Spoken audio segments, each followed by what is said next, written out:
Check. Well, ladies and gentlemen, good morning and welcome to SIAP in Skarnes, Norway. Getting ready for the Day 2 event in this, the 2011 Europe and Africa Water Ski Championships. We are about 5 minutes away from the start of the event, and indeed the start of the webcast, which you can watch on waterskibroadcasting.com. Waterskibroadcasting.com is the place to go to watch the webcast. So send that message out to your friends and family, no matter where they are in the world, whether they're in London, where it's 7:55 a.m., whether they're in Orlando, Florida, where it's 2:55 in the morning there. Houston, they'll find is an hour further back, 1:55 in the morning. And then we should have some hardy souls over there in Sacramento, California. 5 minutes to midnight there. And on the other extreme, on the other side of the world, in Perth, Australia, it's almost 3 o'clock in the afternoon. And in Melbourne, Australia, they're just about to kick off work. 5 minutes to 5 in the afternoon there. So this webcast is going worldwide, folks. Starting with our tricks competition. Starting with Ladies Series 2. And then we'll continue on from there.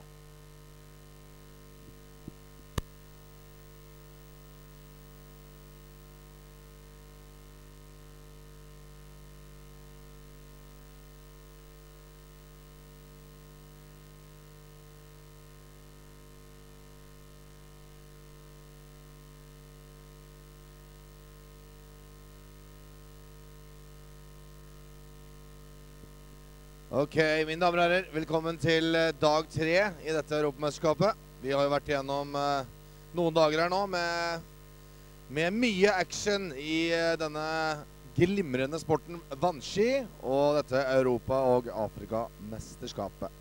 Vi skal starte i dag med damene, serie 2 og 1. Right, ladies and gentlemen, welcome to this day 3 at the European and African Championships. We will start off today with the Ladies Open and Series 2 and followed up by Series 1. And that was the signal.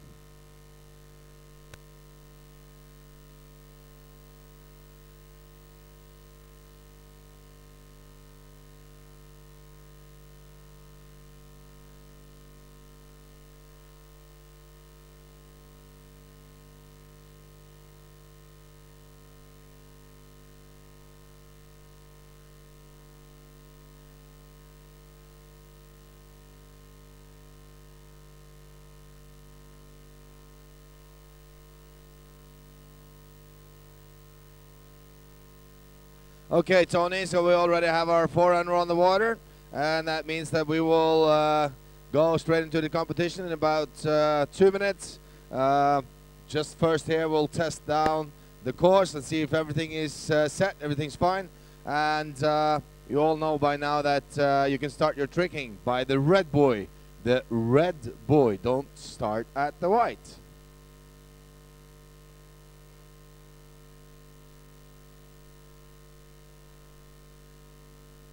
Well, this day will be followed up by the men's slalom, Series 2 and 1. The open woman jumping, Series 2 and 1. And then we'll have, finally, this afternoon, open men jump, Series 3. Our Norwegian forerunner getting a little bit more frisky today, throwing in a backflip or two. Was just wake jumping yesterday. I think he's growing in confidence. Actually, he's Swedish rather than Norwegian. I do beg your pardon. I hope that wasn't too much of an insult.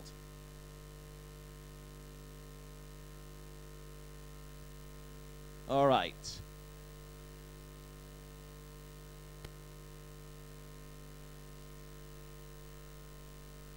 Okay, forerunner taking the second and final pass.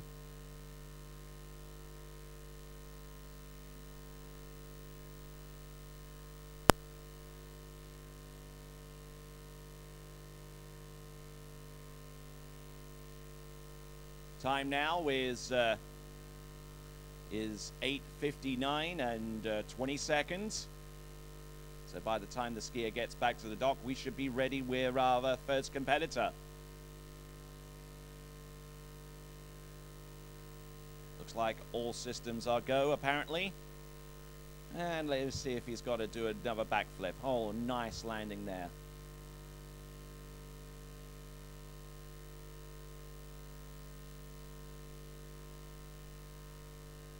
And he'll head straight back to the dock.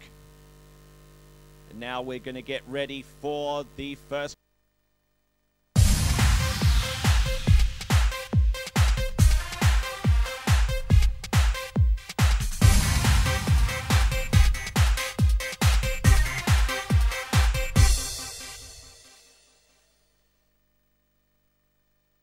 Laura Lamy first, and then Yuta Lamy follow up on that.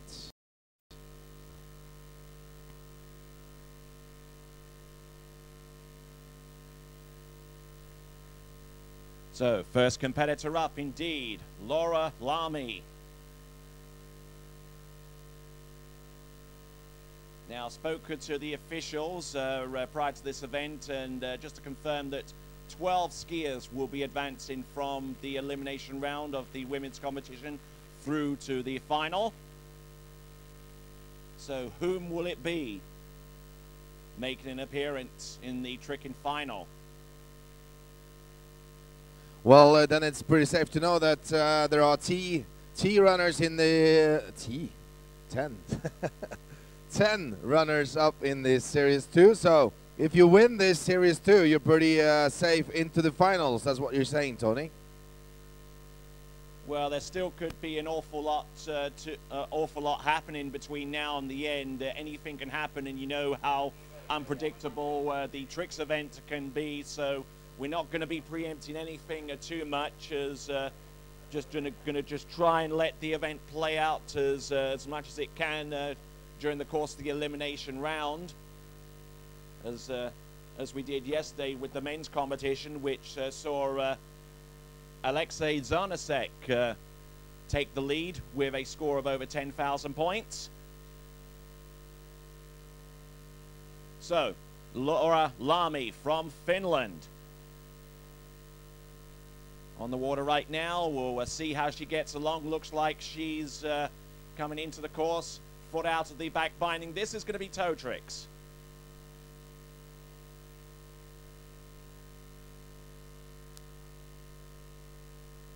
Laura Lamy is part of the Lamy family, which has had its 4 or 5 water skiers up through the history. Here she comes on her handle run and goes up there with a wake line 5 back to front, and keeps on going that with a wake line back, and continue that up, and the wake back to backs, and there's a 5 and another 5, I guess. Yes, another 5 wrap in, and then we have the third 5, and that's a pretty beautiful run there for young Miss Lamy.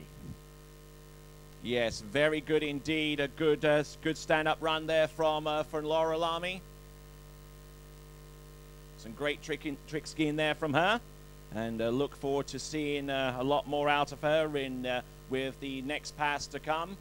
Laura Lamy, stand up all the way through. A good effort there from her, and I'm not too sure whether she'll be swimming out to the back of the boat to change skis or anything like that, but we'll soon see. Her younger sister is on the starting dock right now, getting ready to go. That's Yuta Lamy. We'll see how each of them go right here, right now.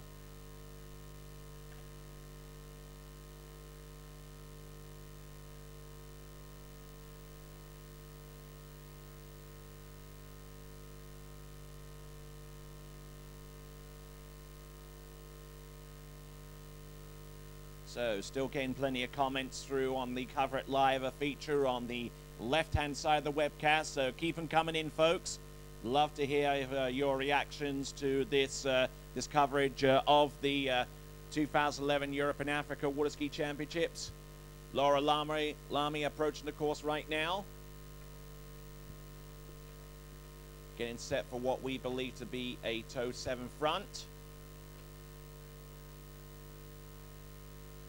Just staying centered, staying on axis.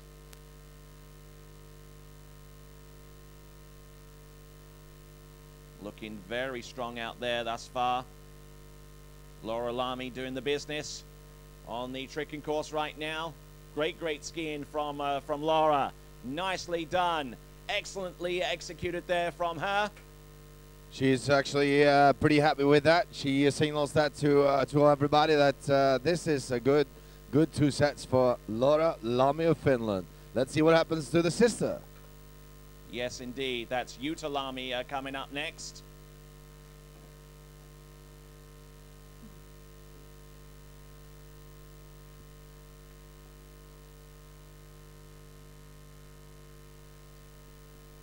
Okay, I'm throwing it out there right away about this afternoon's happening. We will have the skiers party, the barbecue tonight at 7. 7 o'clock tonight, there will be skiers barbecue. Free entrance for all the skier team captains and the officials here.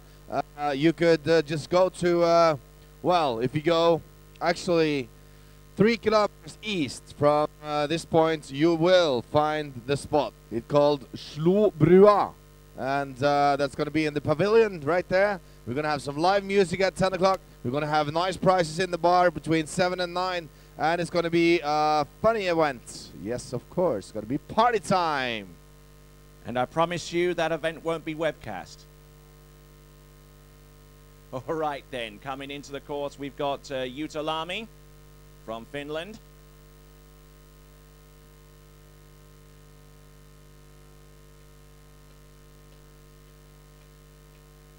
Looks like it's going to be, I believe, a wake line load to start off with. Jutta Lamy. Very nicely done to open that that pass up with. Continuing to roll back-to-backs, wake 5 front. Here comes the reverse, and now going into the wake 5 back. Just about nails that one, and continuing on. Good few tricks at the very end there for Jutta Lamy. As we watch her again go through the motions on her first of 2 20-second passes on slow motion replay. You guys are watching the webcast. That was pretty much almost a copy of her sister's first run, although I think that Laura Lamy had another 5. Yes, indeed. And Laura actually started with a wake line 5 front, and actually Jutta started with a wake line nose. So there is that major difference. But Jutta not doing too bad with the 540-degree turns at the very end.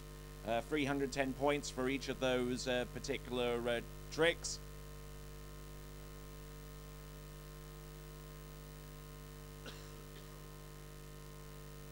So I don't think getting the complete rotation out of the wake 5 back right at the very end, but not even too sure whether she planned to do a wake 5 back at the very end of that that run. But we will we'll continue on nonetheless with Jutta Lamy.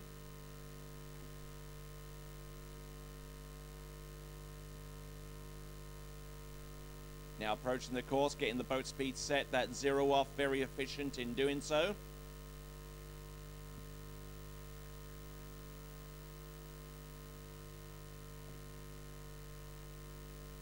All right, toll run coming up, and looks like she is wrapped in for a toll 5, yes, and keeps on continuing with her toll back-to-backs, and then, oh, ends it with a 5 wrap in, and whoa, in the water there too soon for Jutta Lamy, but still a few points. Yes, a few, but unfortunately it's a few too less than what she really wanted to come through with. Unfortunately, Jutta Lamy, I believe, was turning a toe 5 front, or at least attempting to on this particular run. Just kind of got off balance right about here, and the fall starts, and there's very little you can do at that point for Jutta Lamy in the water with the toe 5 front. And we will continue on with our next skier on the list. The next skier should be Olga Kashashina of the Russian Federation.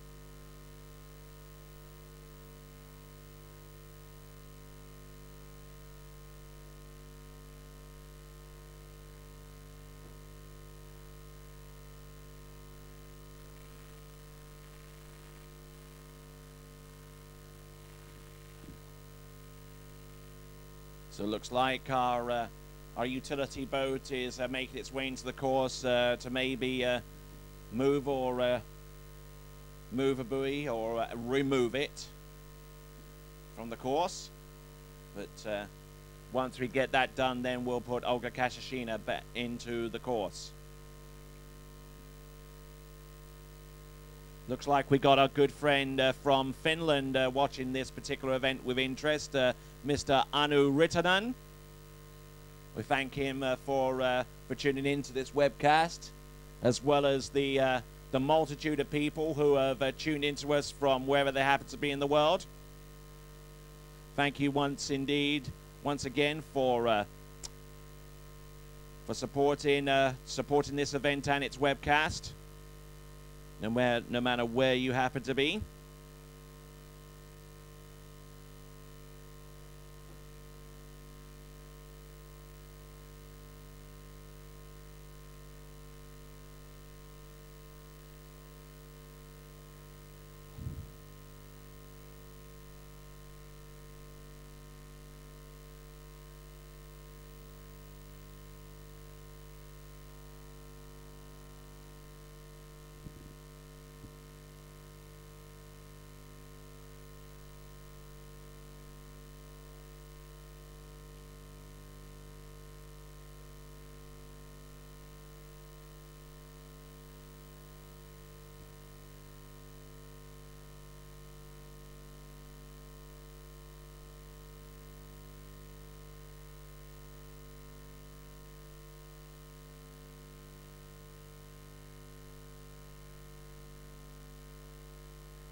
Okay, continuing on with the event, our utility boat is making its way back to the dock.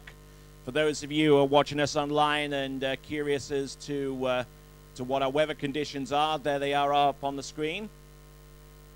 Some clouds up in the sky. And a little bit murky today compared to yesterday. The temperatures not looking too bad right now at 13.2 degrees Celsius. Wind almost negligible at this point. No rain in the last hour. And the barometric reading gives cause for concern, though. The reading is falling, which could indicate to some weather ahead that may not be optimal for competition skiing, but fingers crossed, we hope that doesn't happen. So we'll continue on with this particular event. On the starting dock right now, on deck, ready to go, is Olga Kashashina from the Russian Federation.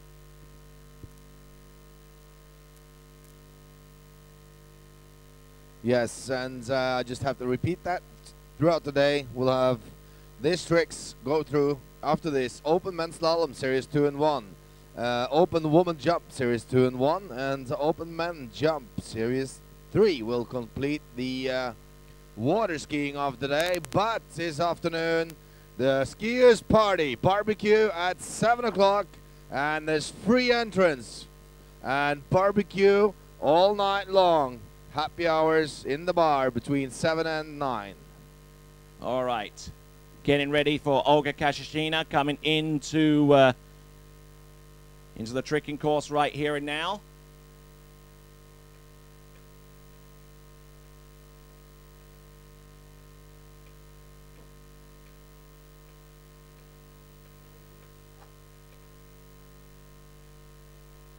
Working away with the opening trick and continuing to roll on. Wake 5 front. hits that wake 5 back. Couple of back-to-backs now working her way out. And does she do the flip? Yes, she does. Lands on the inside, and she does the reverse and still stays up on her ski. Wonderful stuff there from Olga Kashina of the Russian Federation as we look at this replay.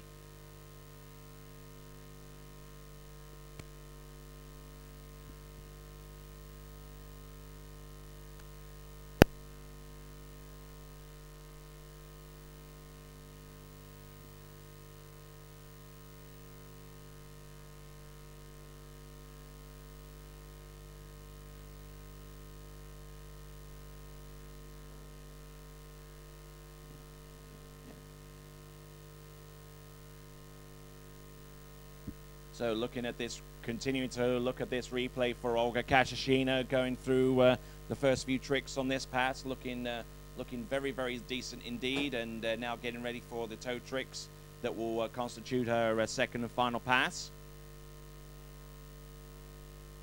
First flip landing with a little bit of a delay before going into the second, and the second one going in a little bit deep, but maybe those tricks at the very end could be in time for Olga Kashina.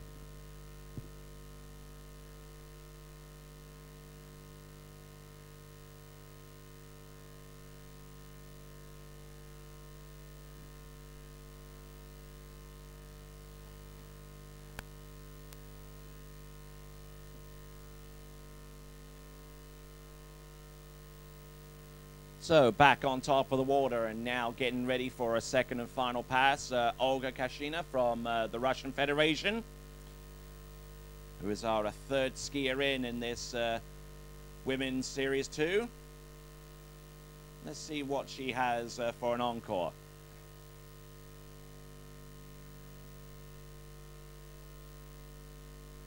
Getting wrapped up outside the course. Looks like it's going to be something like a toe 7.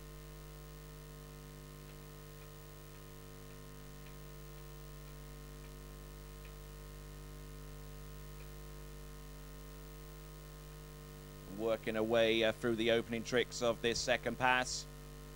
Just rolling on through. Toe 5 front. Nailing that pretty good. Now continuing on for the toe wake O.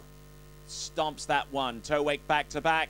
Now, what does she have left? Toe wake line back. Toe wake front. Couple of toe sides at the end. And she should be pretty pleased with that effort.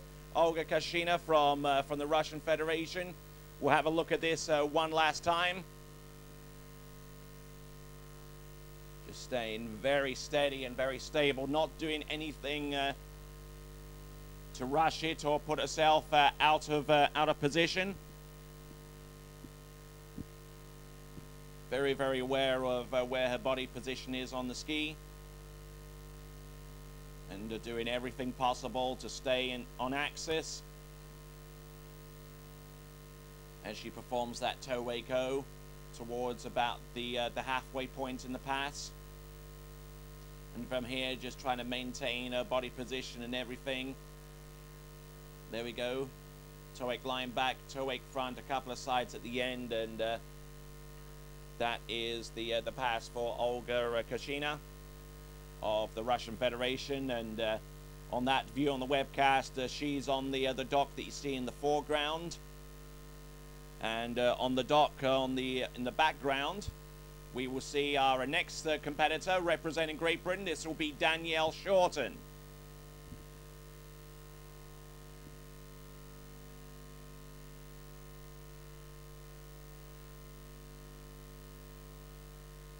And also we have, of course, seen Danielle Shorten earlier, especially on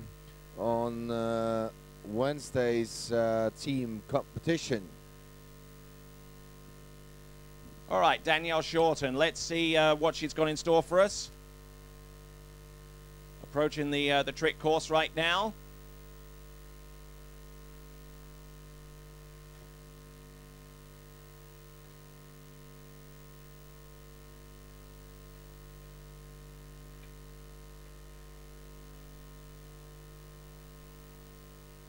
One trick to the next, just working her way through.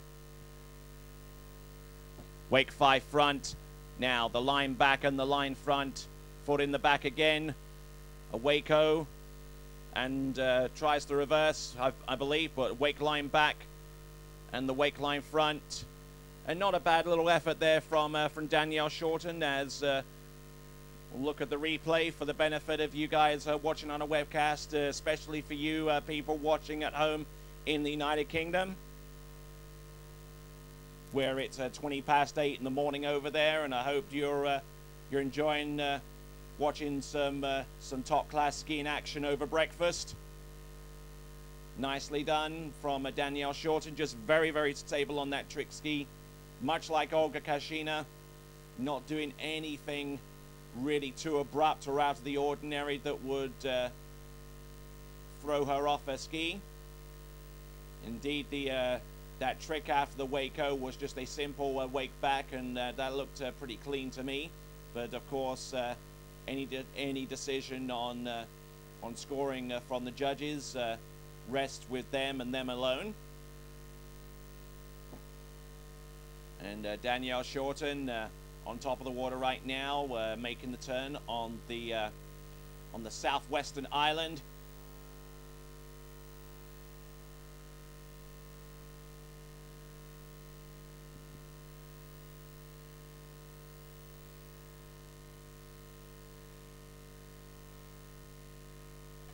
So here comes Danielle Shorten, second and final 20-second pass.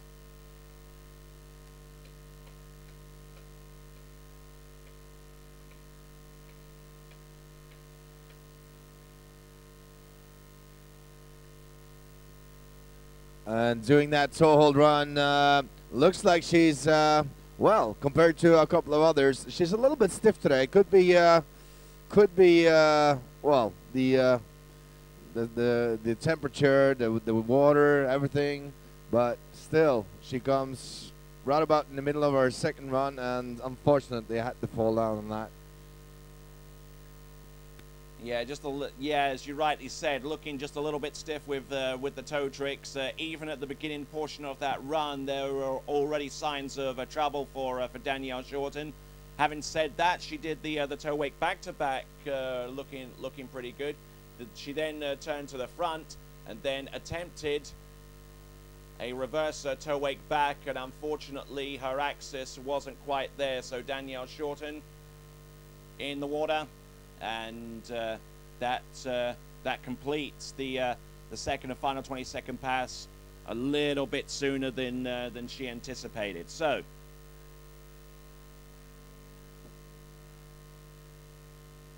on the dock getting ready is Cristina de Medrano of Spain.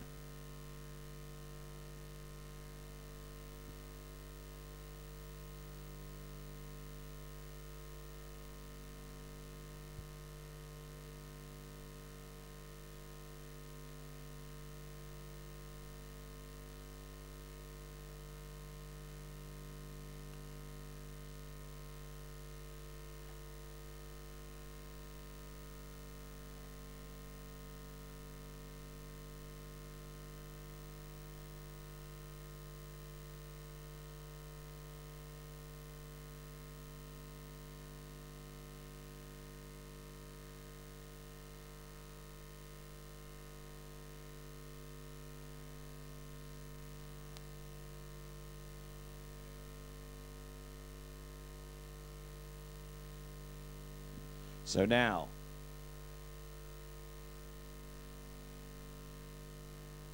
we have Cristina de Medrano of Spain.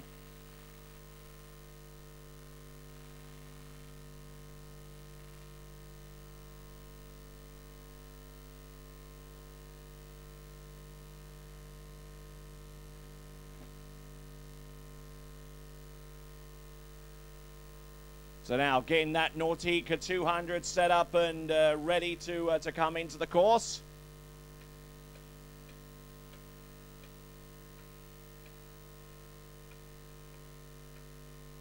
Our tower camera picking up Cristina de Medrano right now.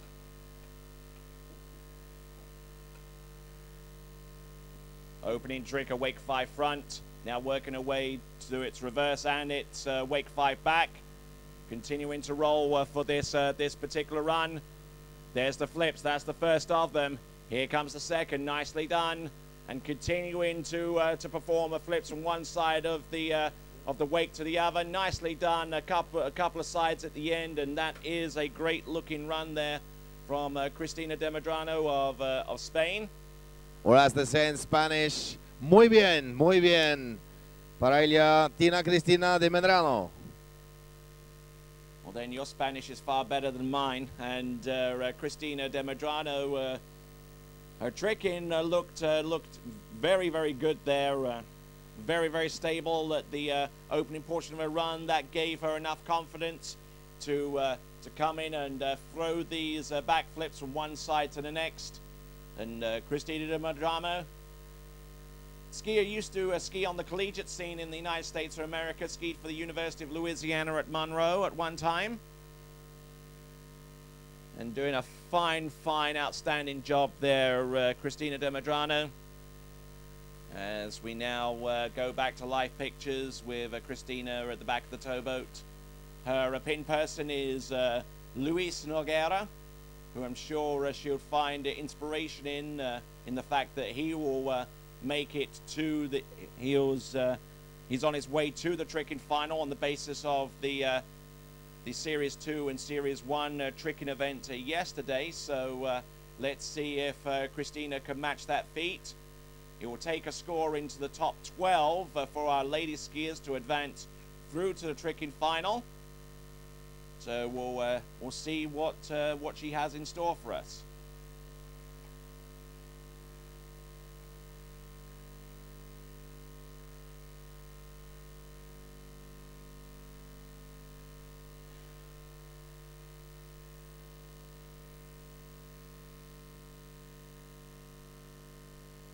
So Cristina de Medrano of Spain.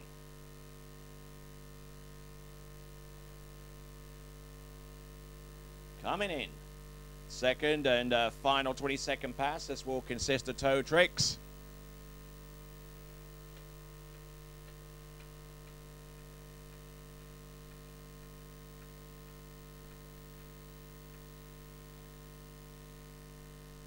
Very nicely done. Opening tricks. It's getting into a little bit of trouble, but taking a little bit of time out to re-establish herself on the ski, especially with that toe 5 front. And here comes the toe O wrapping. Boom, hits that one, the toe wake O. Toe wake line back. Nicely done there from Cristina de Medrano. To the back and to the front. Little bit of a hop, skip, and a jump there towards the end for Cristina. Well, that looks like that must be the top skier up until now. Don't you think so, Tony? She could be way up there. Yes, indeed. I would suggest that Cristina de Medrano is probably the top skier right now. As you guys at home are watching the replay with this particular run. And considering that in the Open Ladies Series 1, there are only 10 skiers, she really needs to go through this and win this, or be at least at the top 2 to get into the finals. And that is possible. Yes, indeed. You're absolutely right. With 12 skiers going through to the final, 10 skiers are in Series 1. So simple mathematics will tell you that the top 2 skiers up to the start of that Series 1 will advance through, possibly with the 10 skiers in Series 1, if they manage to trick and get their scores in the eventual top 12 that would make it through to the next round of the competition. So, exactly. Again, muy bien, Tiana Cristina de Medrano. So now our next competitor to take to water is Petra Pavlona of the Czech Republic. Petrik Pavlona of the Czech Republic.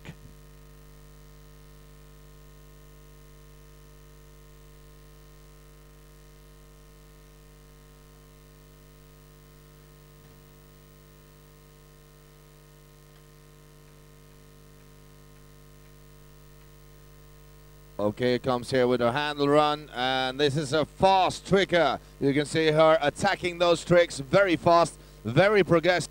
And now here comes, oh yeah, a ski line, another wake line back, and then she wraps it into a wake line. Oh, ow, trouble there in the end for that first run. Took a hit at the end there, not a bad looking effort there on the face of it there for Petra.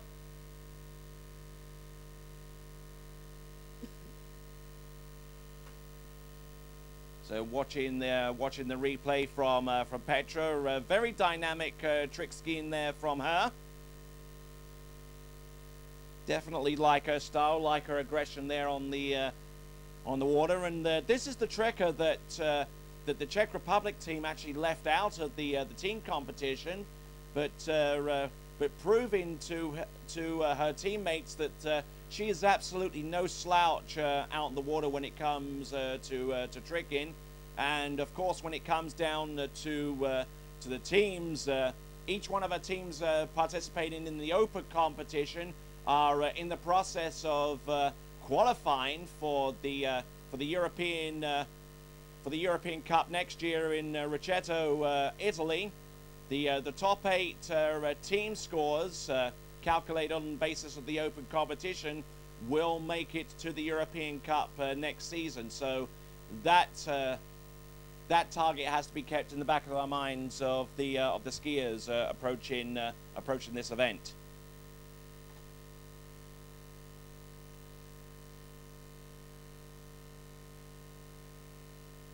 Petra Pavona approaching the course right here and now. Second and final, 20-second pass, toe tricks.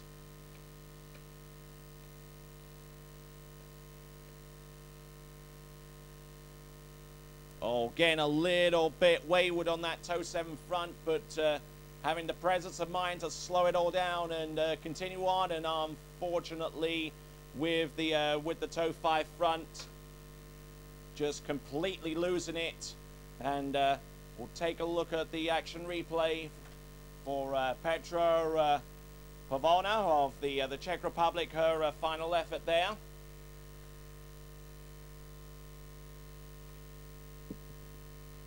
And just kind of losing her axis, and once you start to lose that, then it's curtains for anyone who's happens to be in that situation during the tricks event. Well, actually, Petra looked pretty tough on that start of her trick run, attacking that trick. But it seems like coming back on that tall run, it's about the same thing with Daniel Shorten. They're stiffing up, and there's something this morning.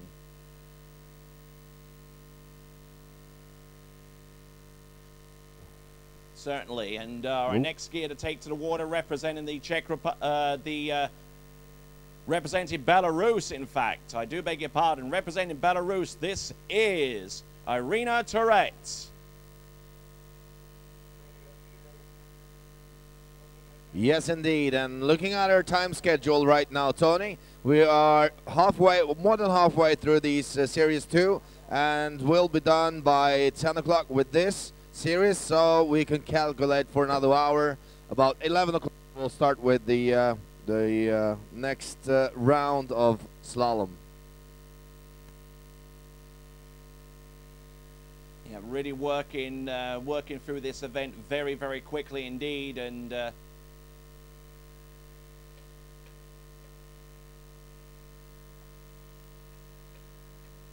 getting ready. First pass. Wake line 5 front there for Irina Turets. Nicely done, wake 5 front and wake 5 back. And what else does she have? Ski line back to back.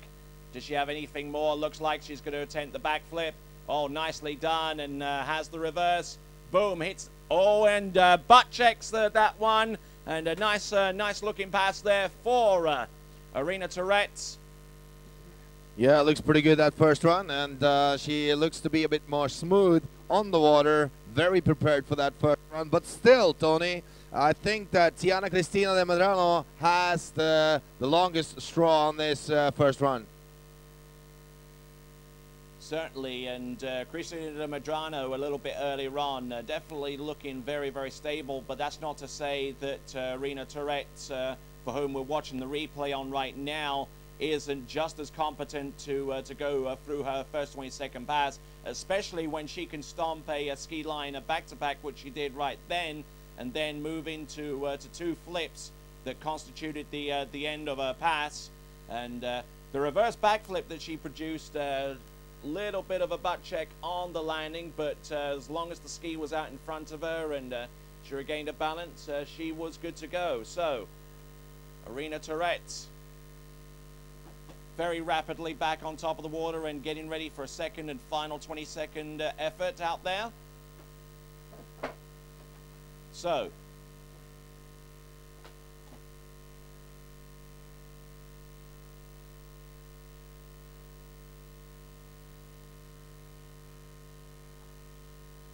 here comes Rena Tourette of Belarus.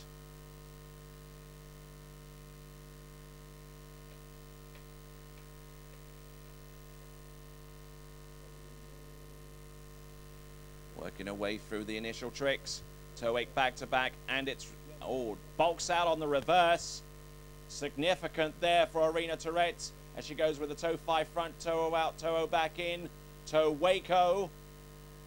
Now toe wake line back, and what does she have left? Toe wake line back to, oh, and she comes up short on the toe wake line back to back. Signals to the boat that she's okay, and that's always nice to see from the skiers. So far as acknowledging and to their boat crew that she is okay. Reassuring her team supporters that she is still in good health. As we see Rena Tourette via our action replay. And did one toe wake back to back and prevented herself from doing the reverse. I believe that she has that in her run. But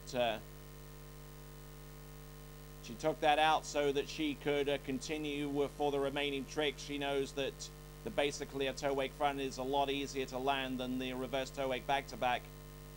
But some great tricking towards the end here from our Belarusian, and just coming up a little bit short on the top of the wake for the toe wake line back to back. That was Rena Tourette, and we'll now take a look at the dock, and we will find our first French competitor.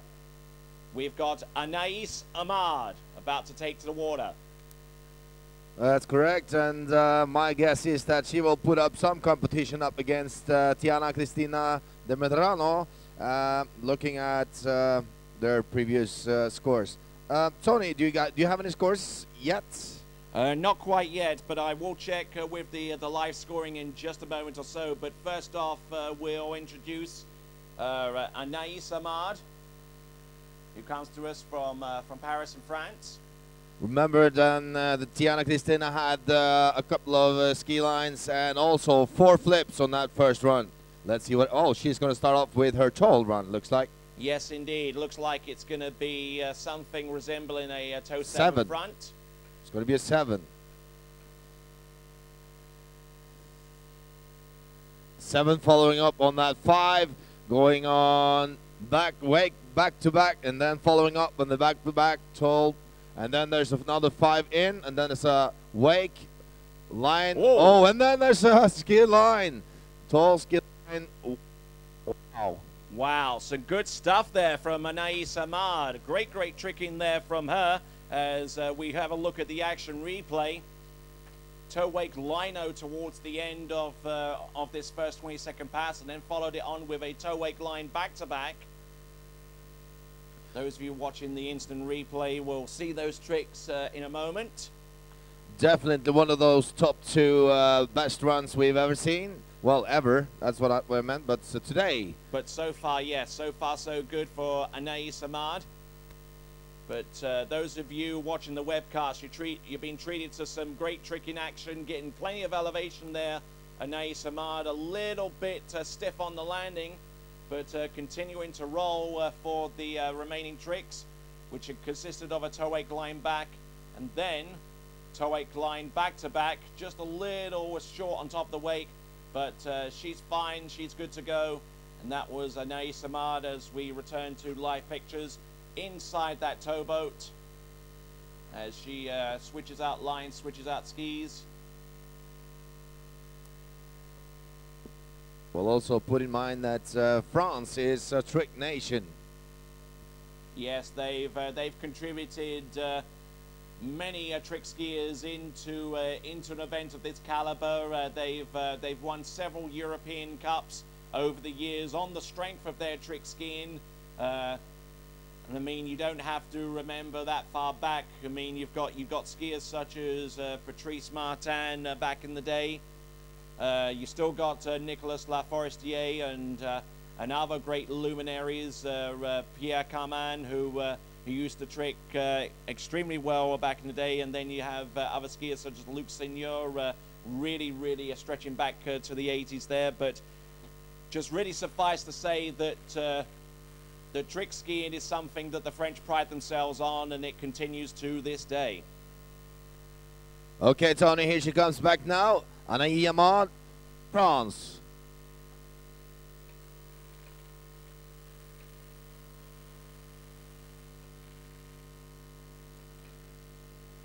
Anaïs Amad starting off rather sedately with two wake back-to-backs, and now working in to the meat of her run. Ski line back-to-back, nails that one, and now going in for the first of her flips. There's one.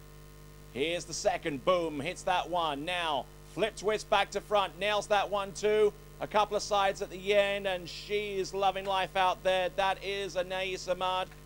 And for the benefit of you guys watching on the webcast, you're watching the replay of a fine performance from our first French skier that we've seen in this competition, Anaïs Amad.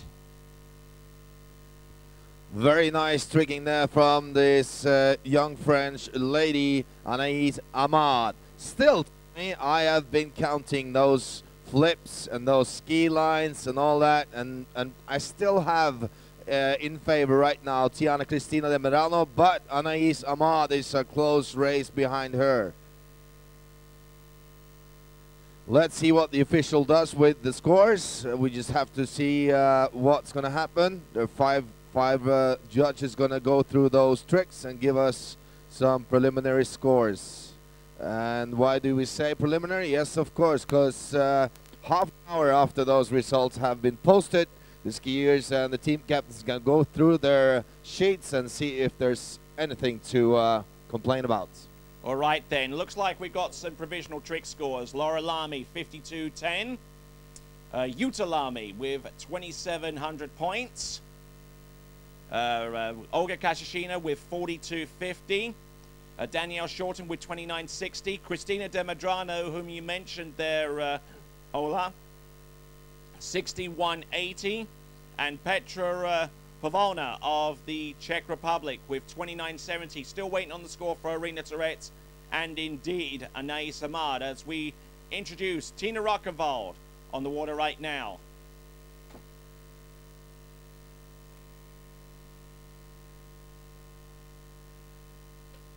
Looks like a wake lino to start off with for Tina.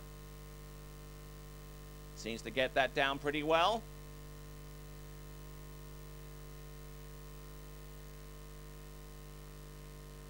Put it in the back binding, continuing to trick. Wake back to back, and it's reverse. Now, what else does she have? A Waco towards the end, a Wake 5 front. And attempts the side slide at the end, and unfortunately doesn't quite work out for her. So, Tina Rockenwald working her way through these initial tricks. Like her style out there, just doing each of the tricks very, very slow, very, very methodical out there, Tina Rockenwald.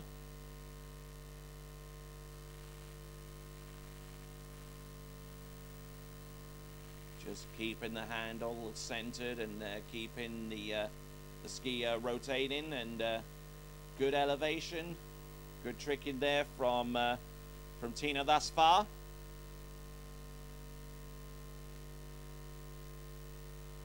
As we go towards the end of the pass, and Tina there giving us a little bit of a wry smile from the boat camera, as we continue on. Good to see that smiling face there from Tina Ruckenwald. It just brightens up everybody's day, especially with the murky conditions that we have here in the SIAP. As she gets ready for her second and final pass of toe tricks. Yes, we have a missing pair of keys. Actually, there's the car keys of Oystein. You know the Oystein clothing series. He has his stand over there. The Volkswagen, real nice colored truck over there. He lost his keys for that car. So please, anyone. It has a blue plastic piece, a bottle opener actually, attached to it. And it's a Volkswagen old kind of key with a blue plastic bottle opener attached to it.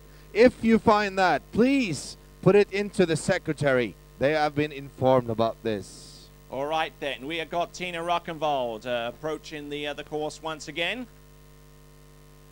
I forgot to say, there's a free t-shirt following that key. All right then, that's incentive enough. And we got scores in for Arena Tourette's and Anais Samad. Arena Tourette's 63.70, which will take the lead, but for the score of Anais Samad with 65.20. So those are the most recent two scores right now. They are provisional. We'll continue on. Tina Ruckenwald of Austria. Just trying to stay stable on her ski. Here comes the toe wake back-to-back. Gets that one away, toe wake front, a couple of toe sides, and just working away toe front to front, toe out. Yeah, throws the fist, and she likes that little effort on a personal level. So Tina Ruckenwald will watch this again for the benefit of you, you guys and girls out there, especially for you watching from Austria at this time. Okay, Tony, I heard you were reading up those scores. Could you please repeat those scores? Those recent two scores, Arena Tourette's 63.70, which puts her in second place behind Anais Samad with 65.20. These are provisional right now, but as it stands, and with the score of Tina Ruckenwald still to come in, I would project that Anais Samad has probably put herself into the next round of the competition on the basis of that score, provisionally at this time. Okay, so we don't have any score on Tiana Christina? Yes, we do. 61.80, 6,180 points, which currently puts her in third place right now. Next skier to take to the water, representing France, will be Nancy Chardin.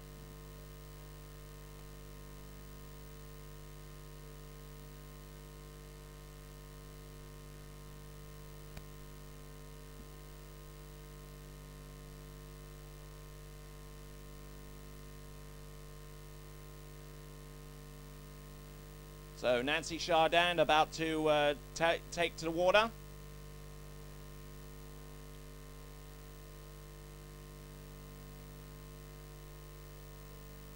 Nancy Chardin of France, who when she isn't competing for her country, she's competing for her college in the United States of America, the University of Louisiana at Lafayette, otherwise known as the Raging Cajuns.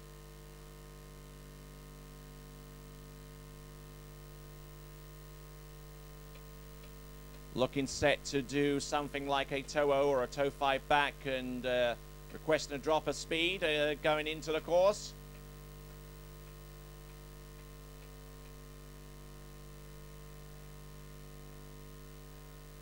Just being very slow and very methodical with these tricks, Nancy Chardin. Continuing to roll toe wake O, a little bit stiff at the top. Toe wake line O, very aggressive there. And now continuing the toe wake back-to-back, toe back and toe front, a couple of throwaway tricks at the end there, but not a problem for Nancy Chardin. As we look at this toe pass again for the benefit of our online audience. Looking very strong out there. Nice toe 5 front and continuing to roll on through pass. Nancy Chardin doing a fine job out there. And Looks like she's going to get set to transition from one trick ski to the next at the end. Nancy Chardin, opening pass of toe tricks, and now she will go with handle tricks once the ski has been exchanged. Looks like the person in the boat, I believe, is Christophe Duvergier.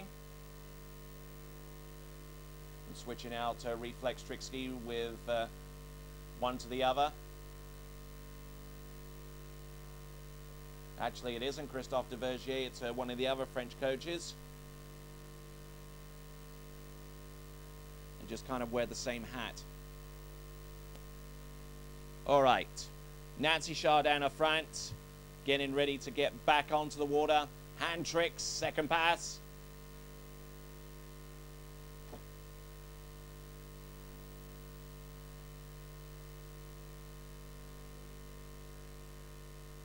And for those of you watching online right now at waterskibroadcasting.com, you're indeed most welcome. And feel free to throw in a comment or two using the Cover It Live application on the left-hand side of the webcast.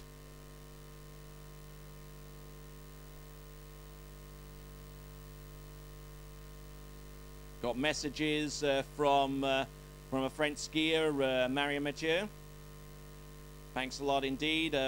Gratified that you're watching this. We only wish that you were here skiing yourself, but get well soon, Marion. And also from Nick Wren, who's currently in Madrid right now in Spain, but he's a native to Australia, and we'll actually see him ski for Australia in the World Under-21 Championships, another event to be covered by the Waterski Broadcasting Company. All right, Nancy Chardin approaching the course right here and now. Second and final 20-second pass. Ski line back to open up with. Now working her way through with a wake 5 front and its reverse, wake 5 back. What else does she have? Ski line back to back. Now continuing on. Boom, hits that first flip. A little bit of a case on top of the wake. That one's a lot smoother. Here comes the third. Nicely done. A couple of back-to-backs at the end, and she should be well satisfied with that performance. Nancy Chardin. Definitely one of the top scores in that Series 2. And of course, we're looking forward to see that Series 1 coming up right now with another 10 brilliant trickers throughout the whole Europe. Yes, indeed. And let's not forget, it takes 12 to make the women's trick finals. So basically, the top 2 after Series 2 provisionally has secured themselves a spot through to the next round of the competition. It's going to take something over 6,300 points for Nancy Chardin to make it through to the next round of the competition. Specifically, it's going to take a score of over 6,370 to do so. We've yet to get the score from Tina Ruckenwald, of course, but we project that score's not going to get anywhere closer to the high totals that we've seen thus far. Still haven't been updated with Tina Ruckenwald's score, or indeed Nancy Chardin, but we'll wait a few moments and then we will proceed on with the remainder of the tricks event. So if you webcast audience, sit tight please, and we will continue on in just a few moments.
Ja, folkens, vi venter altså på neste serie som skal starte.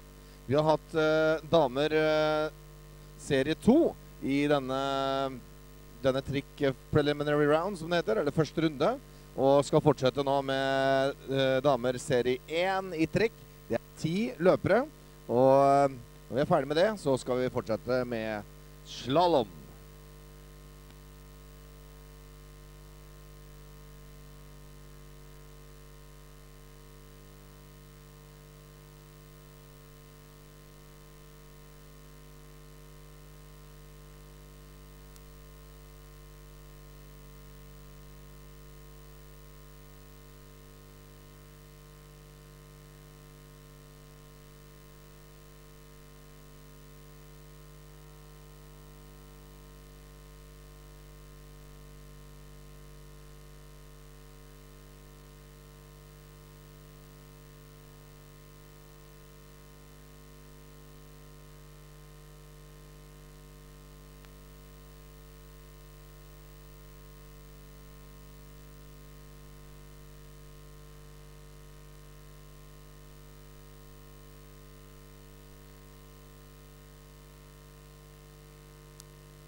Okay, so we have a bit of delay. We're not quite sure what's happening over there. Do you have any more information on that, Tony?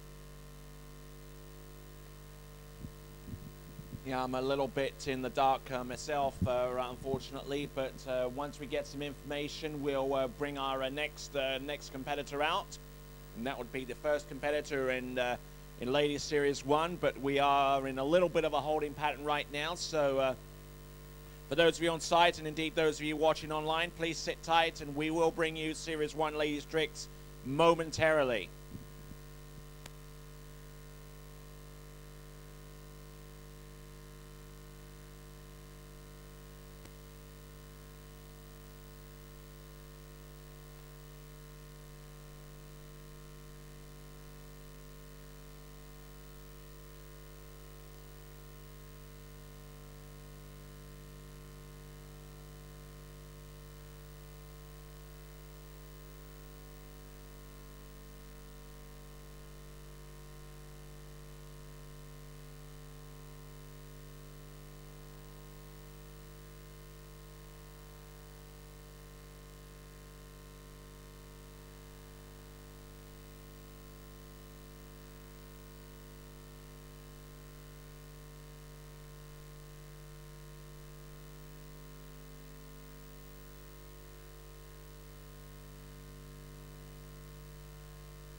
Okay, ladies and gentlemen, our boat is making a free pass.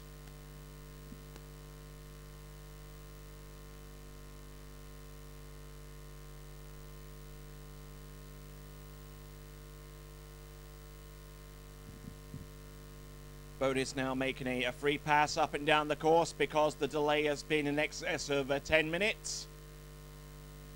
This is a requirement under the rules. And once that second pass has been performed, we'll take our next skier.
Okay, so it looks like we are on with the Open Ladies Series 1 trick preliminary round in this Europe and African Championships 2011 here at SIAP, Skarnes, Norway. And this is Marion Mathieu from France. No, actually, no, that's a correction. The skier on the water is Maria Varamchuk. Uh-huh. Decided to throw you a curveball there. All right, then. Maria Varamchuk.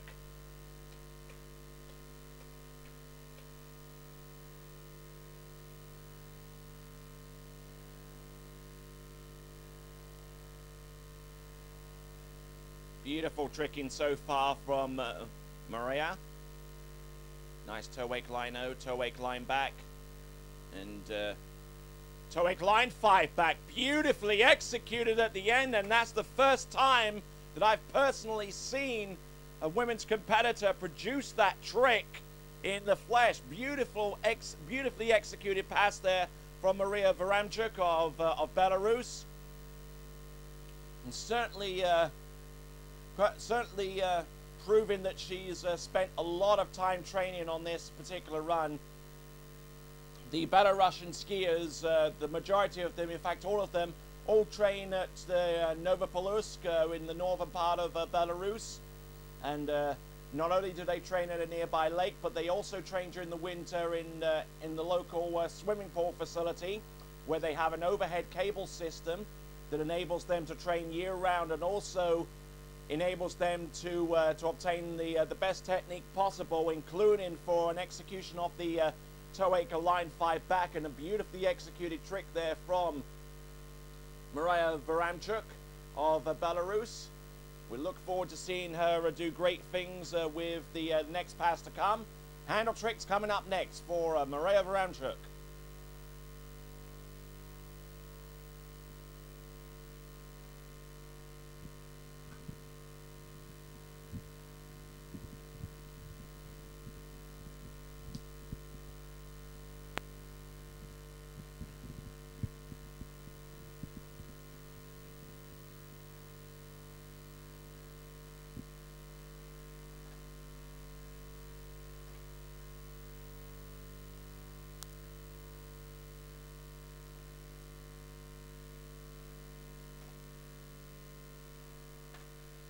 Okay, so Maria Varamchuk of Belarus.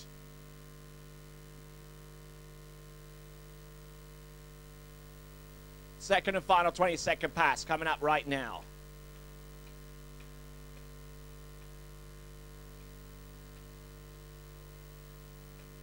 Ski line 5 front, opening trick.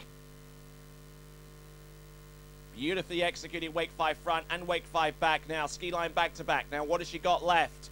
Wake-O, and now continuing for the remainder of her tricks. There we go. There's the back flip. It's reverse. Now continuing to roll on. Flip twist back, a little stiff on the landing, but she's good to go. Maria Varamchuk of Belarus. Beautifully executed passes there for her. And we'll have a look at this one last time in slow motion for Belarus's Maria Varamchuk. One of 2 skiers in this Series 1. The other one, of course, being Natalia Berdnikova, the current world tricking record holder.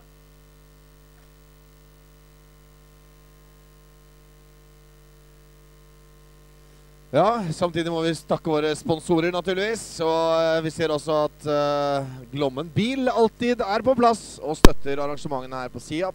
Andreas har tenkt å selge masse biler i dag, og Trond Andersen har tenkt å kjøpe seg bil. Bra. Det blir den grønne der, ja. Du får også den med blålys.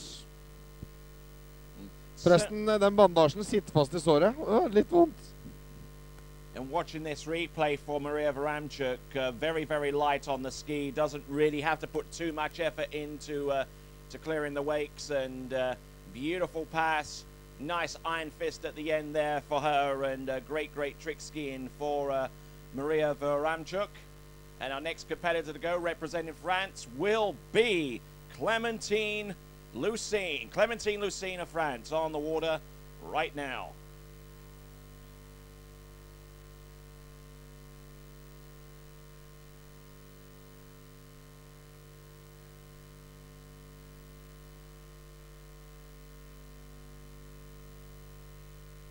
right, Clementine Lucene, who has a claim to the world trick record right now. She has a pending score, I believe, 9.720, and let's see if she's up to something of a similar vein. Here she comes, toe 7 front, toe 5 back, toe 8 back to back, and it's reverse. Continuing to roll. Toe 5 front, the O out, the O in, toe Waco, boom, hits that one. Toe 8 line O. And at a simple and immaculate best, toe 8 line back to back, back and to the front. Fantastic skiing there for Clementine Lucene.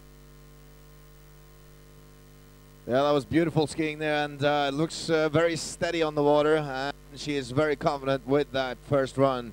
High score there. And certainly as she pulls out towards the side here. And even in a long suit, feeling a little bit of a chill out there in the water there in SIAP in Skarnes. So she's going to be as quick as possible with putting a replacement ski back on for toe tricks. Yeah, she's now switching from toes to hands, and we look forward to seeing something rather special from this lady from Nancy in France.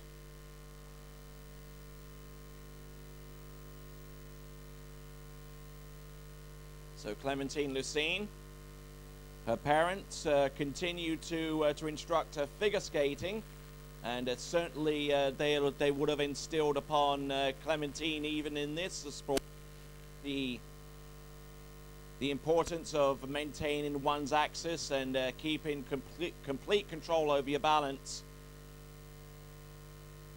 And certainly in France, at least, there have been some instances where some figure skaters have transitioned from the to trick.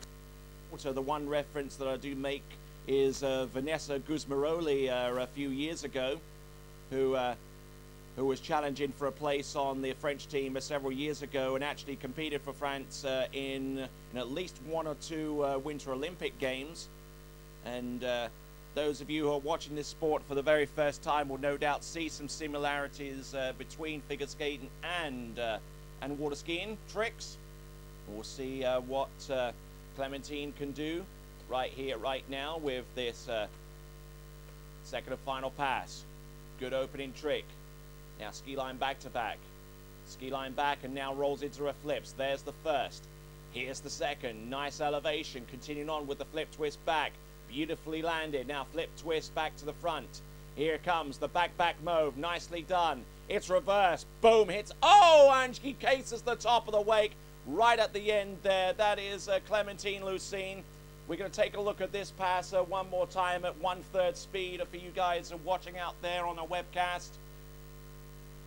Just vaulting herself over the line with that ski line back to back, which was about a second trick into the pass. Beautifully elevated off the top of the wake for the tricks on this second run.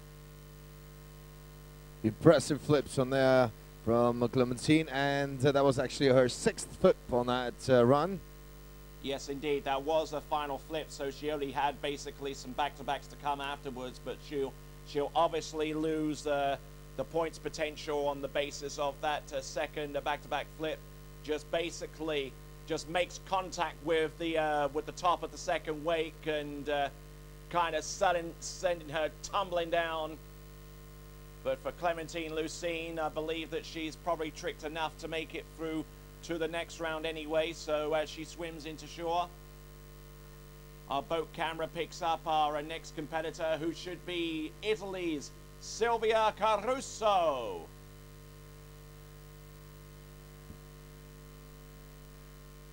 Okay, another reminder of you for all skiers tonight at 7 o'clock tonight, skiers party. But of course, everybody's invited.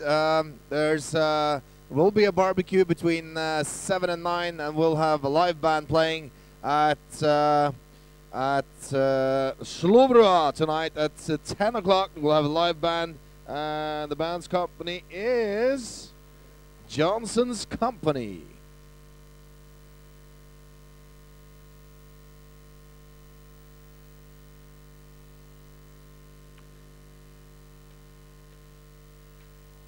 Here comes Silvia Caruso, first pass of 2.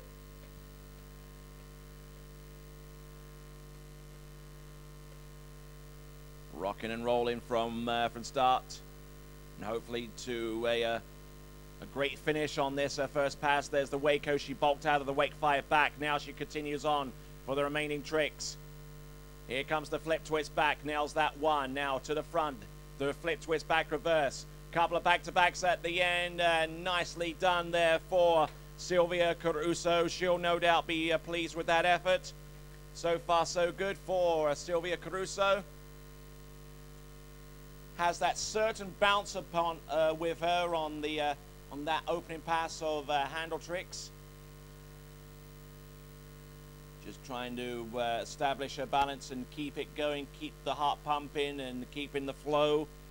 Rocking from one trick to the next. Silvia Caruso from Italy, their top women's tricker.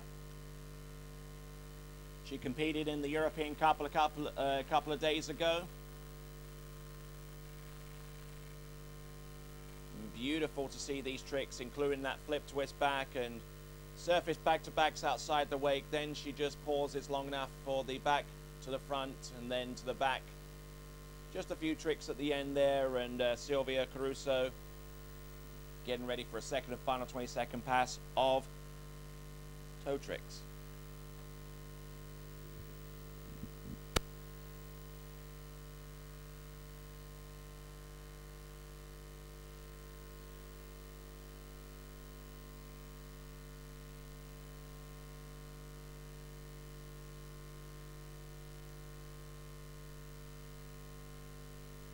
Okay, so we have 6 more skiers in this Series 1 Tricks preliminary round of the Open Ladies. And following up on this will be the Open Men's Slalom. A lot of action coming up. Open Men's Slalom, Series 2 and 1.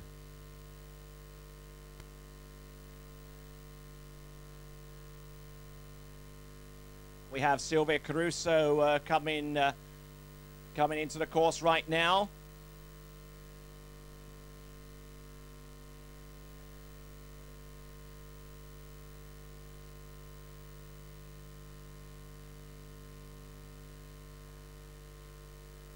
Here we go. Here comes Silvia Caruso. Going through the initial tricks of the early part of her run. Just trying to stay close to the wake so she doesn't use up too much time in transitioning from one to the other. Nicely done. Here comes the toe wake O. Nicely done there with the toe wake line back. Continuing to roll with these tricks one after the other. Yes, and great skiing there from Silvia Caruso. Taking the headband out and making her way back towards the dock. Wonderful skiing there from that young Italian competitor. Great skiing, and I'm sure that her family members back home, including her brother Brandon Caruso, will be gratified to hear that coverage of this event will not only be shown online, but also portions of this broadcast on the Water Ski Broadcasting Company have actually been requested by several European network broadcasters, including Rai Uno in Italy, and also TF1 in France, among the couple that we've heard of thus far, and maybe we'll get NRK out here to use some of the footage as well. So it's all go here with the webcast and subsequent rebroadcast of these clips from SIAP in Scarnes, as we continue on with our next competitor about to leave the dock, Manon Costard of France. Manon Costard, our next competitor out.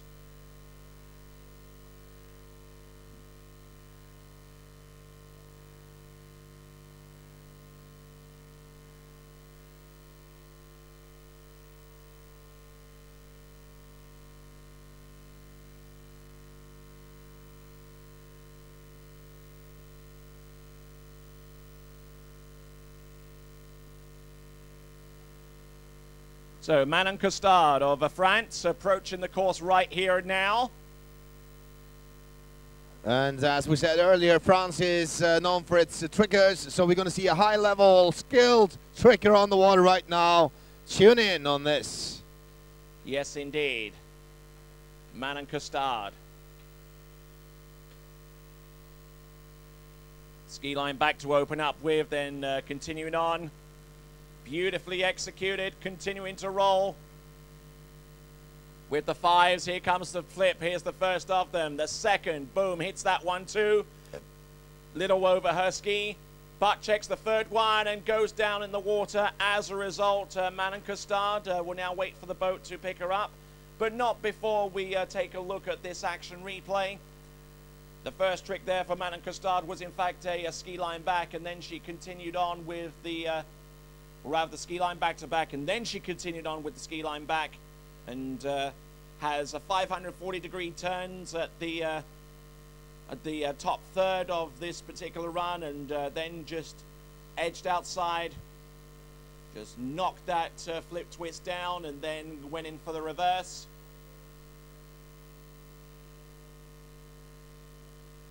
Not a bad effort so far, but just getting a little bit knocked out of shape and falls as a consequence. So Manon Costard in the back of that towboat now, getting ready for the second and final 20-second pass of tow tricks. Okay, so we have this missing pair of keys, a set of keys. They're missing car keys, the Oystein's car keys. There's a blue bottle opener attached to it. It's a Volkswagen key. It's the key for Oystein. If you find that key, just go over to either Oystein or into the tournament office. If you go over to Oystein, it could be a T-shirt waiting for you right there.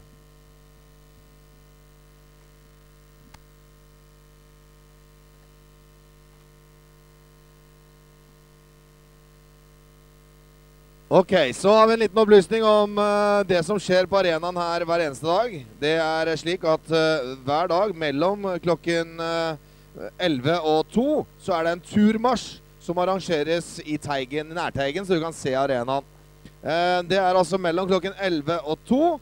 Det er altså torsdag og fredag, altså i dag. Det er gratis deltakelse, og det er premie til alle. Premie til alle som møter opp med Båthus 2.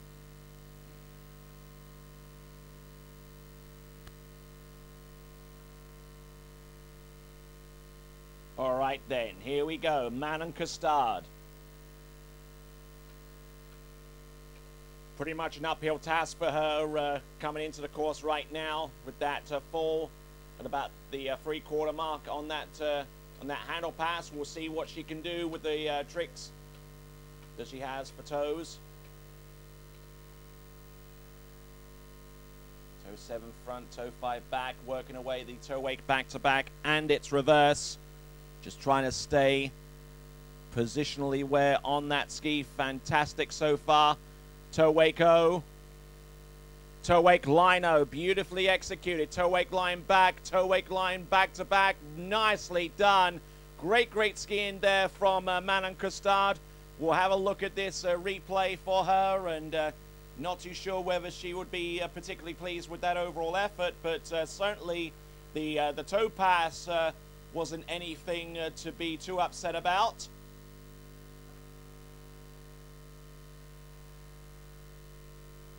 Doing exactly what she needed to do to keep her in contention of possibly making it through to the next round of the competition. That toe wake O certainly had height and it had stability attached to it. And the toe wake lino afterwards, beautifully executed the toe wake line back, and then the toe wake line back to back a little bit late with the second portion of that trick, but she got that down. And now we'll go to our next competitor from Belarus, the current world tricking champion. It is Natalia Berdnikova.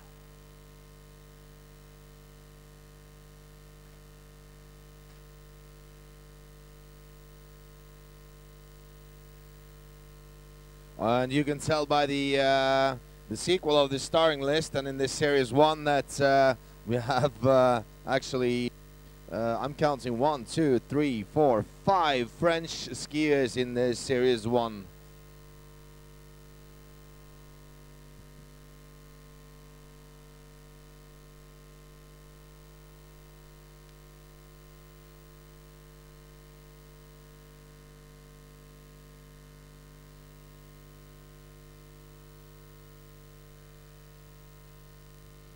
So getting ready for the opening pass of 2. She's elected to go with toe tricks.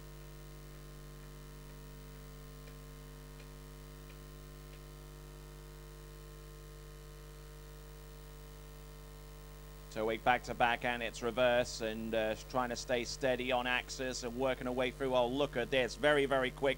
In and out. Toe wake O, toe wake line O.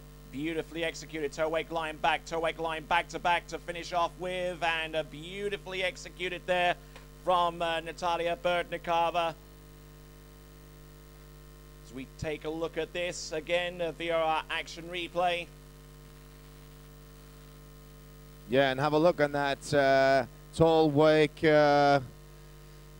Wake. Oh, that was very clean. That was all the way through. Very clean tricking there for Natalia Berdnikova from Belarus. Certainly no faulting with this pass. Very, very fast. Very, very smooth on the exact middle portion of that run, which included the toe 5s and the toe O's. Just in a rhythm, and just whenever you get Natalia Berdnikova in that kind of rhythm, there's very little to stop her as we look out towards the boat.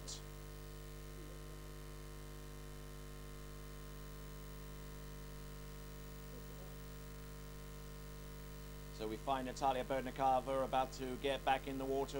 We also find a teammate out there doing the rope release duties. Irina Touretz, who didn't ski too long ago now. We'll get some trick point totals in just a moment.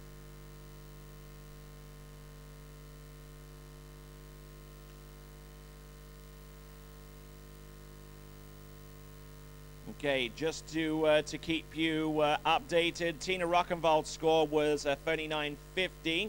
Nancy Chardin's score was 65.90. Currently, the top score belongs to Clementine Lucine with 86.20. Silvia Caruso with 77.10. Maria Varamchuk, 7,200 points. Manon Costard with 6,600 points. Nancy Chardin in 5th place with 65.90. Anais Ahmad with 65.20. Irina Touretz with 63.70. And Cristina De Madrano with 6,060. So that is what's going on right now. Natalia Berdnikova about to approach the course right here and now.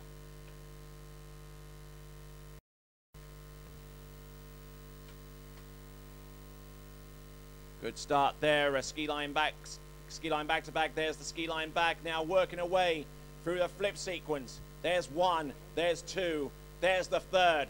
Now the flip twist back to front. No, she goes with the flip twist back to back. And tries the back mode, but just getting a little bit skittish. Has a couple of back-to-backs at the end, and that is Natalia Berdnikova rounding off her second and a final 22nd pass.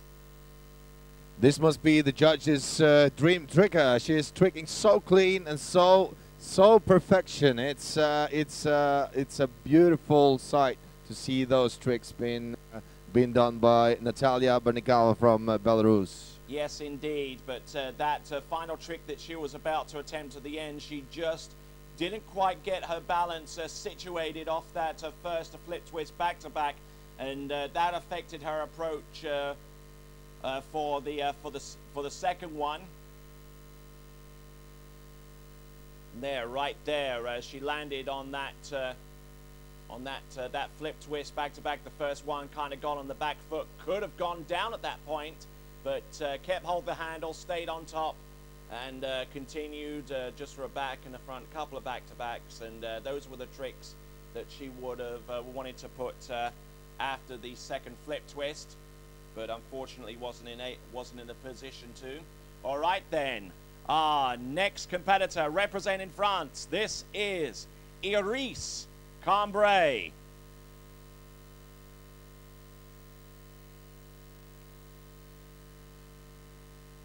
Iris Cambrai just getting ready on the starting dock to be one of the 4 last trickers in this Women's Series 1. Very spectacular, this Series 1, and what a level we have here. Very, very nice tricking. So Iris Cambrai, who is the current Junior World Tricking Champion,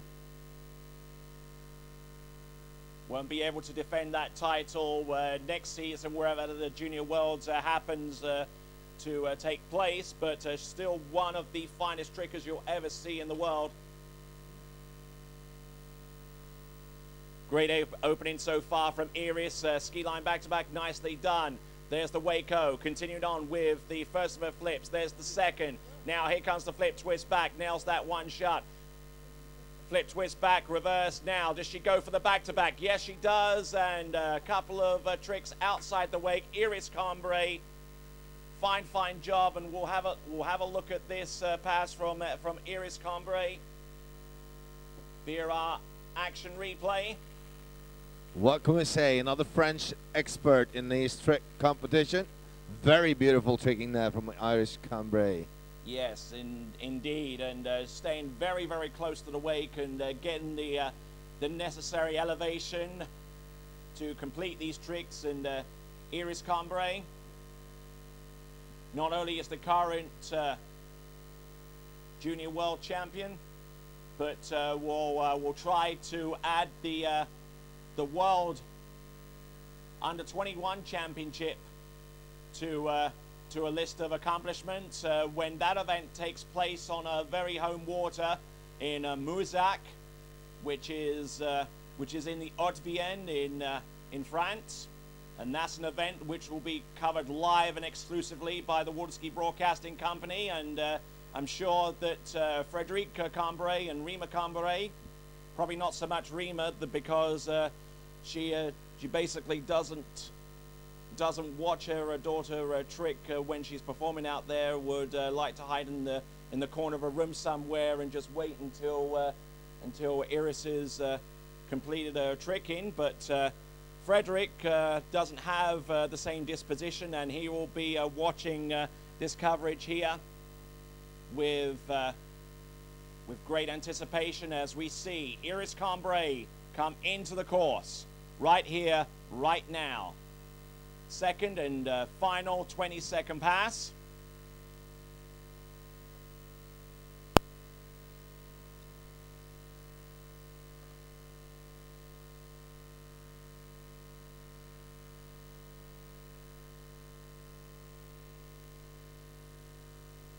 Okay, now, second and final 20-second pass. This will consist of a toe 7 to start off with. Nicely done to start off with. Toe 5 back, toe 8 back-to-back, toe 8 back-to-back reverse. Continuing to roll. Toe 0 out, toe 0 back in. Toe 8 go coming up. Nicely done. Toe 8 line-o, toe 8 line back. Here comes the toe 8 line back-to-back. Nicely performed. Does she have anything more? That's it there for Iris Cambrai. Nicely done, and that should be enough to put her through to the next round, we believe, based upon what we've seen thus far of our women trickers. What amazes me most about this tricker is that she always lands her tricks into the next position of the next trick. Very consistent and very fast. Very beautiful tricking there. Yes, indeed, and always a main point of emphasis with our French trickers is they always want to try and reduce the pause time, the transition time between each trick, and because they believe that that is time wasted.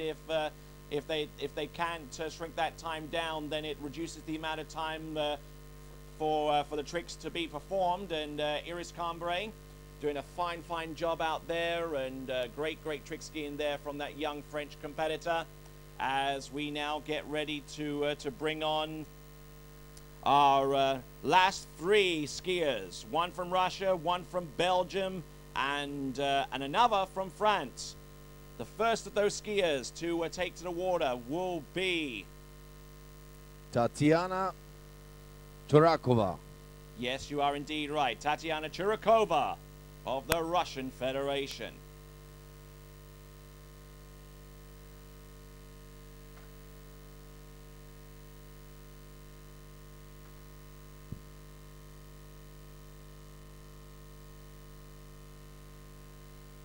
Ja, mine damer og herrer, det er også trikk damer serie 1 som er i ferd med å bli avviklet her. Det er 3 løpere igjen. En russisk, en fra Belgia og nok en fransk kvinne.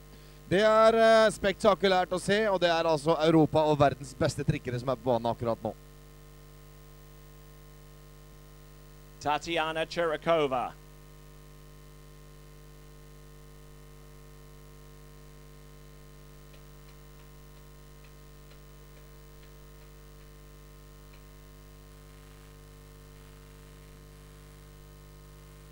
Starting off with a couple of 540-degree turns. There's the third 5.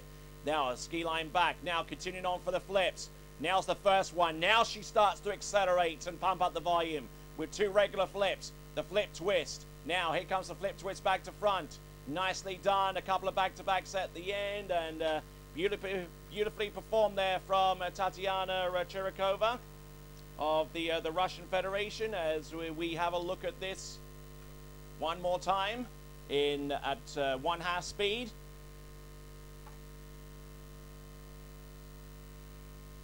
So keeping the handle very close to the body, not allowing the boat to pull her out of position.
So we've got Tatiana Churakova going back into the course. Sorry for that little bit of silence there. I'm sure some of you appreciated it at least, but our microphone battery gave out.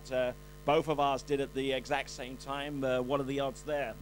All right, Tatiana Churakova of the Russian Federation now making her way back in towards the course and getting ready for her second and final 20-second pass. Only 2 skiers to go after this, 1 Belgian and 1 French. Kate Adrianson from Belgium to come next, and then we will have Marianne Arnaud to take to the water last. Here we go. Tatiana Churakova of the Russian Federation.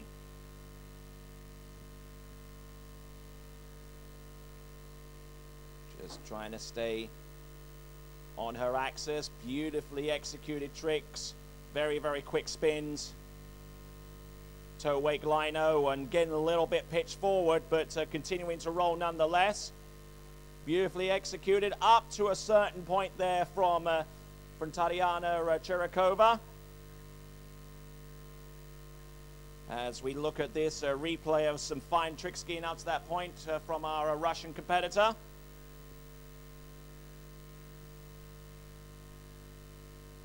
So, keeping the flow going with these particular tricks, just trying to stay with her axis all the way through.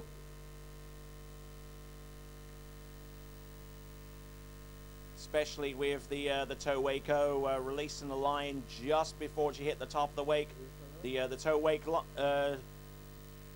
toe toe-wake lino looked okay, but looks like she got into a little bit of difficulty trying to do the toe-wake line back-to-back. And as she turned to the front, I believe she had a couple of throwaway tricks right at the end there, so she didn't lose too much as a result of that fall. So Tatiana Chirikova, not a bad little performance there for her. All right. Next skier to go, our penultimate skier in this Ladies Series 1 Tricks event. We now have Kate Adrianson.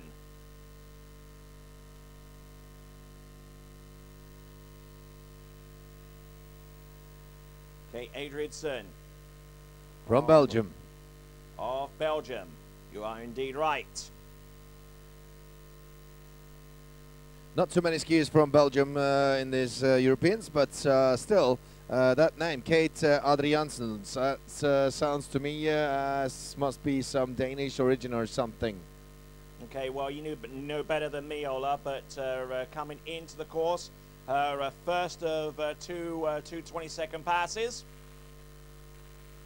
Toe tricks, looks like a toe 7 front about to be attempted. Working her way through the next few tricks. Looking pretty strong.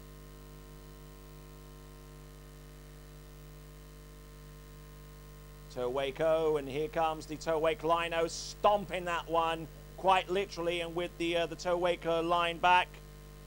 Getting into a little bit of difficulty there as she waits for the boat to pick her up.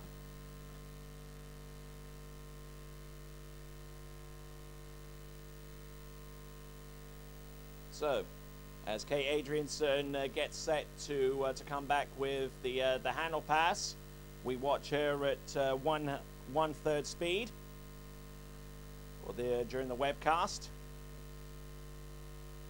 Okay, so Tony, what can you tell us about these top 12 skiers right now? Do you have the scores for the top 12? Who is in the finals right now before we have the last skier? Okay, so we're taking into account that we still yet to get Tatiana Chirikova's score provision. Oh yes, we got the Tatiana Chirikova score just released, 74.40, 74.40. So with 12 skiers going through into the next round and 2 competitors to go, including Kate Adrianson on the water right now, it would be a safe conclusion to make that currently the top 10 right now provisionally are through to the next round. Being that as it may, Arina Tourette's with 63.70 currently lying in 10th place. Anais Ahmad in 9th with 65.20. 8th place 65.90 Nancy Chardin. Manon Costard 6600. In 6th place Maria Varamchuk with 7200. Tatiana Chirikova 74.40. Silvia Caruso with 77.10. Clementine Lucine with 86.20. Natalia Berdnikova with 87.20. And Iris Cambrai 93.40. 93.40 for Iris Cambrai. And also we know that we have one more trick from France coming up in the end, Marion Onaud, and that's going to be also a spectacular view, and that's going to be way up there on the scoreboard. So sitting on the bubble right now is Cristina De Madrano with 6,040. So essentially anything higher than that would potentially guarantee whomever is skiing now and whomever's to ski afterwards a place through to the next round of the competition. So Kate Adrianson of Belgium.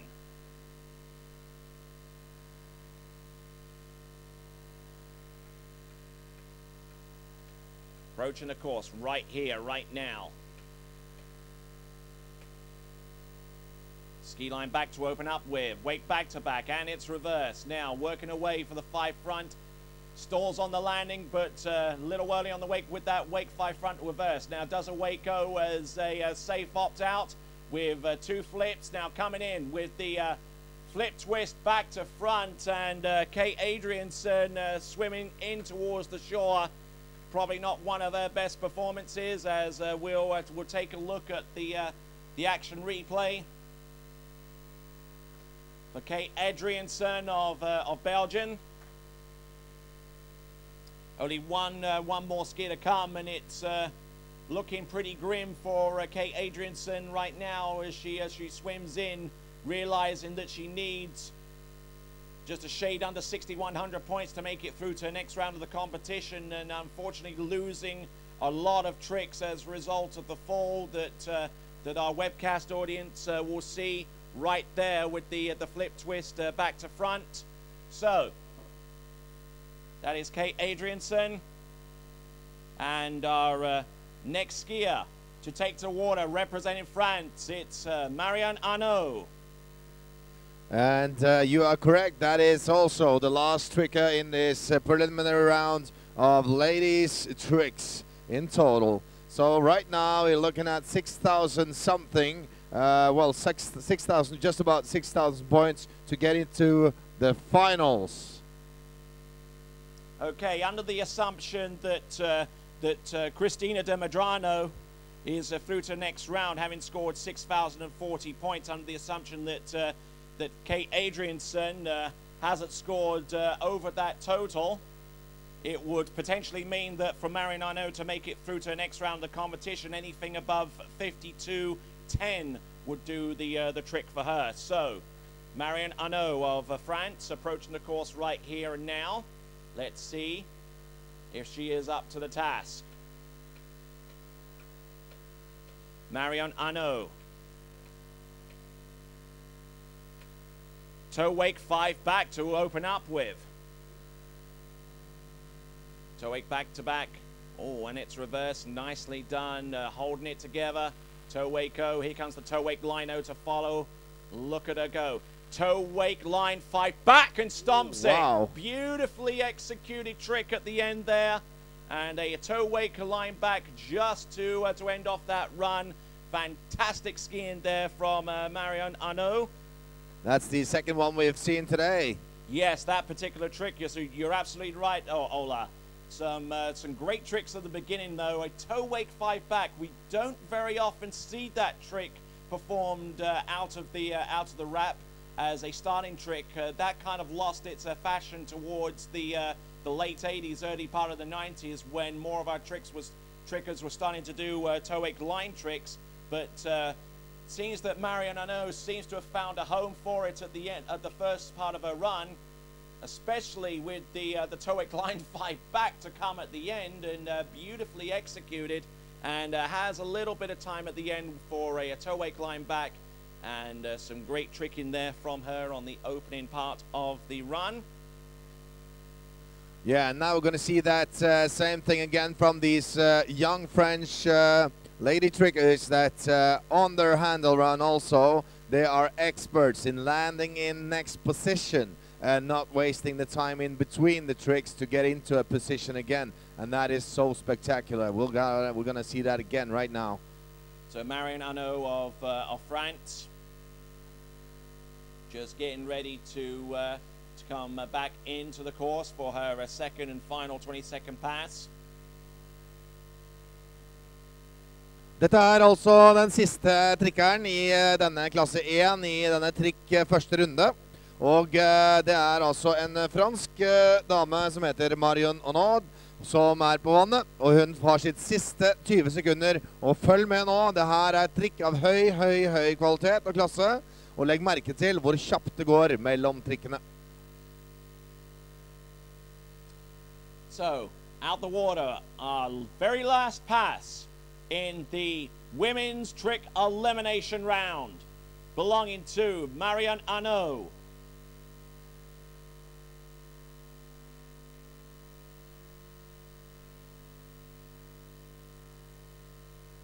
Okay, boat getting up to speed around about now.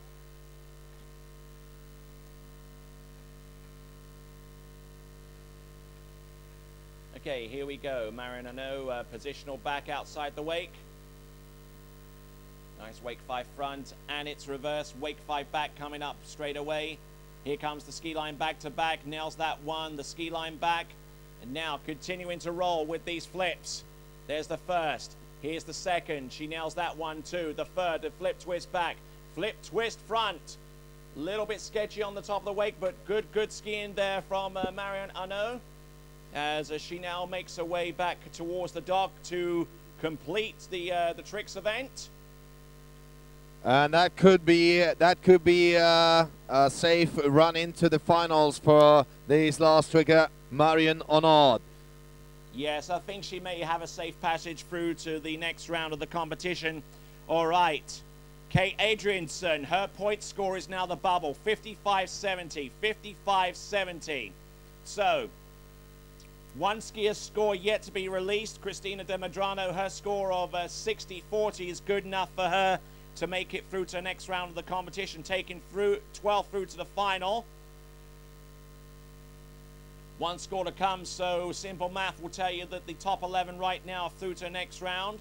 So De Medrano, Tourette, Ahmad, Chardin, Costard, Varamchuk, Churakova, Caruso, Lucene, Berdnikova, and Cambrai all through right now. As our webcast audience is treated to the tail end of that particular effort from Marion Arnault. And that concludes the tricks event for ladies series 3, ladies series 1, and indeed 2 and 3. And in a few moments we will release the trick sheets, and once that process begins, we will then start the watch for 30 minutes for the team captains and the skiers to inspect their trick sheets, and if they find some fault with them, then they have that period of time to make that known to the officials so they can go back and possibly rescore the runs to make sure that everything is correct. But for those of you who are watching us online, wherever you happen to be in the world, you are most welcome indeed to the 2011 Europe and Africa Water Ski Championships here from Skarnes in Norway. Great conditions out here for the tricks event, and indeed for the other remaining events coming through today. The remaining events today feature men's 2 and 1 preliminary round slalom, and then ladies series 2 and 1 preliminary round jump. So the first time that we've seen our jumpers in the open competition is today. We will determine the 12 skiers to make it through to the men's slalom final today, as well as the 12 skiers to make it through in the ladies jump final today, I believe. So a lot of great skiing to come. Yep, that is correct, Tony. There will be slalom and jump throughout the whole day. The final part of this afternoon will consist of a lot of jumping, and that's what's a lot of, well, it's very spectacular too, as well as the other events, but there's more thrill to it with the jumping, and that's something we all can agree on, I think. Dramatic. Well, so if you want to do something inside the registration office, I could tell you that you can buy tickets there for the final banquet. You can buy the Wi-Fi internet access right here on the spot. You could buy your food coupons, and you could also book training time in Leg 2. Also, in addition to this, you can get all the information you need. It will always be updated in that official office of ours, just opposite the Judges Tower. Well, having that said, we are now going into a small break before we go over to the slalom competition in this preliminary round of men slalom series 2 and 1. This is going to be high quality slalom.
Okay, folks, looks like we've got a forerunner in the slalom course right now.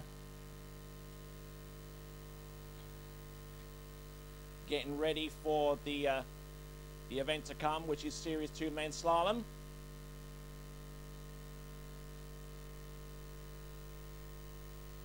Just running a couple of passes just to make sure that the boat and everything associated with the successful running of this event is in good shape. And that boat should be making its way back to the dock, and we will start from there.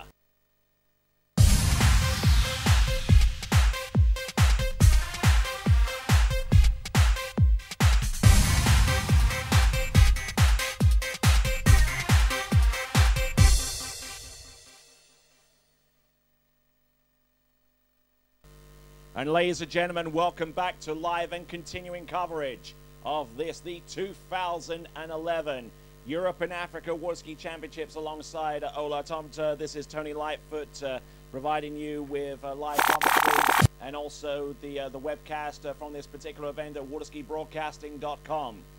All right then, folks, we have skier number 1 about to take to the water. We'll know his identity in just a moment or so.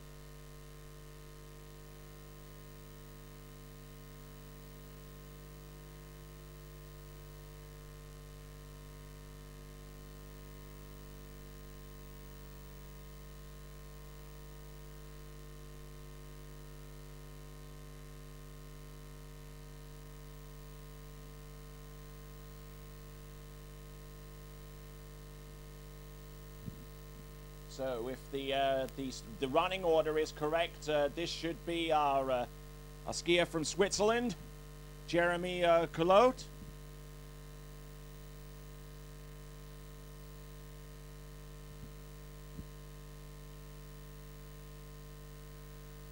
Jeremy Collot from Switzerland coming in on his opening pass.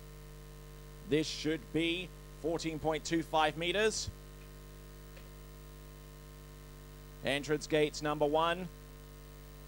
Should have an easy time getting round number 2 and just working it from one side to the next. Looking pretty strong, looking in great shape as he gets round number 5 and round number 6, and doesn't have a single problem with that particular run.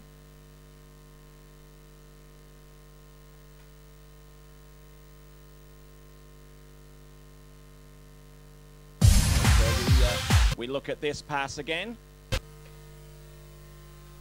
Entrance gates number 1. Should have an easy time getting round number 2 and just working it from one side to the next. Not too shabby to start off with. Looking pretty strong. Looking in great shape as he gets round number 5 and round number 6, and now getting ready for the next run of 30 meters.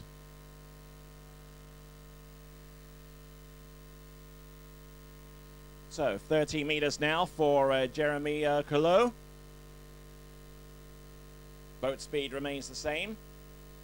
58 kilometers an hour, 36 miles an hour for those of you that deal with feet and inches on the other side of the Atlantic.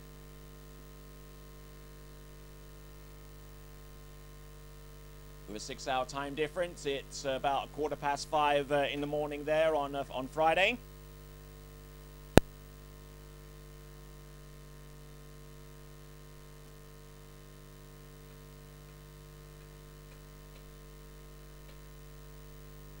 Here he comes, second pass, 13 meters. Good turn off number 2 as he now heads towards 3 and 4. 5 and number 6. Shouldn't be too much of a task for him as he works his way out of the slalom course. As we have a look at this once again using our action replay for the benefit of our webcast viewers. Again, a pretty good turn off the first buoy, and just really carving the ski round and looking in good shape right now as he gets set for the 12-meter line.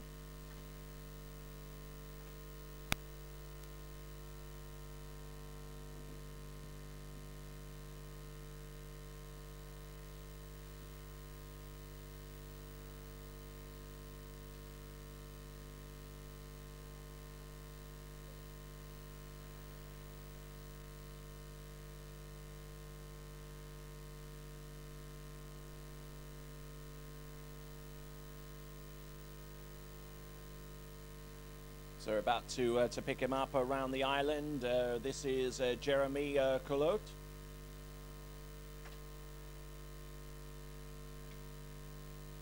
$12 meters. Let's see what kind of start he gets. He certainly needs to get a better approach than he did on 13 meters. Oh, look at this. Look at that ski just whip round off number 2. Round 3, looking and going. 4, 5, and he should be all over this pass. Fantastic skiing there from Jeremy.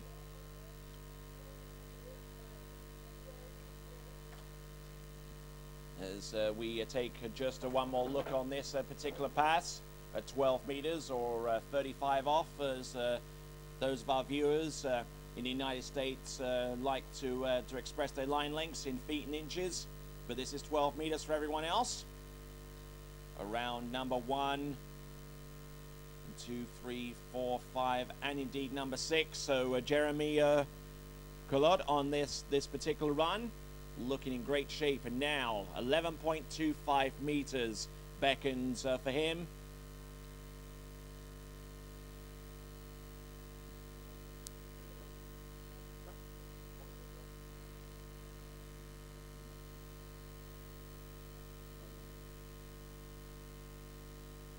So we'll get live scoring in the moment to help us with the positioning of our slalom skiers right now. We've already had at least one more series of slalom skiing take place before now in the men's competition.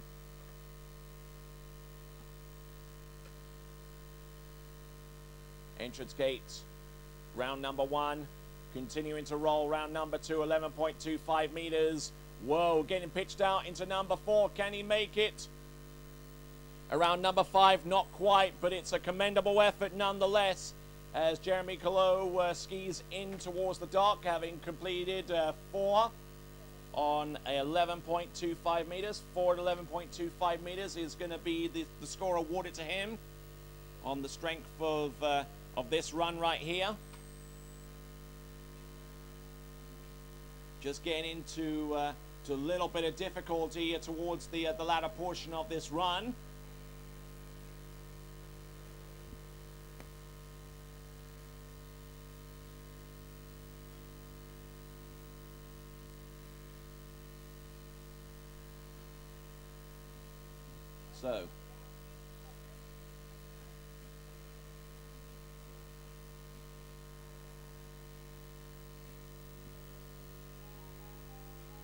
So we continue to work our way down this order, and our next skier to take to water, also representing Switzerland, it will be Benjamin Stadelbauer.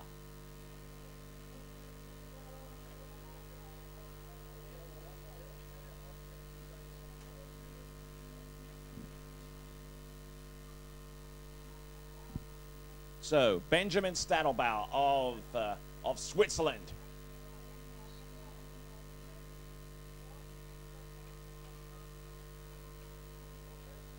Rolls in, opening pass 14.25 meters, shouldn't be too difficult for him. Certainly representing a great future for Swiss slalom skiing. Benjamin Stadelbauer with that opening pass of 14.25 meters.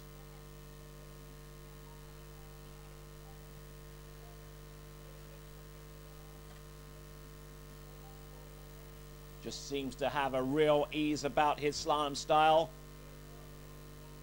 Just looks as if he really isn't putting that much effort into it, but the effort is certainly there in terms of technique, backside in each one of these turns. And Benjamin Stadelbauer certainly has some pedigree. His father is the famous Belgian slalom skier Clint Stadelbauer, whom we saw a little bit earlier on in this competition.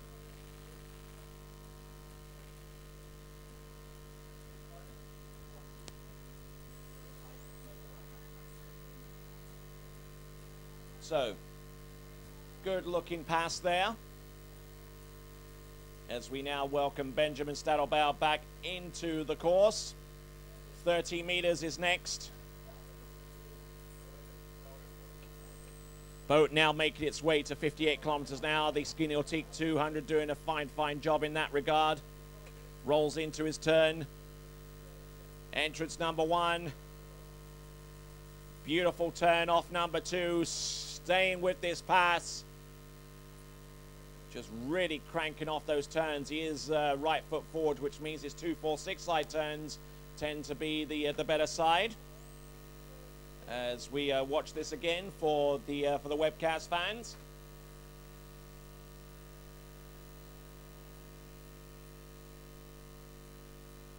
The our webcast audience continues to grow here for the 2011 Europe and Africa Water Ski Championships. And if you're one of the recent audience members joining us here in SIAP in Skarnes, you are most indeed welcome. As we watch Benjamin Stadelbauer get ready for the 12-meter line on the basis of his first 2 passes, 14 and 13 meters.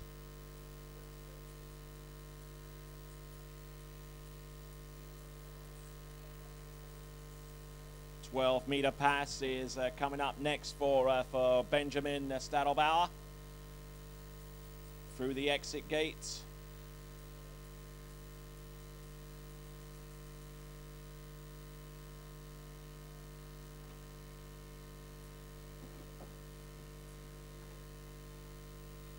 Now we got him on the boat camera as he comes off the island. Approaching the course now.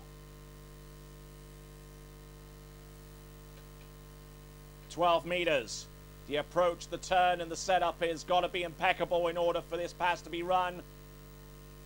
Little bit of an aerial edge change into number 3, but continues to roll off number 4, around number 5. He knows he has time to run this, and run it he does. Benjamin Stadelbauer through the exit gates. We'll take a look at this action replay. 12 meters. 6 buoy count should be coming his way as a result of this this particular effort.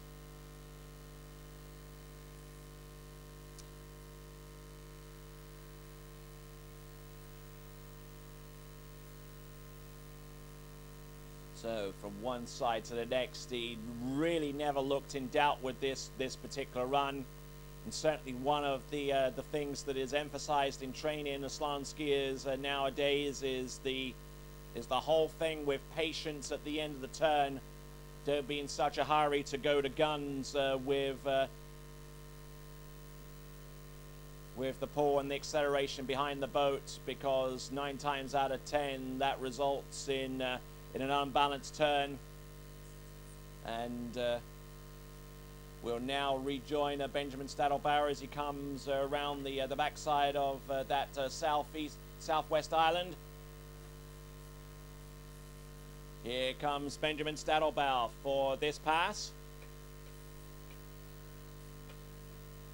Entrance gate buoy number 1. Over the ski round number 2, and down he goes, Benjamin Stadelbauer in the water, having scored 1 1/2 for his effort there. We'll slow it down to 1/4 speed so that you guys, especially in Switzerland and in particular Eurolock, can watch and marvel at the skiing courtesy of Benjamin Stadelbauer. However, as good as it is, it was early enough to get him 1 1/2, and the ski started dragging a little bit as he came into number 2. The water started to break ahead of his toe. Tried to get that ski carved around too much, and down he went. And Benjamin Stadelbauer, that's 1 1/2 on 11.25 meters. And as Benjamin Stadelbauer swims towards the shore, we'll bring on our next competitor.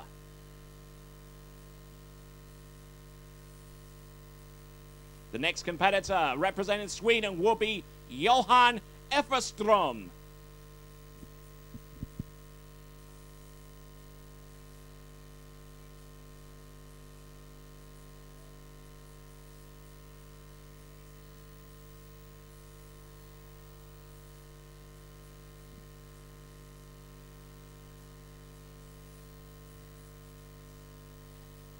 Okay, Johan Everstrom deciding to go in on 13 meters for his opening run.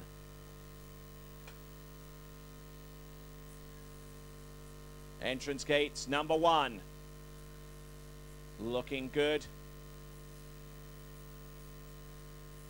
Round 1, 2, 3, 4 on 13 meters. Pretty gutsy move to go in on this this pass this early on. So Johan Everstrom will take a look at this once again via our action replay.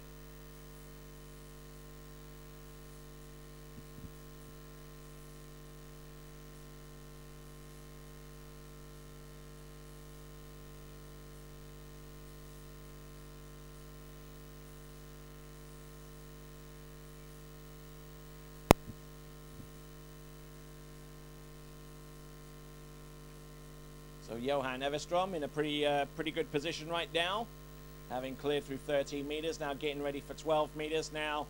Now there's certainly a lot that can be said for going in on a passer later. It gives the skier more energy for the more intense passes, but it does carry the obvious risk that the pass later is a lot harder to clear cold off the dock. But Johan Everstrom doesn't have to worry about that so much now, because he's about to come back into the course on 12 meters for his next run.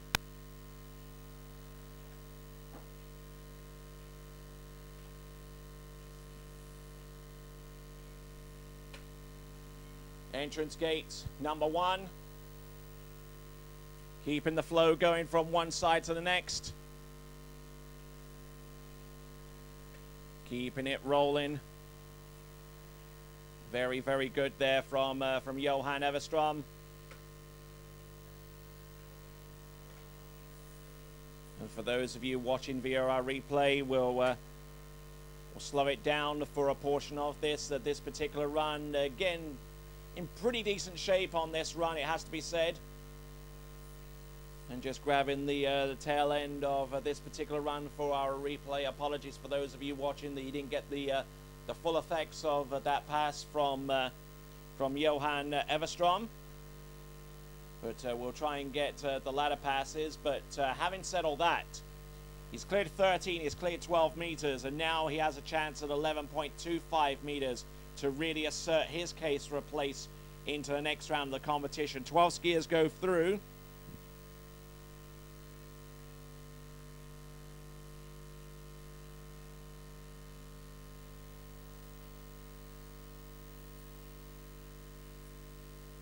So in the Series 1 competition, we have 13 skiers, so it makes sense to assume that we take 2 outside of the Series 1 to make it through to the next round of the competition. Or maybe not. Look at this, coming through. Entrance gates, buoy number 1, looking and go round number 2. Rocking this pass, round number 3, keeping the flow going. Oh, and on the back foot and down in the water there, that is a Johan Everstrom. We'll take a look at this pass in a little bit of detail there, and just on the back foot there, and just unable to continue on with that particular effort. Again, a pretty decent turn off number 3 into number 4, and just did not quite work out for him towards the end. As we'll see him swim towards the shore. 11.25 meters there, however. That was a score of 3.5, which does put him in the lead in this series.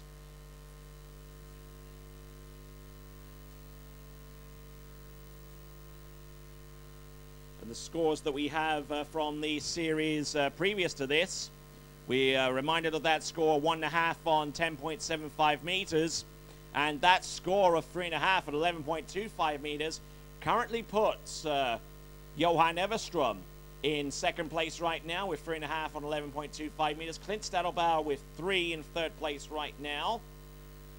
And then we got Herman Beliaku with 2.5 on 11.25 meters.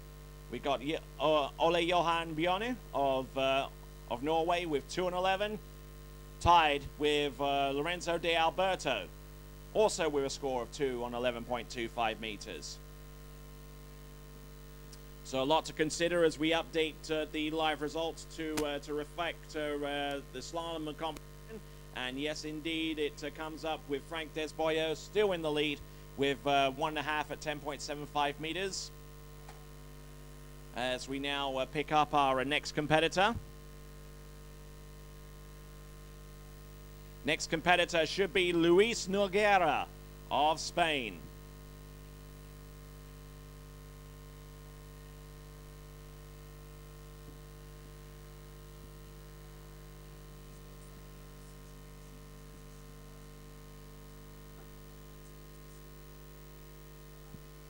All right then.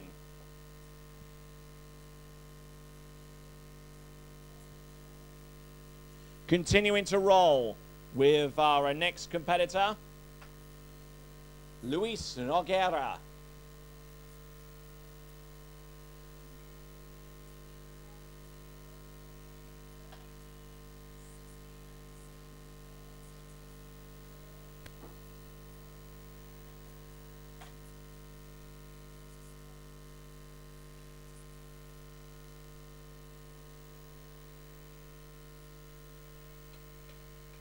Here comes Luis.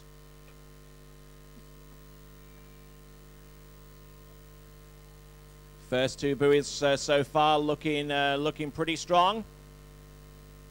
Round number 4. Round number 5, round number 6, looking very, very strong indeed, Luis Noguera.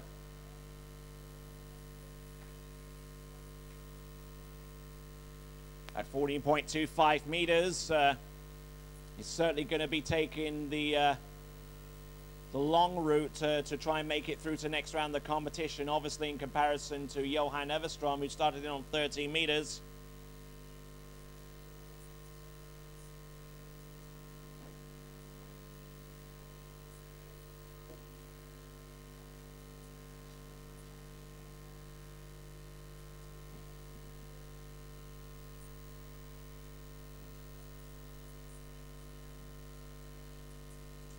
Ok, folkens, mine damer og herrer, dere som nå kommet til her på SIAP, Europa- og Afrikamesterskapet. Vi i menn serie 2 slalom, og skal fortsette nå med Luis Noguera fra Spania, som har kjørt gjennom 14 meter linelengde akkurat nå. Okay, now we pick the boat up again as it comes off the island. Luis Noguera coming in on 13 meters.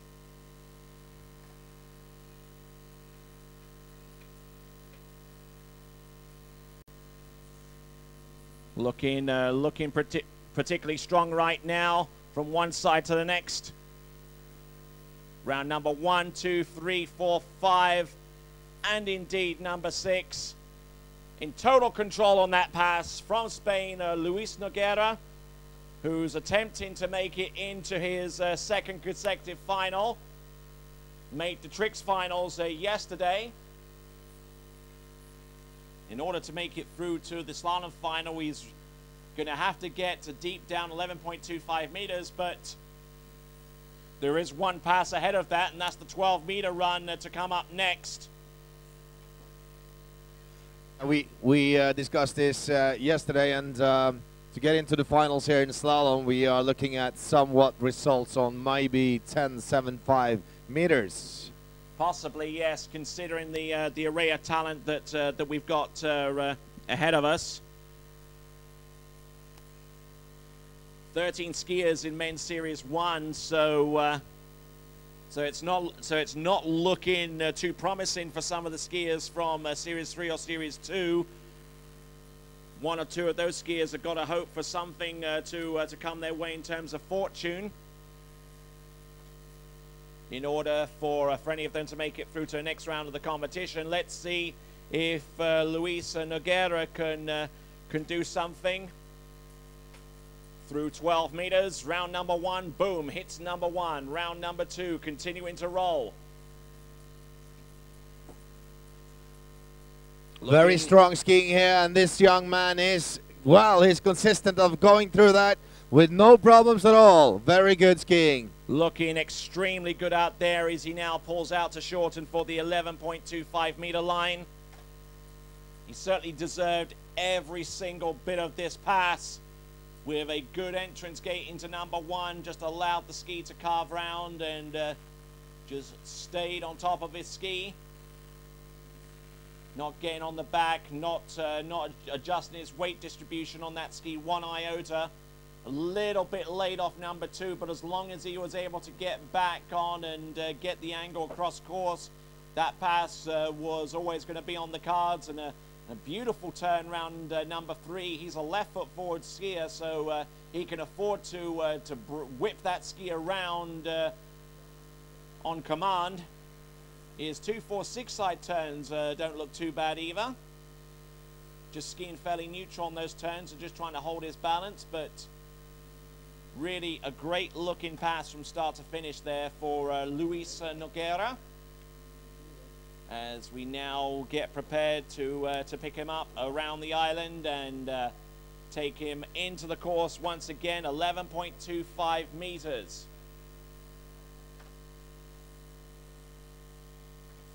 Okay, here he comes back now, 11 meters, 11.25. This is actually, the rope is shorter now than what it is out to the buoy. And yes. He lets go around that number two. That will put him into 1.5, maybe one quarter at 11.25. Yeah, he's going to score a half a buoy for that performance there. 1.5 on 11.25 meters. He doesn't get a bad turn, but he got on the back foot and just took a big old hit and managed to get across the wakes, get the ski just outside number two, but not in a good enough shape to continue on. And that could well be a quarter of a buoy there based upon what I've just seen of that performance in the slow motion replay. So we'll find out the final result there in just a moment for Luis Nogueira. But that doesn't make too much of an impression upon the leaders right now, because still in the lead with 1.5 at 10.75 meters is Frank Desboyer.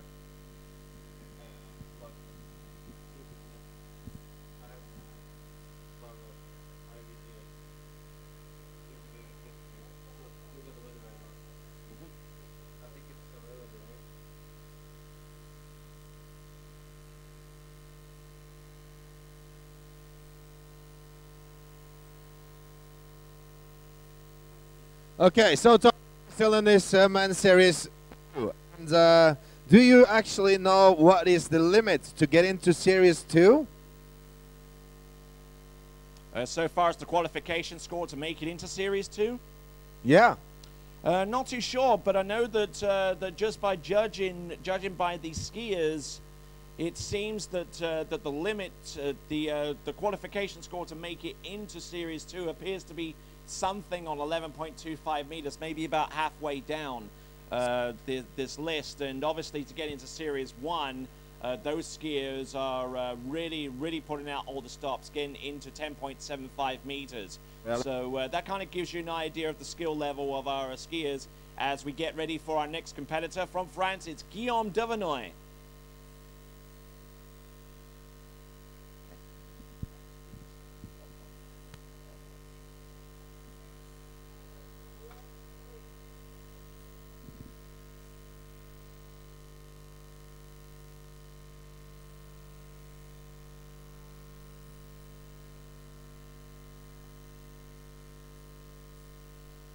Okay, here comes Guillaume Devenoy.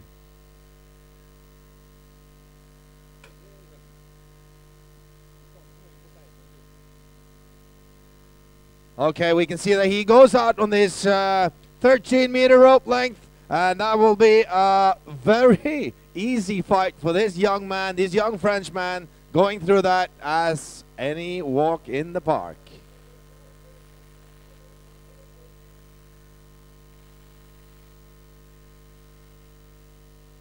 Yes, and Guillaume Devenoy, fantastic effort thus far through the slalom course.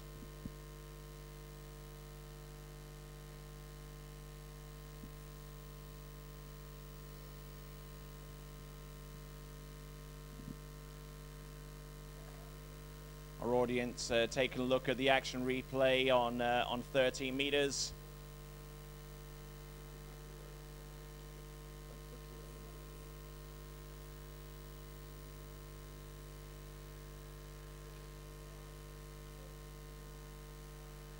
meters is coming up next for Guillaume. Shouldn't have any problems at all getting through this particular run. As we now rejoin the live action via our webcast, as the boat turns around the island and it gets ready to bring Guillaume Devenoy back in towards the slalom course again, 12 meters.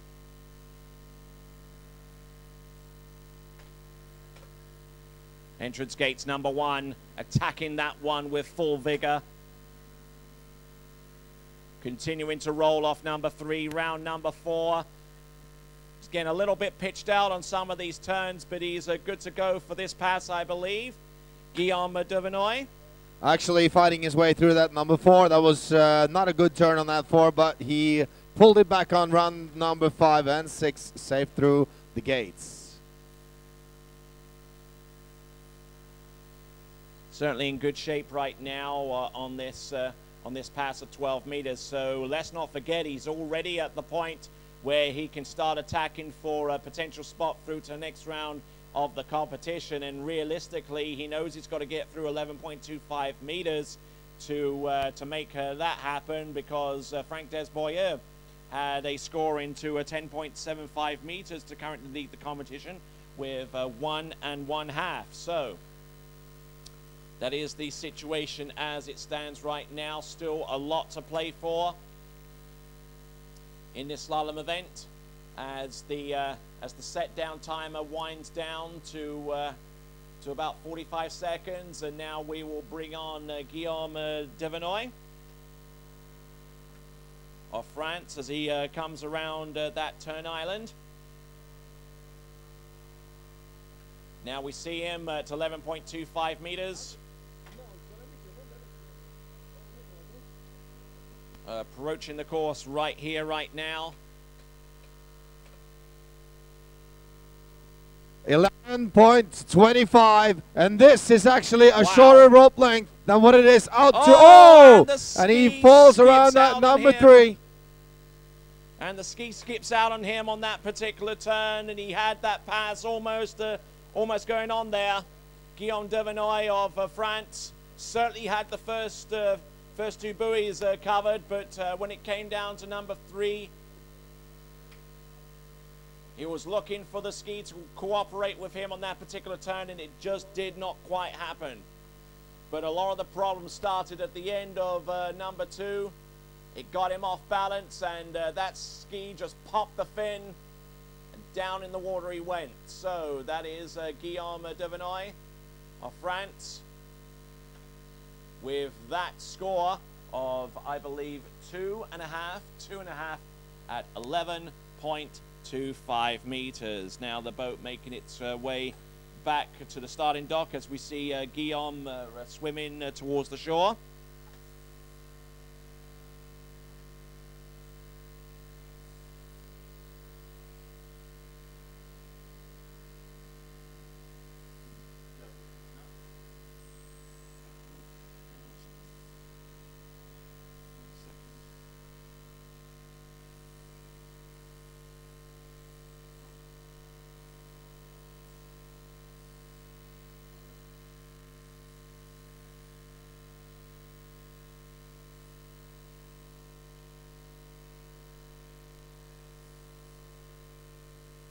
Okay, ladies and gentlemen, we continue to roll on, and we're currently looking at the radar now for some weather approaching us in Skarnes, and it looks for pretty bleak reading right now. Those shades of green, those shades of yellow and orange indicate a low pressure system entering our area, and unfortunately that could spell a few raindrops and maybe a delay in this event, but we'll cross that bridge when we get to it, as we get ready for our next competitor, Ronko Petri of, I believe, Finland.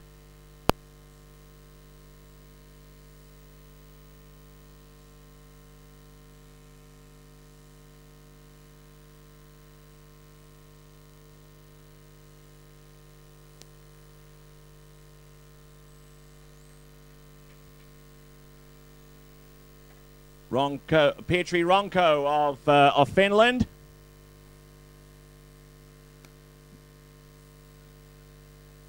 Looking okay on the opening portion of this run.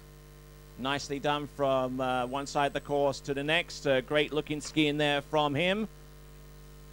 As we look on this pass once again for Petri Ronko, 14.25 meter start.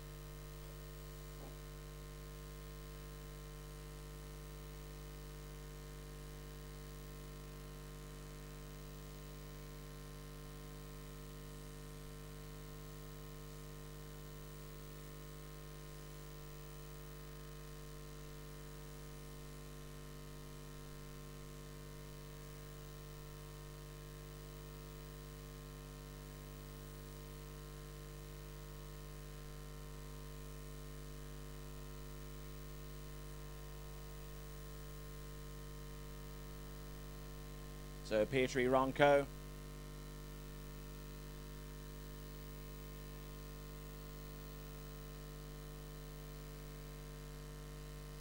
Okay, Petri Ronko coming back into the course. There, our webcast audience once again looking at the system coming ahead as we now get ready for Petri to come into the course on this next run.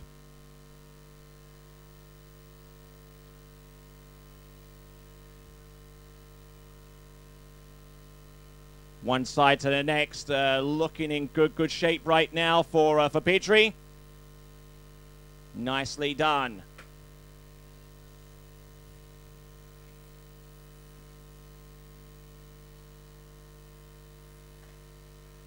"30 meters on that second run, appearing to be in exceptional shape right now.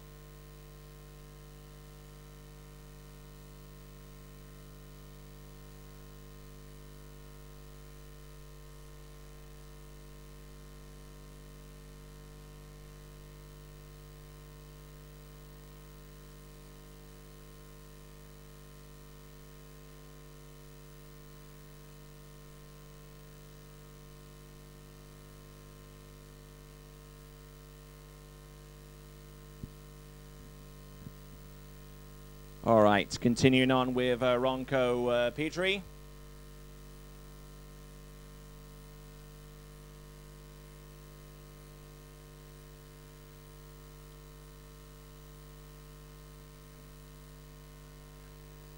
Approaching the course right here and now for the next run.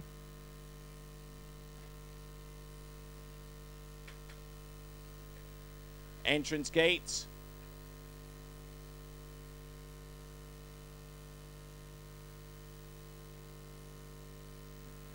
Not looking too bad. A 14.25 meter pass to start off with, and 13, and now this is 12. And Ronko Petri. Petri Ronko, I do beg your pardon, from Finland.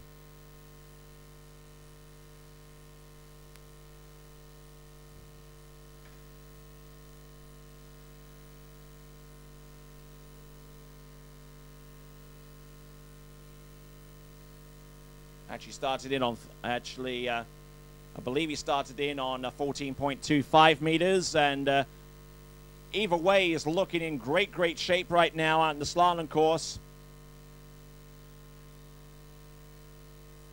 So upon that pass, I believe he's now going to get ready for 11.25 meters, and right now, still in first place with 1.5 at 10.75 meters is Frank Desboyeux, and the closest that we've seen right now is 4 and 11.25 meters, courtesy of Jeremy Coulot of Switzerland.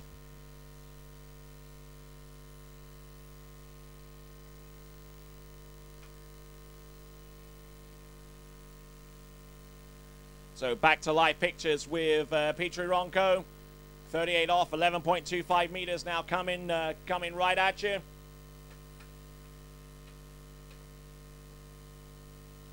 Entrance gates, round number 1. Round number 2 on 11 point. Oh, he gets the start that he needed. Come on, keep on going. He's round number 4. Can he get round number 5? Yes, he can. And can he get round number 6? Yes, he can. Beautiful stuff from our Finnish competitor, Ronka Petri there. Fantastic skiing.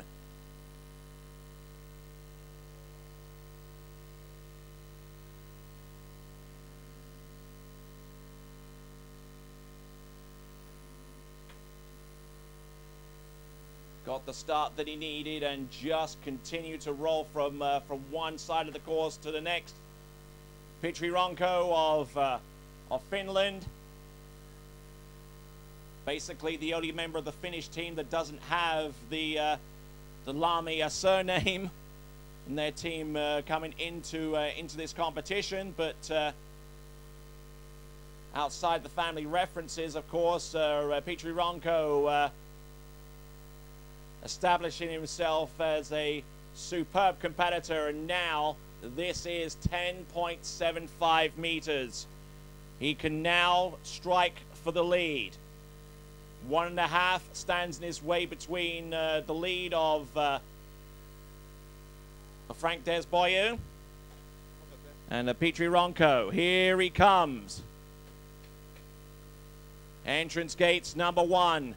Gets the turn. He's round number 2. Can he get to the wakes? Yes, he can. He now has the lead for Finland. This is Petri Ronko.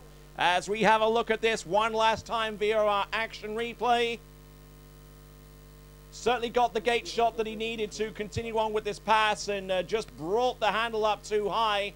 Took a big old hit, and from here on in, it was basically a battle of survival across the back of the boat in round number 2. Tried to get that ski rolling again in a vain effort to get to number 3. He'll probably be a little bit disappointed with that from a performance standpoint, but it is enough right now to keep him in the lead. We won't know if that's enough to make it through to the next round of the competition. In fact, we won't even know that until about maybe 2 skiers in to the next series, which is Series 1.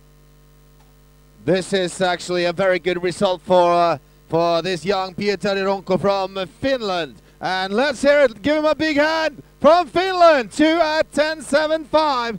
2 på 10.75 altså. Det er faktisk, mine damer og herrer, det er faktisk 75 cm kortere enn ut til And I understand that score at 2 at 10.75 meters ties the Finnish national record. And that he broke last weekend as well. So he is on good form right now. And if that score holds up as the lead through to the end of this series, and at least 2 skiers into Series 1, he could find himself with another opportunity to break it as a skier in possibly the men's slalom final. We'll just have to wait and see. Can you confirm that, Tony, that that's actually a Finnish national record? He ties his own Finnish national record, which he set last week with the same score. I got it.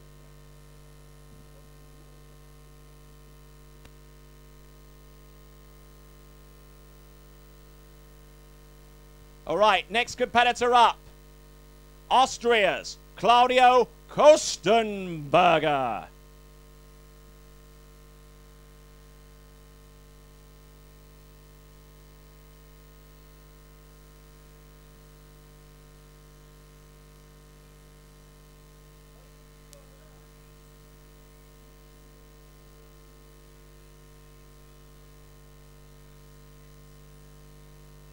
Claudio Kostenberger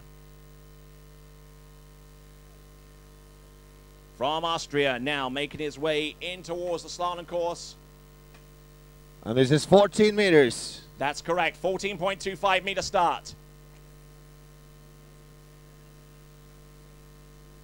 Looking very strong there around number 4. This is a big, strong skier from Austria, Claudio Kostenberger. You're certainly right about that. Claudio Kostenberger from Austria. We'll take a look at this action replay. really looking to try and establish himself as a viable slalom competitor, as well as his great skill on the jumping ramp. Certainly had improved performances this season in both events, starting to come into his own.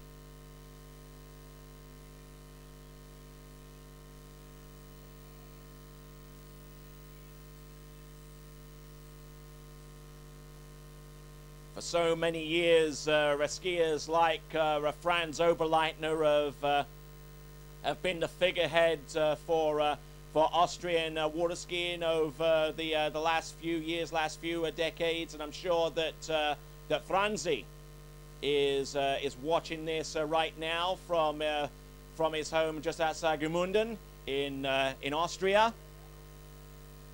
And we'll see what Claudio Kostenberger can do on the 30-meter pass.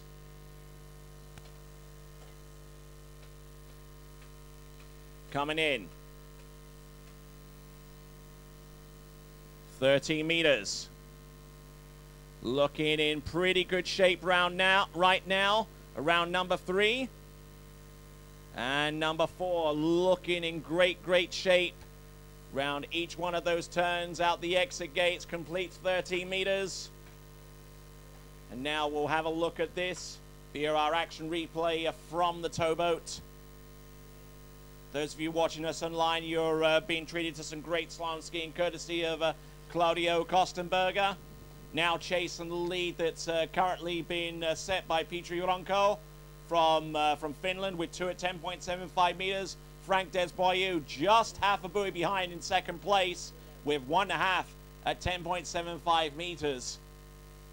Still an outside chance for those scores to make it through to the final, but they've basically got to stay in the top 2 right now for the entirety of the remainder of this Series 2 and hope that something happens so far as fortune comes their way with at least 3 skiers in Series 1. So far, so good for Claudio Kostenberger. He's run through 14. He's run through 13 meters. Comes around the island and gets set for 12 meters now. Claudio Kostenberger. Yeah, and we saw that 13 going through that very strong. And this could be his very easy pass on his 12. Look at that strong skiing. Yes, indeed, but he can't afford to make too many errors.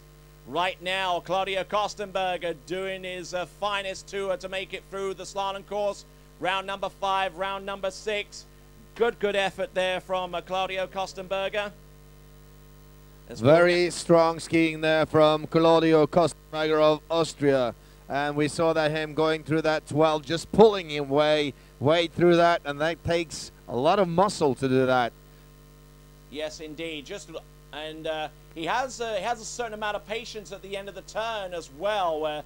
Certainly one thing to possess strength and to possess height, both attributes that Claudio Kostenberger has, but it's another thing entirely to possess the technique and also the patience to allow that ski to come off the backside of that turn, establish its angle first, and then give it the beans.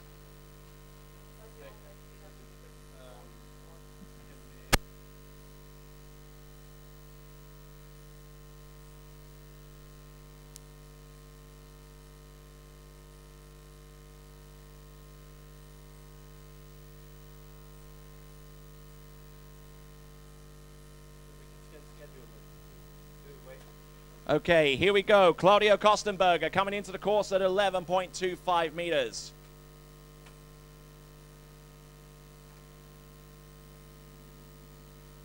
Here he goes. Round number 1, round number 2. He's really looking to rocket through this pass. Round number 4. Can he make it round 5? And inside 5. Whoa. Flips himself off that to ski. Claudio Kostenberger disappointed with that effort, and we will see towards the tail end of this pass where it started to go pear-shaped for him. Round number 1. Looked in pretty good shape, although he was a little bit stalled off the turn and still had plenty in hand to run this particular pass. But just bringing the handle up a little bit high and losing his balance into number 3, and that's where the dominoes started to fall for him.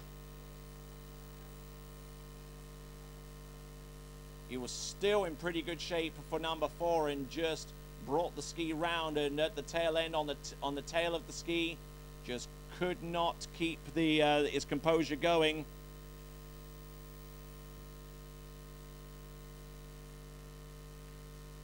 And Claudia Kostenberger, that is all she wrote with that score, just outside the 5th buoy on 11.25 meters.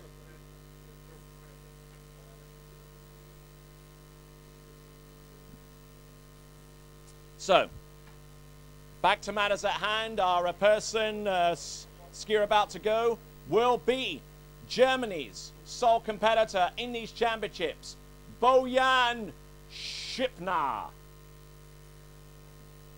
Yes, indeed. And I just spoke to a couple of friends up here on the roof that this young man is capable of going through that 11, and he has done that right here on SIAP at training. So here comes Bojan. Opening pass. Looking pretty strong right now for Bojan Šipna. 40.25 meter start. Looking okay. Round 1, 2, 3, 4, 5, and indeed number 6. Very easy skiing there from Mr. Šipna, which goes through that 14 as any training run. He should do this. Well, let's have a look on his 13, and he's got this distinguished style with his shoulders very leaned backwards and very easy on his upper body. Let's see if he can go as calm on this 13 and 12. Certainly knows how to carve his ski from one side to the next, and Bojan Šipna, as capable a slalom skier as he is a jump skier. We'll see him later on in the jump event. Don't forget, Bojan Šipna won a medal at the European Championships last year in the jump event. So he's looking for maybe a medal color slightly higher than the one that he had from London last year. And we'll see what he's capable of doing with this next pass coming up. This should be 13 meters for Bojan Šipna. Here comes Bojan Šipna on the 30-meter line. Working his way from one buoy to the next. Keeping the flow going. Round number 1, 2, 3, 4, 5. And number 6. Number 6 there, the 6 buoy count there for Bojan Šipna. As we'll take a look at this once again.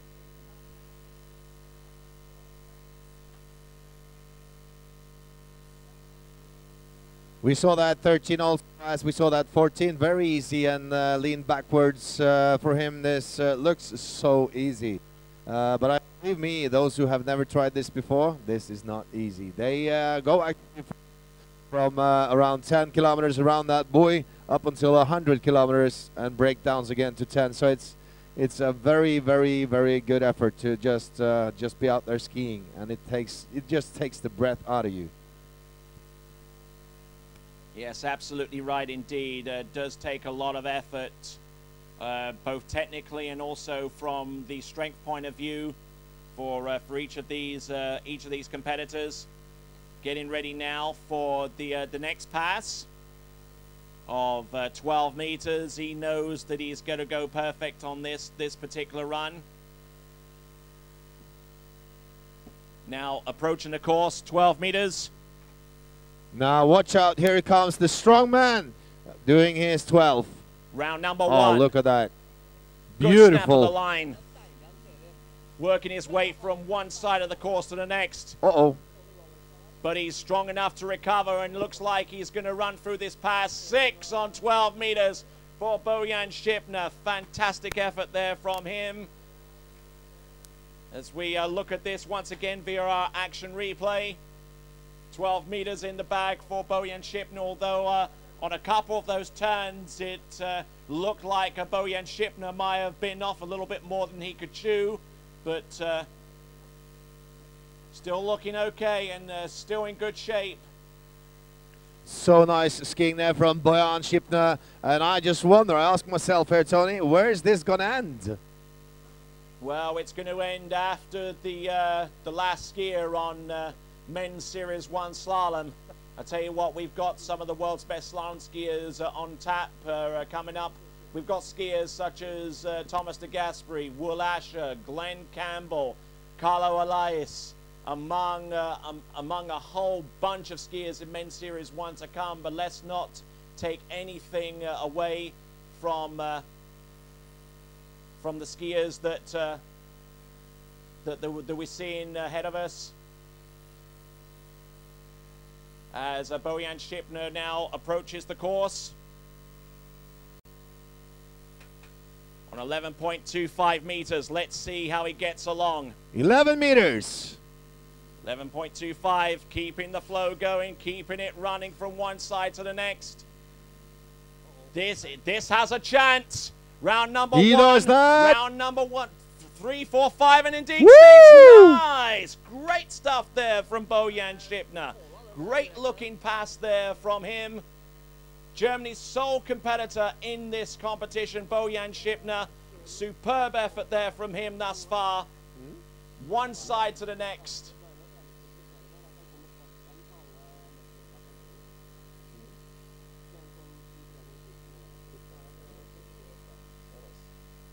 All right, so Bojan Šipner, actually the third person to go down to this 10.75, isn't it? Right, Tony? Absolutely right. So we've got Petri Ronko from Finland is still in the lead with 2 at 10.75 meters. We've got Frank Desboyeux with 1.5 at 10.75 meters. So we've got those two thus far, and Bojan Šipner automatically in third place right now, on the strength of the fact that he is the third person in this competition thus far to run 11.25 meters. Now is the main challenge. Can he take the lead above two buoys right here, right now for Bojan Šipner? Right, you said it, 10.75 in the lead, 2. He needs 2.25 to go up in the lead. 1, come on, fight your way down there. 2. And 2, and that's that's a tie. all she wrote there for Bojan Šipner. Good effort there from him. Although he's left the door potentially wide open for someone to exceed that score of more than 2. We have a look at the action replay on the final part of Bojan Šipner's performance. A little bit loose into number 1. Just really couldn't get that ski rotated enough to give himself an early shot into number 2. Although, credit him for trying, he realized that the game was up at that point, and Bojan Šipner skied for the wakes with plenty of room before the next set of boat guides to record 2 at 10.75 meters, and that represents a tied lead between himself and Petri Ronko of Finland.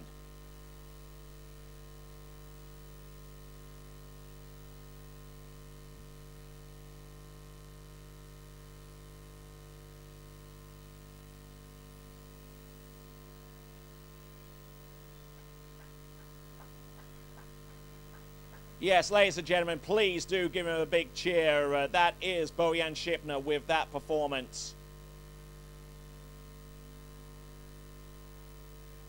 So we're still keeping a watch out on the weather, folks, as it starts to make its way in towards Skarnes.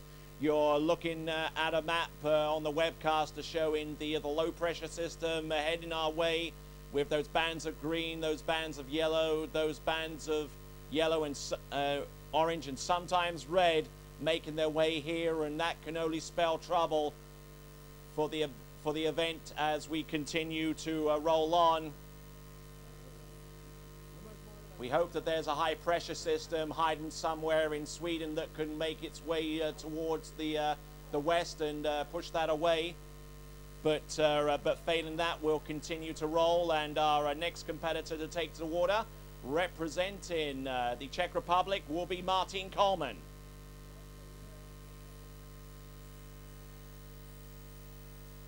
Okay, Tony, so we know that the world record set is actually two boys at 9:75. That's amazing. Just almost impossible to imagine. But Well, you see the arena right now is actually set for a world record, and we have people here who has actually skiing through that 10:25 on training. Yes, indeed. And Martin Coleman might be asking a little bit much for him to actually get close to that mark right here and now, but he's certainly going to give it a try.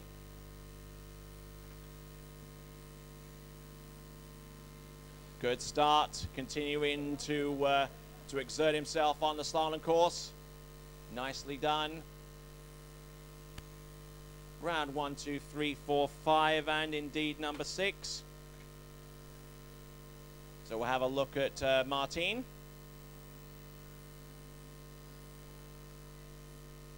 Looking in great shape thus far in this competition. I believe he's made it into at least one final thus far in the tricks event.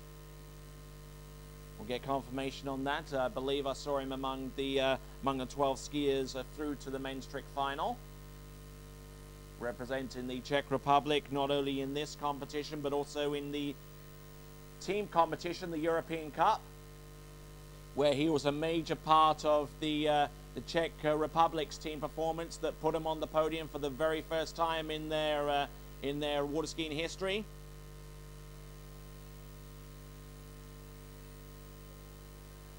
So Martin Coleman checking it out on his opening pass of 14.25 meters, and now getting ready for the next run of 13 meters or 32 feet off the standard 75-foot line.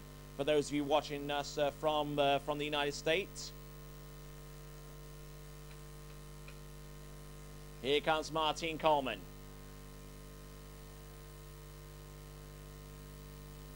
Good skiing thus far. Round 1, 2, 3, 4, 5, and number 6. So good effort there from Martin Coleman. As we watch this once again from the action from the boat in slow motion.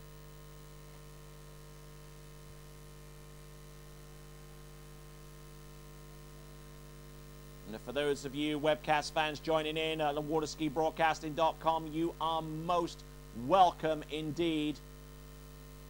Watching the coverage here from SIAP in Skarnes, Norway. Watching Martin Coleman here on a Friday afternoon.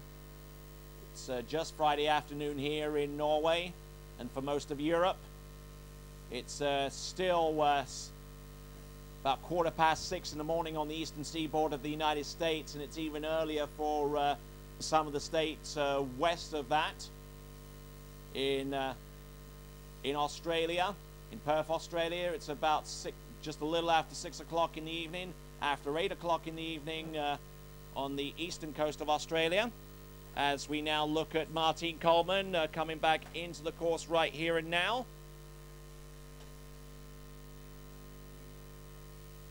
Here he comes. 12 meters. Yeah, 12 meters. Oh, on the back of the ski, he's really going to have to struggle to get this run down. He's round number 4. Round number 5. Can he make it outside number 6? Yes, he can, but boy, did he have to work on that pass to make it through. So, we'll have a look at Martin Coleman on this particular run.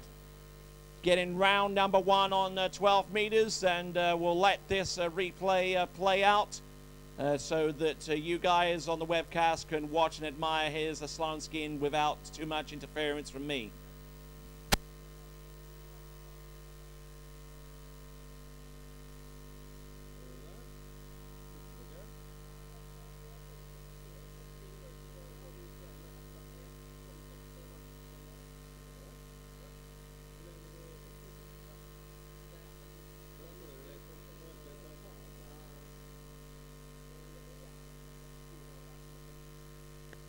So, tail end of this pass at 12 meters now. Martin Coleman now has a chance at 11.25 meters. Now, not too sure what the Czech record is. I believe it's something on 10.75 meters, may even be at 10.25 meters. I'm reminded of the slalom feats of Adam Saddlemeyer, but we'll see how he gets along. This is Martin Coleman. Entrance gates number 1, continuing to roll round number 2. Can he continue to keep on going round number 3? Oh, this is the turn that he needs. He's round number 4. Round 5, oh, come on! Get round number 6? Oh, and he tries, but unfortunately doesn't have contact with the handle to get around that buoy and get a score thereof. So it looks like Martin Coleman is going to have to be satisfied with 5 at 11.25 meters. Being that as it may, it puts him currently in 4th place right now, because the top 3 scores at this moment in time.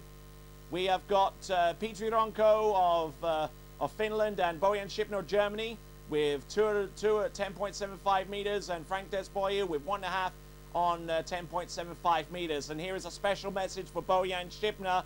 Bojan Šipner, can you please make your way to the Secretariat's office at your earliest convenience? Bojan Šipner, to the Secretariat's office at your earliest convenience. Thank you very much. All right then, next skier to take to the water, representing Slovakia. It'll be Martin Bartowski.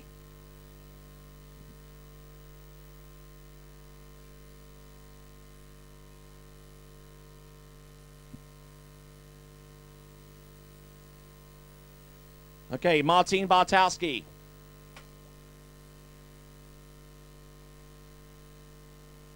Not looking too bad so far.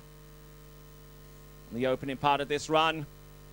13 meters he's decided to go in on. Not looking too bad, and great skiing there from him, Martin Bartowski.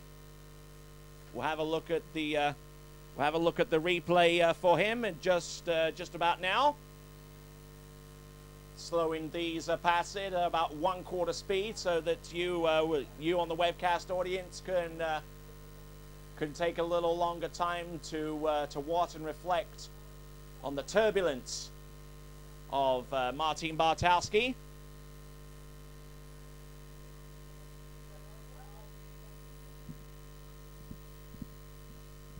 So nice skiing so far from Martin Bartowski of Slovakia, their sole competitor.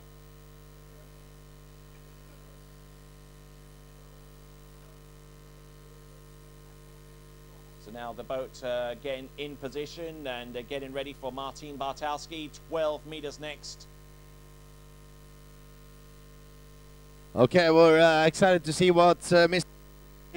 will do here at this preliminary round in the European and African Championships.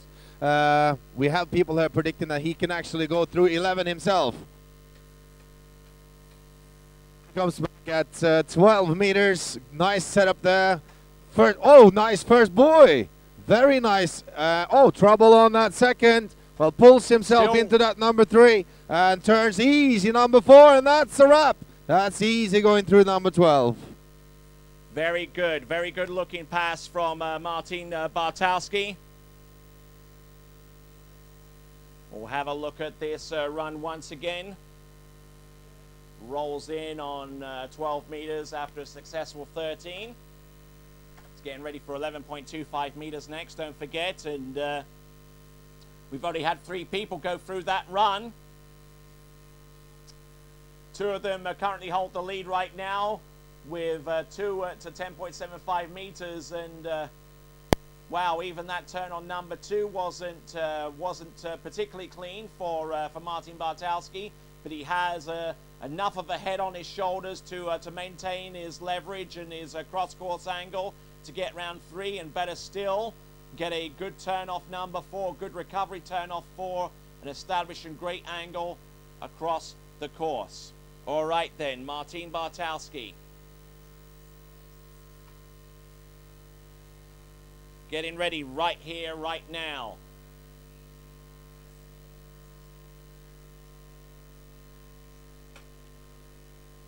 Let's have a look at that first boy, and that's a good one. Good number 2. This is going to be a 6 score. Yes, it will. Look at this bull. Wow. Come on, Martin. Round number 5 and round number 6. Oh, beautiful. Yes. Beautiful run there from Martin Bartowski.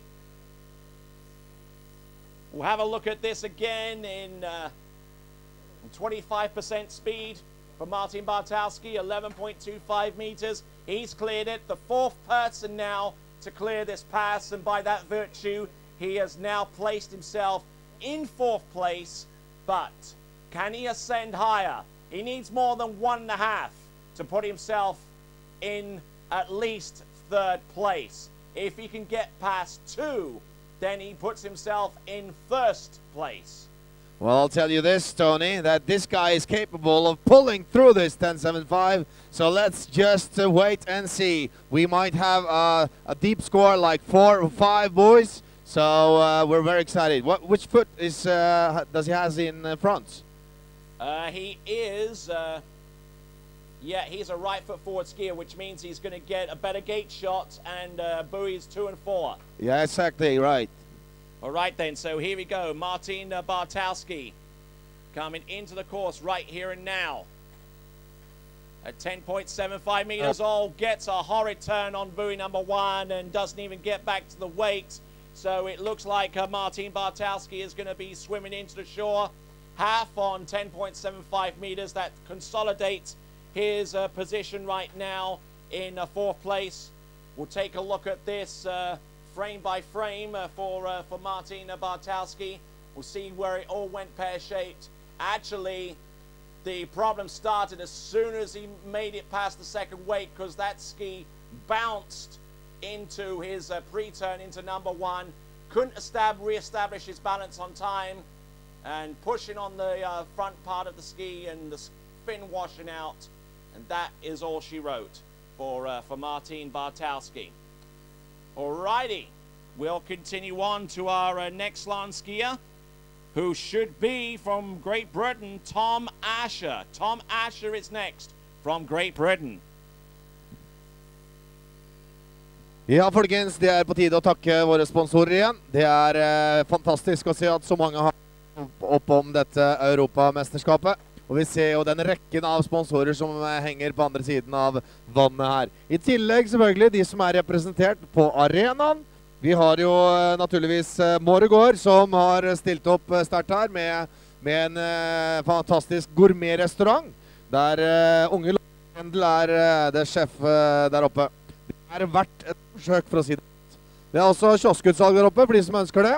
Og så har Glommen bil også på plass med de nyeste Hyundai-modellene. Right now, Thomas Asher, Great Britain coming in on 14. 14.25 meter start, you're correct, Ola. Round number 1, round number 2. In great shape for number 3. Still looking good for 4. And indeed, number 5 and 6. So Tom Asher getting through that opening pass, looking very neat indeed out there.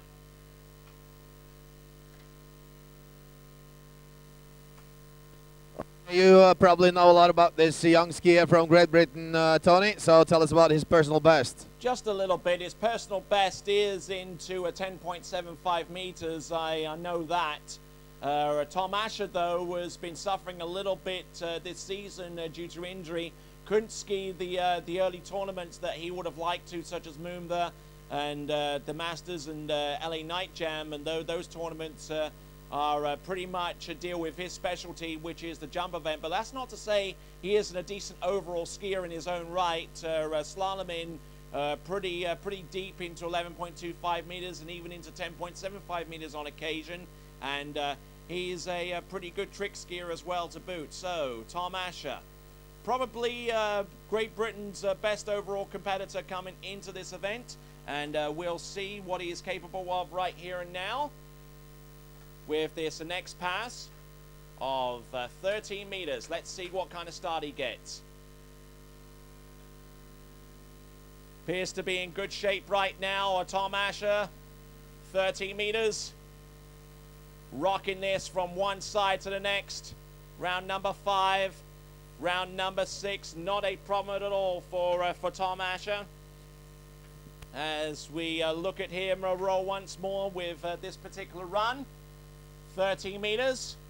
And we have quite a few fans joining us from the United Kingdom, especially those from his home club of Hazelwood Ski World just outside Lincoln, and his uncle Tim Hazelwood no doubt is watching this event, as well as Kate Hazelwood, as well as her sons Will Oliver and Dan Oliver. They're looking at the webcast right now. I'm quite sure with immense interest to see if Tom Asher can work his way through this next pass of 12 meters coming right up.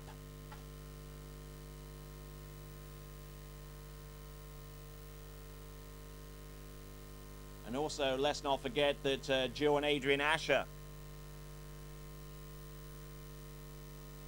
are watching this as well with great interest.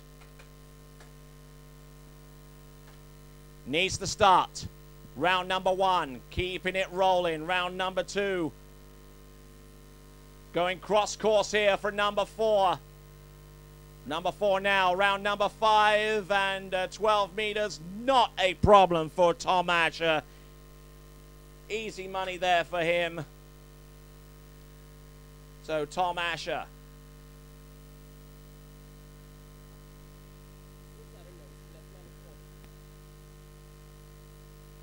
We'll look at this action replay for Tom Asher. This particular run on 12 meters.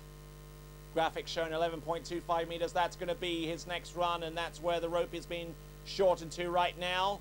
For you guys watching the webcast on waterskibroadcasting.com.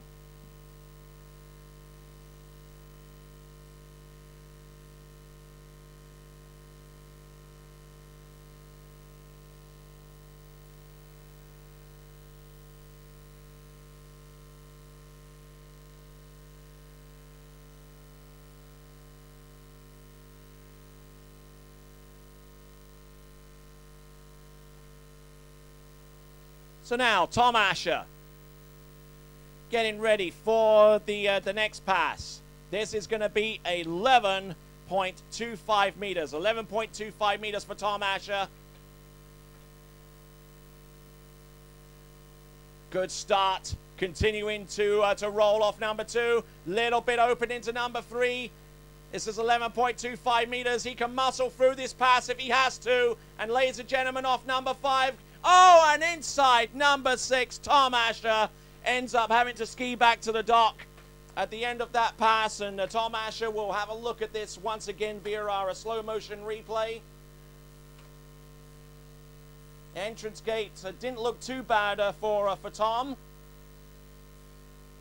Little bit over the ski. That's one of the characteristics of his slalom technique. Brings the handle in and tries to keep his body weight shifted towards the front of the ski. However, from time to time, that technique may sometimes be his undoing, because the ski stops at the end of the turn and doesn't really get going again until he makes the adjustment to send his weight towards the back.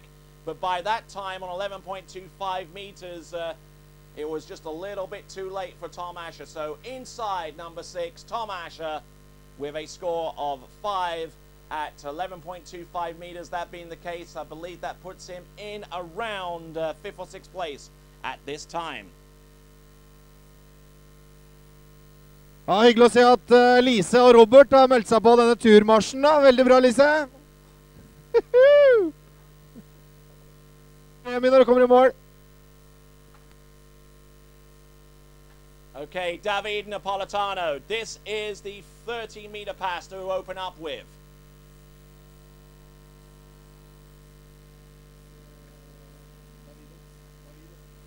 Nicely done. Opening pass of 13 meters. Still needs to be very, very composed, very much on the ball here. David Napolitano through the exit gates. looked very confident on that 13-meter rope length, and he's going to be back on 12 meters. And this also one of the top slalom skiers capable of actually maybe taking a ticket into the finals. And left himself very open into buoy number 1 on that 13-meter pass. Hardly got any angle at all across the back of the boat into number 1. Obviously slalomed and started at 30 meters before, and probably confident enough to where he doesn't really have to put that much effort into 13 meters, but either that or he's gotten such good residual angle out the turn that he really just doesn't need too much leverage, or he's just really trying to control his speed. Could be several schools of thought as to why he's doing that, but it ain't going to matter for too much longer, because when it comes to 12 and 11.25 meters, anything like that, and that could send him into an early bath. All right then, we have got David Napolitano coming into the course right here and now with this next run. 12 meters. Boom, hits number 1. Nicely done. Round number 2, continuing to go with the flow. Round number 3, good to go. Round number 4, continuing to roll into number 5. 12 meters in the bag. No shadow of a doubt whatsoever with that particular run for David Napolitano. As we look again for the benefit of our webcast audience around the world, this particular run on 12 meters. Absolutely no problems whatsoever for David. Time now is just a little after 12:30 here in the afternoon in Skarnes. On the eastern seaboard of the United States, it's just a little after 6:30 a.m.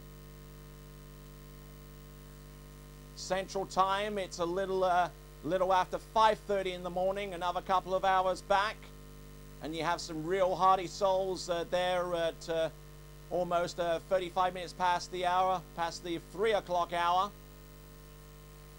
And on the other side of the world, our Australian friends in Perth are enjoying some good skiing over some dinner at 25 to 7 in the evening and 25 to 9 in the evening on the east coast of Australia. So we will continue on with David Napolitano on 11.25 meters. Let's see how he gets along. Round number 1. Oh, he's really going to have to work this pass. He's down on distance, and now he's really going to have to get round number 4 and just collapses around that turn. So David Napolitano trying to get some weight forward on his ski to get it to turn, and unfortunately it didn't really do too much for him. Round number 1 and bringing the handle in, and there was still a little bit of a delay there.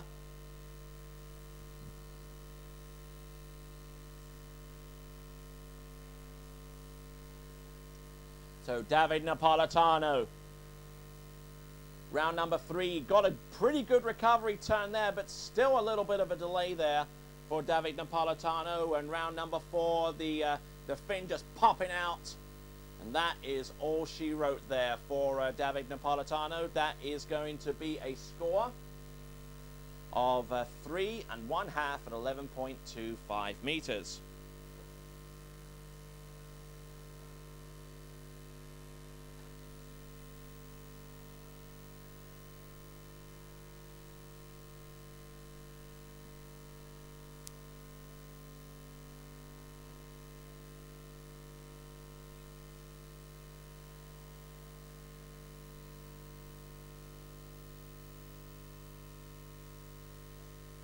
Okay, as we continue on with this event in Skarnes, those of you watching the webcast are seeing a enlarged camera view of the starting dock, and in the smaller image you'll see the weather radar with the rain and the inclement weather heading towards our way.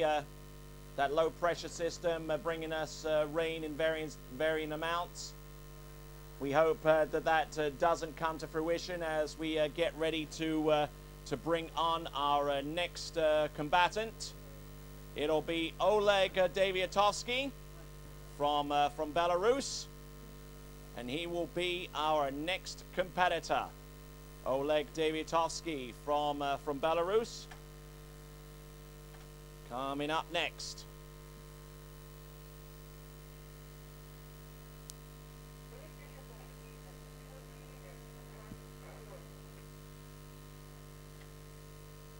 .25-meter start for Oleg Daviatovsky.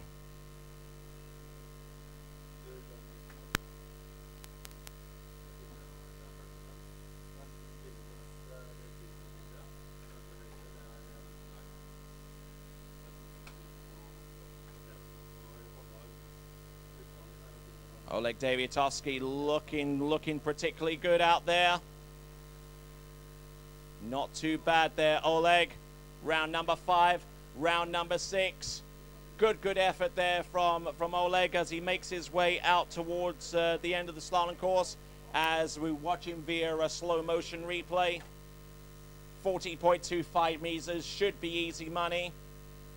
And those of you watching the webcast are delighting in some of the action from Oleg Daviatovsky. Now, not too sure how many people from Novopolotsk in Belarus, or indeed the nation's capital of Minsk in Belarus, are actually watching this. But if indeed you are most indeed welcome. I'm watching Oleg Daviatovsky, the current world bronze medalist in the tricks event, and still, after 20 years of competing in the Europe and Africa Water Ski Championships, still one of the finest overall talents you will ever get to see. All right, Oleg Daviatovsky now. 13 meters, approaching the course right here and now.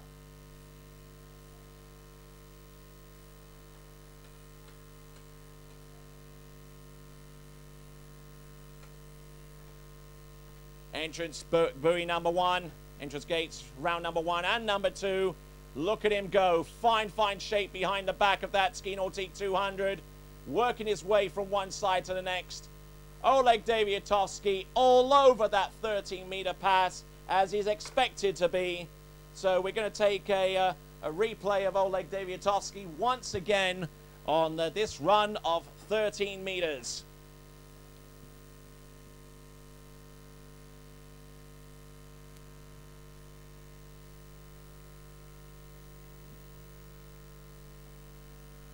Beauty of a run from Oleg Daviatovsky. I'll let the webcast audience sit back and marvel without my voice interrupting you. And we now get ready for 12 meters from Oleg Daviatovsky.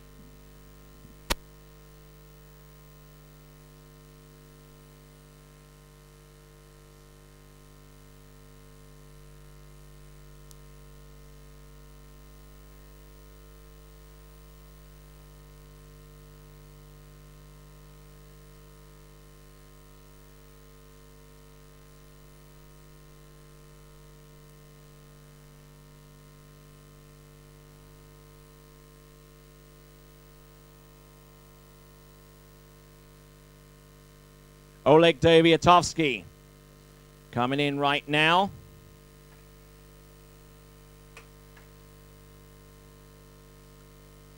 Continuing to get from one side of the course to the next. Round number 3. Oh, look at this. He pummels number 4. Good to go round number 5 and should have no problems getting round number 6. Oleg Daviatovsky. Great looking pass. 14-13, that was 12, 11.25 meters is coming up for Oleg. Have a look at that replay, Tony. You saw actually him sharing himself round number 5 with his hands in the air. So he was pretty confident with that 12 pass, I think. I'm not too sure whether he was waving in celebration. He's too intelligent of a skier to do anything quite that silly. But he certainly has a more fluid slalom style, and by fluid I mean not really totally strict on technique. And normally the school of thought with slalom skiing is you want to try and keep your hands and your arms fairly close to your body as you make your pre-turn and make your turn. But Oleg Daviatovsky going a little bit freestyle with that outside arm from time to time, and sometimes it works for him. Sometimes it doesn't. but in this this instance it does. And Oleg Dawiatowski now getting ready for 11.25 meters as we now transition to our live pictures with Oleg Dawiatowski. Here he comes. 11.25 meters, continuing to roll. Oh, horrible turn round number 1, and he goes down around number 2. Oleg Dawiatowski now swimming into shore, realizing that his potential chance of making it through to the next round of the competition may have just disappeared in a cloud of spray around number 2. But let's have a look at the action replay to determine where the trouble started. It started on number 1, high and on the inside with the handle. He did get to guns fairly quickly afterwards with good angle across the course. But when you make an error like that on 11.25 meters, it spells trouble with a capital T. And that is Oleg Dawiatowski with his score of 1.5 on 11.25 meters. All right, next skier up, representing Sweden, should be Oskar Wikström.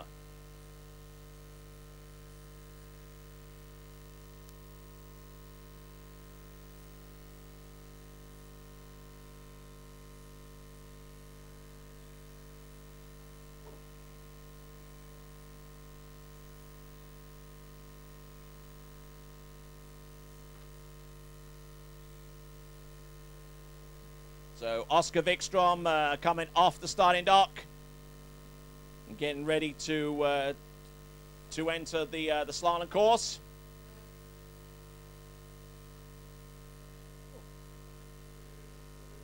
Okay, so this is our Scandinavian neighbor from Sweden, Oskar Wikström, coming in on his meter pass. Opening pass of 14.25 meters. Looking pretty good, looking pretty strong off number 4. Round number 5, he should have plenty of space to get round number 6. And we'll have a look at this action replay of Oskar Wikström from our Scandinavian neighbors of Sweden, for whom we kind of wish they could bring a little bit of warmer weather across the border towards Norway. No, in the form of a high pressure to get rid of the low pressure system that's coming off the North Sea right now. But great looking 14.25 meters, and we anticipate more of the same on 30 meters for Oskar Wikström. Ja, folkens, det er altså vår kjære nabo i øst som er på vann. Oskar Wikström, som altså kommer tilbake her nå på 13 meter line. Og for de som ikke er helt oppdatert på hva dette her dreier seg om, så er det altså slalom. Og avstanden fra midten av båten, eller midten av banen, og ut til bøya er 11,5 meter. Det er altså begynner å bli tight og trangt om plassen, men vi har allerede 4 løpere ned på 10,75. Ladies and gentlemen, back Oskar Wikström from Sweden. Now 13 meters. Let's see, goes through that gate and fights around his first buoy. Well, that's a pretty good setup for the first buoy. Second buoy, no problem. Third buoy is quite okay. Number 4, no problem. Number 5, easy. And 6 should be also very easy. Very good skiing there from Oskar Wikström of Sweden. 13 meters completed. Beautiful, beautiful start there from Oskar Wikström, who is our very last skier to go in Series 2. And then we're going to go on to Series 1, where we have 13 skiers. And a reminder that only 12 skiers go through to the next round of the competition, irrespective of whether they skied in Series 3, Series 2, or Series 1. It is just basically the top 12 scores, regardless of series. As it stands right now, we have a two-way tie for first place between Petri Ronko and Bojan Šibna. And you know, it's not going to take very much at all between those two competitors to maybe force a possible runoff for the next round of the competition, but we'll cross that bridge when we get to it. Here we go this is Oscar Wikström approaching the course right here, right now on the 12-meter line. Entrance gates number 1. Here he comes into number 2. Boom, hits number 2. Wonderful skiing thus far from Oscar. Round number 3, 4. Yes, he's going to do it. Nicely 6 done. points. Nice skiing, Oscar Wikström, Sweden. Oscar Wikström in fine shape. Started in on 14.25 meters. Made that pass, made 13. This is 12. At this level of slalom skiing in Series 2, 12 meters should be a formality. Although when it comes right down to it, 12 meters is anything but a formality. So let's see what happens now when he comes back at 11. Will this be, well, I can pop the big question. Will he make it through 11? Well, if he does, that will probably be his personal best. So, well, let's hope for it. I'm not too sure what the Swedish record is, but or who has it. I know that Mike Shaylander held it for quite a while with a pretty big score into 10.75 meters or maybe into 10.25 meters. We'll soon find out. 11.25 meters beckons for Oscar Wikström now.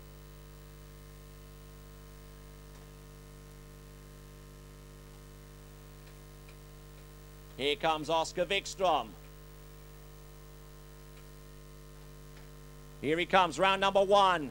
Gets not a bad turn. He's round number 2, and that is all she wrote there for Oscar Wikström as he skis in towards shore with 2 on 11.25 meters. That probably will not put him through to the next round of the competition, and he knows that all too well. So the very last skier has skied in Series 2. We will go into Series 1 in just a few short moments. So Oscar Wikström, the turn stopping on number 2 and just unable to continue on as we now get ready for Series 1 slalom skiing. Not too sure if we're going to take a little technical break at this time. Certainly no urgency from the starting dock or the boat at this time to continue straight on to Series 1, but we'll soon see at this point. Looks like they're going to switch out 1 or 2 officials. Ja, da det på tide å ønske velkommen til en hel haug med slekten opp her. Kari Tomter, velkommen. Hele veien fra Danmark, og det var jo hyggelig at du kunne ta turen hit da. Og flere med dere. Selvfølgelig dra med dere masse publikum, så blir vi veldig glad for det. Fordi alle dere som har kommet hit nå, så har vi kommet altså til menn serie 1. Og det runde 1, altså kvalifisering før finale. Og med runde 1, 13 løpere og høy kvalitet i slalom. Og Kari og Rakel og Ronny og hele gjengen, dere trenger ikke gå lenger, for det beste plassen å stå på rett ved siden av teltet der. Yes!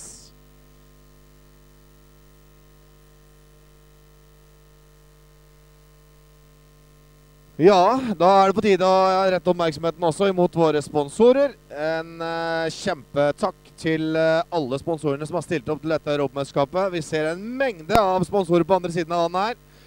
I tillegg så ser vi også at hele hoppet fylt av Glommen Bil AS.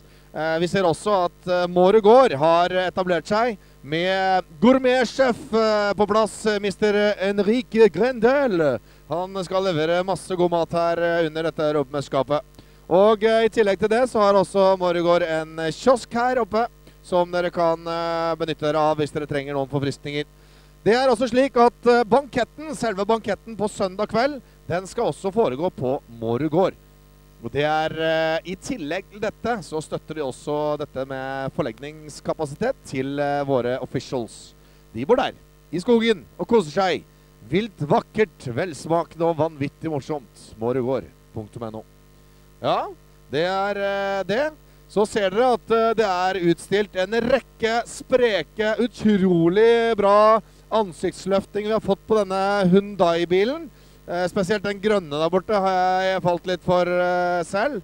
Og det altså Andreas Skøyen som daglig leder av Glommen Bil, som på plass her og skal selge EM-tilbud på spredt nye biler. Og jeg lover dere, det low price under disse dagene. Skriver dere kontrakt med Andreas i løpet av søndagen, så får dere sparer tusenvis av kroner. Det kan jeg garantere. Ikke sant, Andreas? Han helt enig, han står og nikker der borte. Tror jeg da. Håper det. Jeg har I hvert fall sørget for at jeg får meg en billig bil selv. Takk skal du ha, Andreas.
Ja, folkens, dere som begynner å storme til arrangementet her, det jo hyggelig at vi får en del publikum også.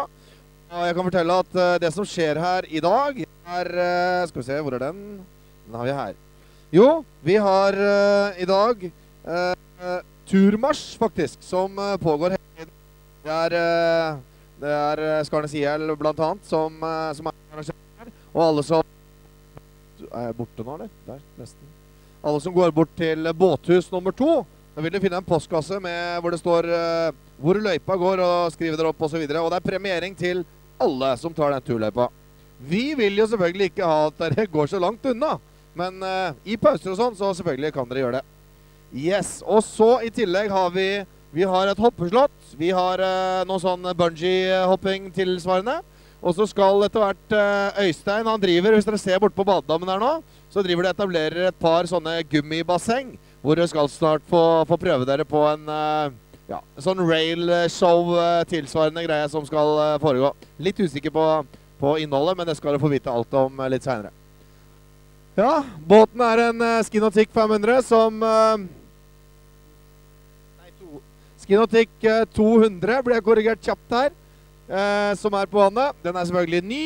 Og den den offisielle trekkbåten her under dette Europamesterskapet.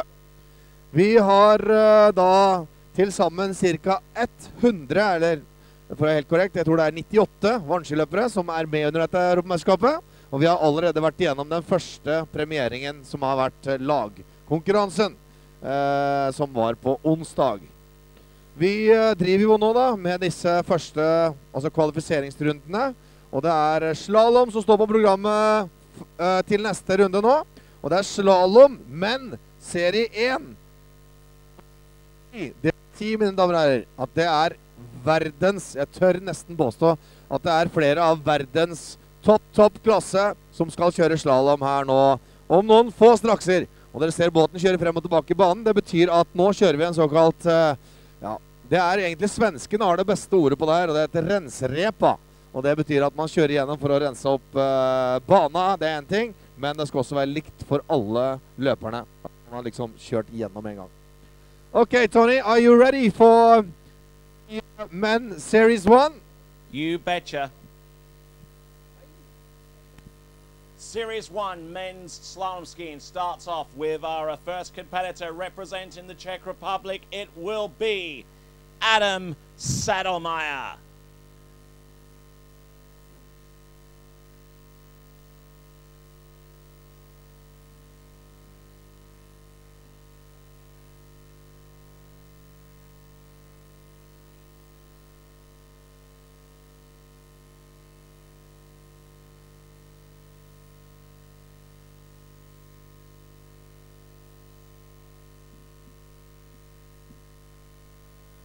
Okay, and Adam Sadelmeyer deciding to go in at 32 feet off the standard 75-foot line, otherwise known as 13 meters.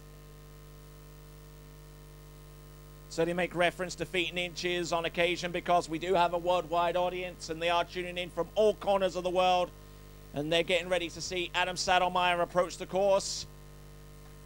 13-meter start.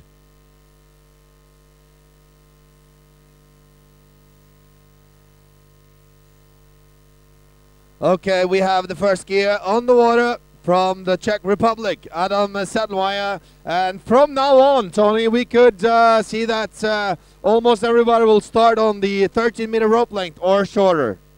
Yep, that could well be the case. Adam Sadelmeyer approaching the course right now. 13-meter start. Round number 1 and number 2, 3. Already round number 4. Great looking skiing there from Adam Sadelmeyer. Really roping that pass. 13 meters. And this is, ladies and gentlemen, this is the Men's Series 1 in this Europe and African Championships here at SIAP Skarnes, Norway. And these are the finest skiers, slalom skiers in the whole world, especially Europe and Africa, but also some of them are top world-ranked skiers. Okay, so here's the situation. 13 skiers currently on the list for the for Series 1. And certainly if someone was to take the lead now away from our two tied skiers that are currently in the lead at this point in the proceedings, that'll be Petri Ronko and Bojan Šipna. If a skier was to take the lead from them right now, that would represent the bubble score, so to speak. And if anybody was to ski beyond that, then they would make it through to the next round of the competition. Here comes Adam Sadelmeyer from the Czech Republic. Here he comes. Round number 1 and 2. Driving hard off number 2 into 3. Working his way 3 to 4, nice and loose into 4, 5. And this is 12 meters, folks. Makes it look impeccably easy. Adam Sadelmeyer now getting ready to shorten to the new line length of 11.25 meters.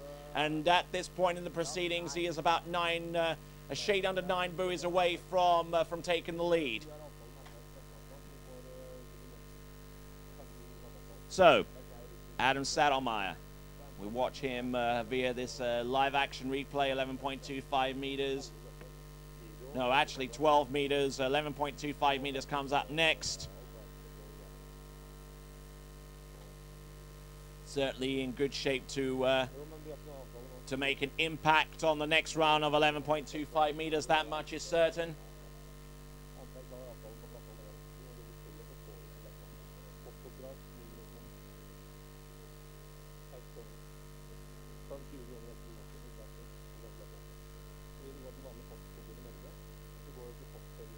So Adam Saddlemeyer now coming round the back of that island.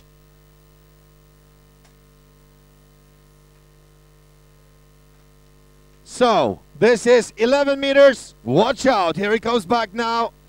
Fights on that number one. Look at him go. This 11 meters. We should not... this is going to be 1-6, boy. That's going to be spectacular. It is spectacular, and that is so easy going through 11.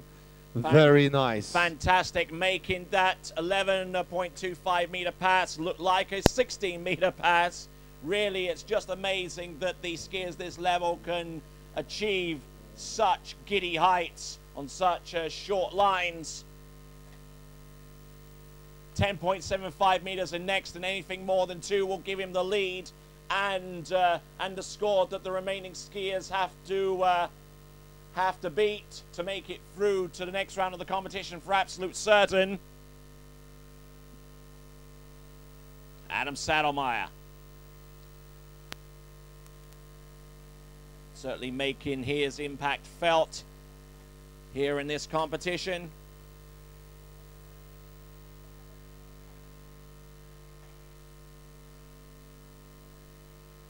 .25 meters, easy money for Adam Saddlemeyer as he now works his way back towards the course. Here he comes. This is 10.75 meters. Needs 2 1/4 to go up in the lead. 1. Here he comes. He's round 2. Can he get outside number 3? Yes. Oh, look at this. The pass is on. Woo! Round number 4. Can he get round number 5? Yes. Can he get round number 6? Holy moly. Beautiful looking pass from start to finish from Adam Saddlemeyer. This is one replay that's definitely worth looking at. Adam Saddlemeyer. That is, ladies and gentlemen, 75 centimeters shorter than what it is out to the buoy. And coming up now, we even cut the rope length 50 centimeters more. So it's going to be 1 meter and 25 centimeters shorter than what it is out to the buoy. Yeah, that's incredible. And you realize now that for the remaining skiers, in order to immediately get through to the next round of the competition at this stage, they have to beat Adam Saddlemeyer now. So obviously Adam Saddlemeyer, as soon as he got round number 3, he was immediately in the lead. But boy, did he have enough in hand to run this particular run. Look at this.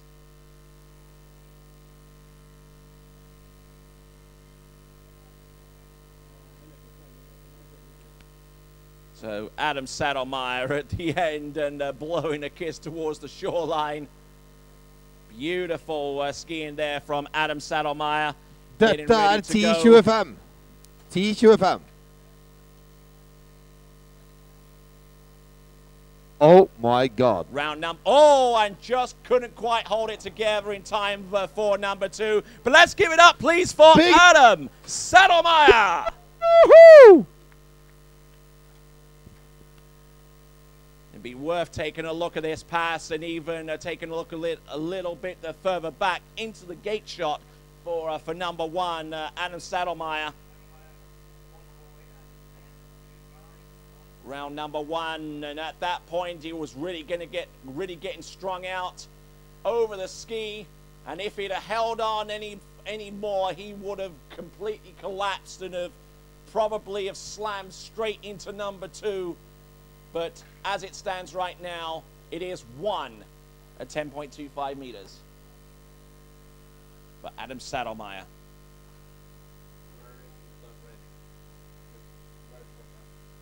And so Tony, I believe, have a course record right now. I will have that confirmed, but I am almost 100% sure that we have a course record here at SIAP. And for those of you monitoring the weather on the webcast, on the right-hand side, you see the radar, and it looks like the rain is almost upon us here at SIAP.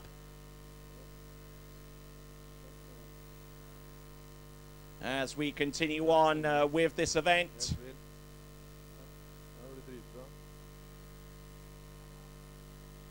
The next skier to go, representing Switzerland, will be Frederik Holt.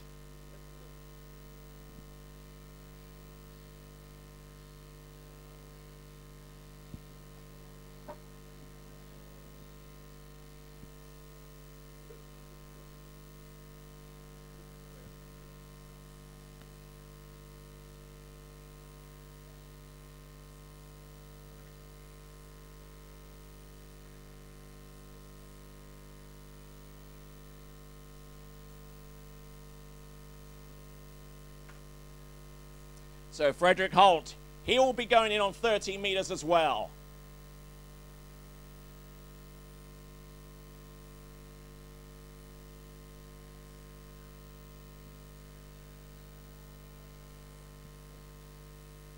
So here comes Frederik. Okay, so again, thank you very much, Adam Sadelmeyer, for that show. And we have, of course, a record at SIAP. 1 at 25. Here comes Frederik Holt into the course right now.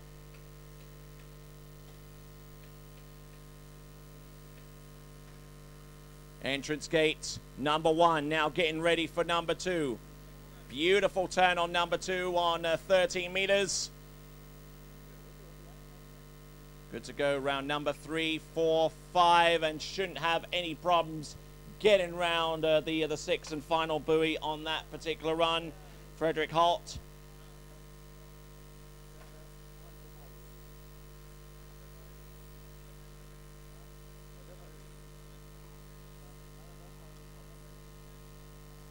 So certainly with Adam Sadelmeyer, our webcast audience treated to some absolutely fine slalom skiing. And that's not to say that Frederik Holt couldn't do something himself to replicate that feat. Certainly capable of it, that much I know. His personal best is into 10.25 meters, so we'll have to wait and see. And he knows that in order to make it immediately through to the next round of the competition, as there's 12 skiers remaining, including himself, he needs to go more than 1 at 10.25 meters to assure that he goes through to the next round. Anything less, and then Adam Sadelmeyer takes the first spot into the next round. And then it becomes a dogfight around 2 buoys at 10.75 meters between Bojan Šipner and Pete Trieronko. All right then, here we go. This is Frederik Holt.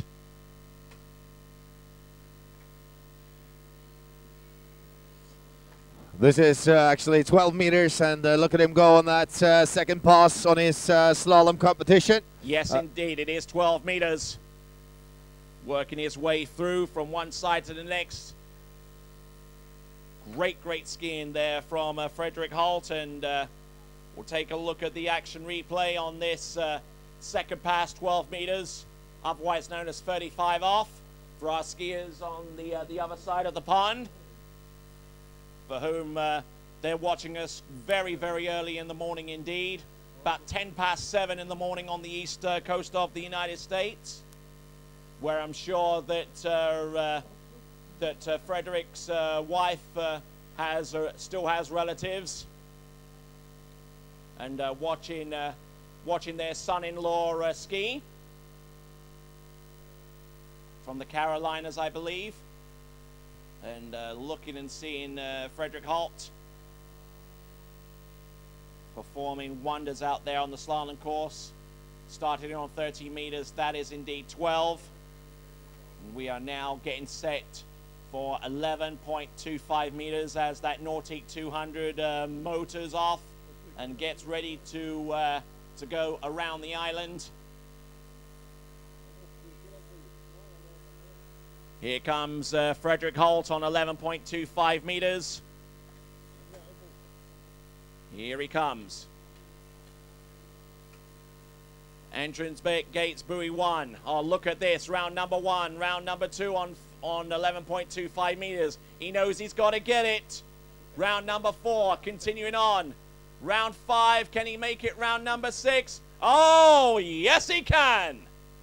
Beautiful water skiing there. Beautiful slalom from Frederick Halt of Switzerland. And we saw that 11. And this is also, for those of you who wonder about this rope length is 11.25. And the length out to the buoy is 11.50. So this is already shorter than what it is out to the buoy. All right, then. Okay, crunch time, folks.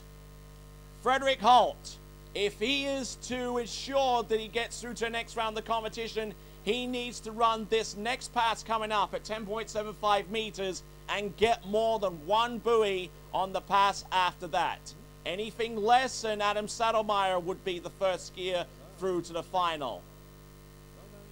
However, even if that were the case, if Frederick Halt were to get more than 2 at 10.75 meters, he would be the next skier on the bubble because he would exceed the current scores that are tied in second place right now between Petri Ronco and Bojan Šipner at this time.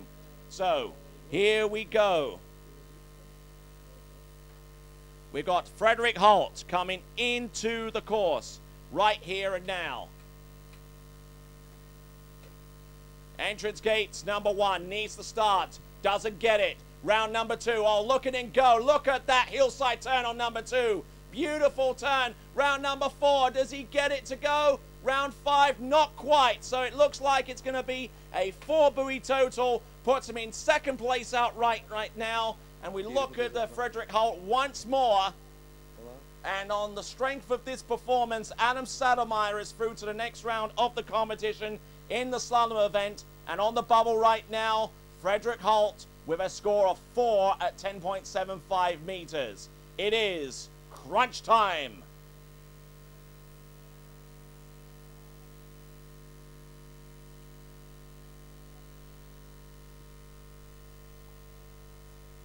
Watching the replay, and Frederick Halt getting round number 3 and really pummeling that turn and trying to get in good shape to get round 4. I think at that point, Frederick Halt knew that the game was pretty much up, because making even the slightest error on 10.75 meters and you're looking at the ski going inside the buoy rather than outside, and he found that out to his detriment, Frederick Halt. But some good skiing anyhow, as we now get ready for our next competitor.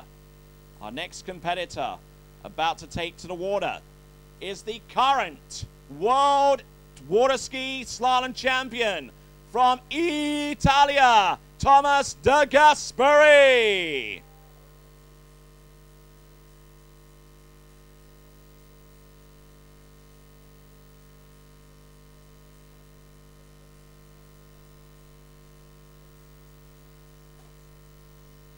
Okay, so right now the world champion on the water, Thomas De Gasperi from Italy. Thomas De Gasperi comes to us from Trento in the northern part of Italy. Entrance gate number 1. Round number 2, brilliant turn on number 2. Sets himself up for number 3. Look at him go round number 4. He's in fine shape for number 5 and should have no problems getting round the 6th and final buoy on that opening pass, which I believe is going to be on the 13-meter line. And indeed it is. So Thomas De Gasperi off to a good start, 13 meters, but the targets that lay ahead of him are still quite a ways off. So he's still got to work on 12, on 11.25 meters, and certainly anything more than 4 on 10.75 meters. That would ensure his further progress in this competition.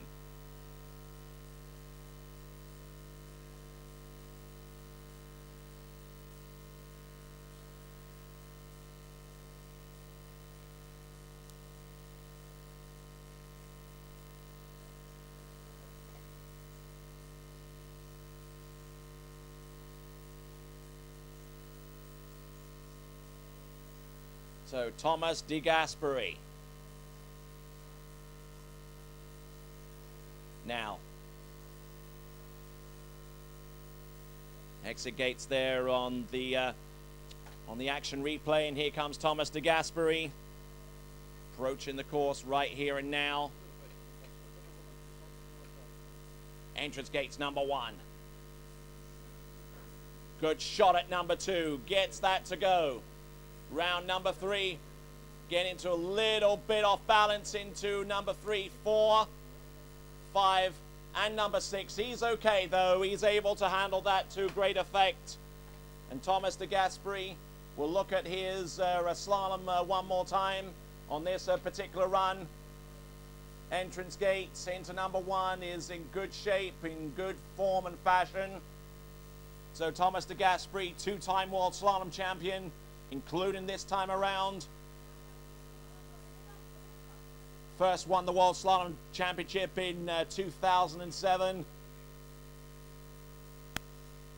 Det altså denne som Tony snakker om her nå, Thomas de Gasperi, som dobbelt, eller 2 ganger verdensmester i slalom, og også blitt verdensmester for noen uker siden her nå i Russland. Han på banen akkurat nå, og nå skal vi få se en som knuser gjennom 10.75 etter hvert. Først 11, så det 10.75, og så det nede på 10.25, og der vi husker at Adam Saddlemeyer hadde 1 bøye. And just looking at the replay, an atrocious turn on number 3 there for Thomas de Gasperi, but he just has that enough in hand to be able to run 12 meters. And here comes Thomas de Gasperi, 11.25 meters now. 11.25 meters for Thomas de Gasperi as he now works his way towards the slalom course. Here he comes. Round number 1. Beautiful turn. Round number 2. Keeping it going. 11.25 meters. It's still a pass that he needs to work on. Oh, and he goes down around the number 4 buoy on 11.25 meters. That is absolutely incredible from Thomas de Gasperi, and leaves him in the water 3 1/2 at 11.25 meters. This is the first major shock of these championships thus far. Thomas de Gasperi, 11.25 meters. Got the start that he needed. Got plenty of energy across the back of the boat and plenty of angle. Certainly looked as if he was in good enough shape to run this pass. And still looking at the replay here around number 3. And Thomas de Gasperi still swimming into shore. It doesn't happen very often at 11.25 meters. The ski gets around. And he just got on the tail of the ski and just couldn't hold on. And that is all she wrote for Thomas de Gasperi. A score of 3 1/2 buoys. Now, in terms of the leaderboard right now, we know that Adam Saddlemeyer is through to the next round of the competition. We also know that there could be a potential ski-off between Bojan Šipner and Petri Ronko. So those 2 guys better keep an eye out. There could be a potential runoff between those 2 skiers, but we also know that Frederick Holt, let's not forget about him, with 10 skiers remaining. He is through to the next round of the competition with 4 at 10.75 meters. So, as it stands right now, Adam Saddlemeyer and Frederick Holt through to the next round of the competition. 10 skiers remaining. The next of those skiers is the 2009 World Water Ski Slalom Champion. His name is Will Asher.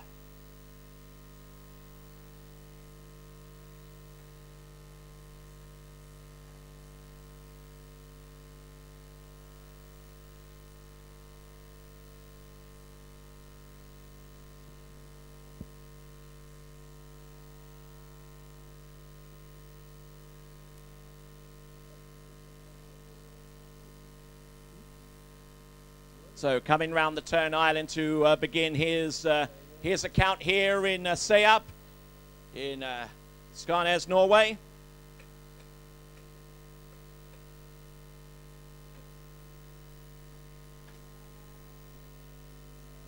Will Asher opening past 30 meters. Very nicely done from one side of the course to the next. Very good. Opening pass, Will Asher. 6 buoys, 13 meters, no worries there for him. See him roll into this turn on 13 meters in total control, total commitment through the entrance gates.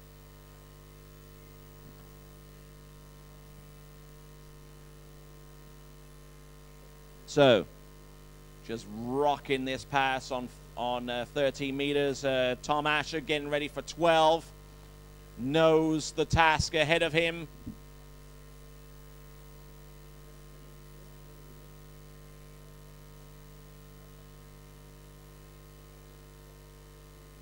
So,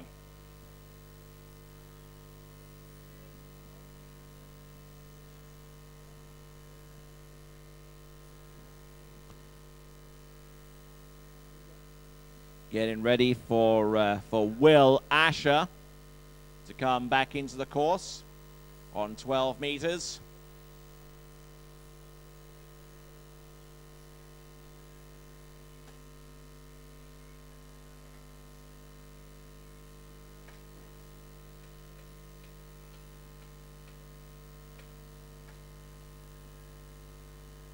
This is Will Asher at this 12-meter rope length, and he has no problems at all going through this, and he shows this is the way of doing it. Very good, very super looking pass there from Will Asher. Just has the kind of poise out in the slalom course that you really need to excel at the level in which he does. Beautiful counter rotation, position over the ski, impeccable as always from Will Asher. Weight distribution on that syndicate slalom ski, among the best in the world. And there is a reason why Will Asher is the two-time world slalom champion. Won the world championship slalom title, first of all in 2005. That was in Tianjin, China.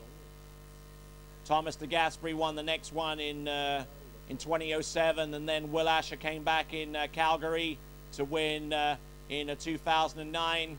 So there's a to and fro battle between Will Asher and Thomas de Gasperi over the last few seasons. And as we get to the tail end of the replay, we'll bring Will Asher back into the course.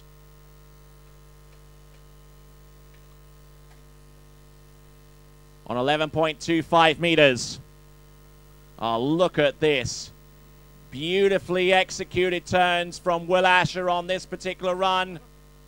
Round number 5. No shadow of a doubt. Give it up for him, please. Will Asher. Very nice. That 11 meter. That is so smooth going through that 11. Coming back on 10.75. All right. Okay, for Will Asher, the target is relatively simple. Anything more than 2, and he will make it through to the next round of the competition based on the fact that there are 9 skiers remaining in this Series 1.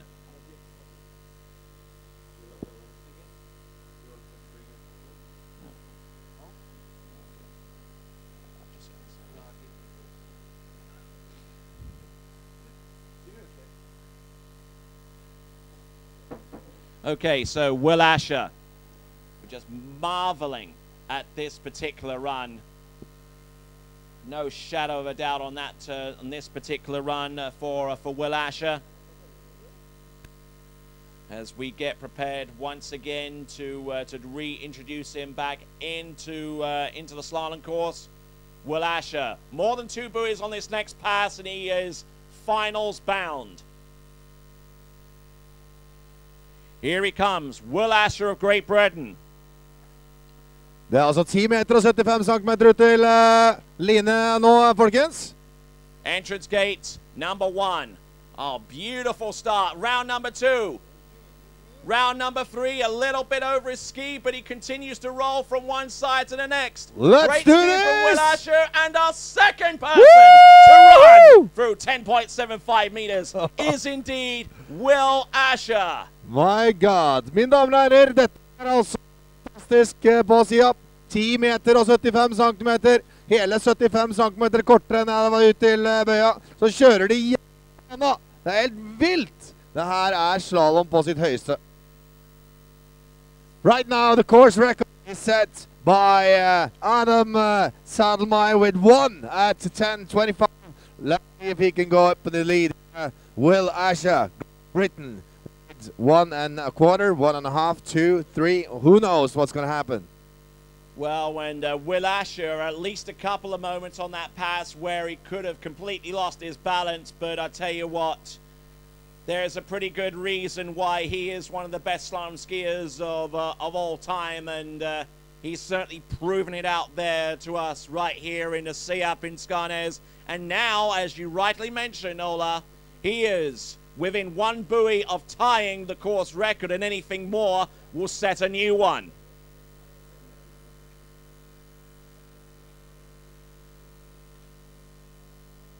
Here comes Will Asher.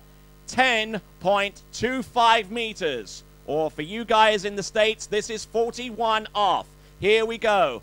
Will Asher, entrance gate now, and just shades number 1 on that pass. But ladies and gentlemen, let's give it up, please. A 6 buoy count at 10.75 meters goes to Will Asher. So we're looking at 1/2 points at 10.25 on that Will Asher. We're not even too sure whether the ski went outside the buoy, but we are taking it frame by frame. Well, it is half. From our point of view here up on the rooftop, it looked pretty good on the outside. Yes, indeed, you are indeed right. The ski went outside the outside of number 1, and he didn't really bother to take the hit to try and get the full credit for one buoy, so he gets a half. Will Asher, folks, give it up for him, please. Currently in second place right now behind Adam Sadelmeyer. Woo! Thank you. And he will progress through to the next round of the competition. 2 skiers are still pending. We got Pedri Ronco and Bojan Šipner. We'll know within the next 9 skiers if they have a chance of making it through to the next round of the competition.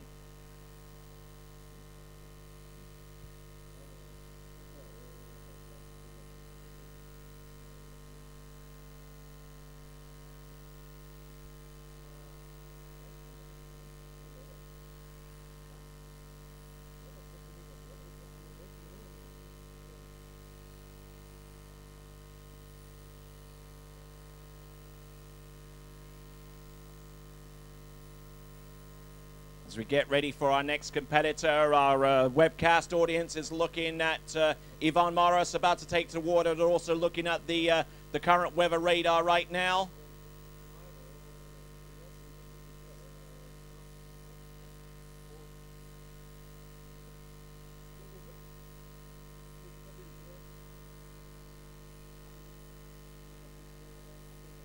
So now, so taking off towards the slalom course, Ivan Morris. Now, he's going to go the relative scenic route here because he is going to go in on 14.25 meters. Entrance gates, round number 1. Round number 2. Certainly taking the long way around a potential finalist appearance. But there you go. That is Ivan Morris. We'll have a look at this opening pass once again. A rather simplistic 14.25 meters. We say simplistic, but that's only in comparison to some of the other skiers that we've seen thus far, especially Adam Sadelmeyer and Will Asher, who hold the first and second spots respectively right now.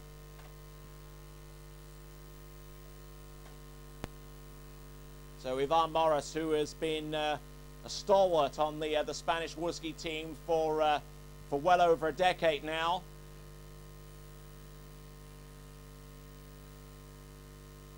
And certainly one of their nation's top slalom skiers.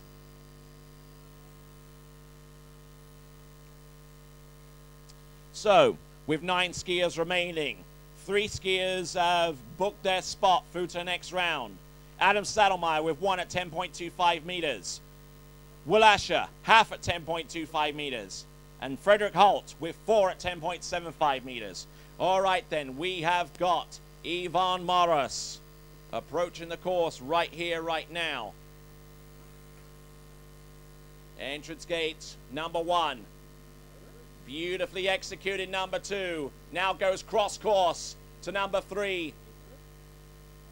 And to 4, 5, and number 6. Not a problem there for Ivan Morris.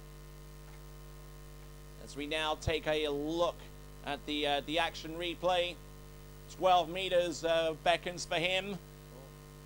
Okay, so I was just looking at the splash eye, and I was a bit amazed by that information over there. So you can confirm what rope length was this, please? He started on 14.25 meters. He's just cleared 13 meters, so 12 is next. Okay, gotta be good. We got that cleared out.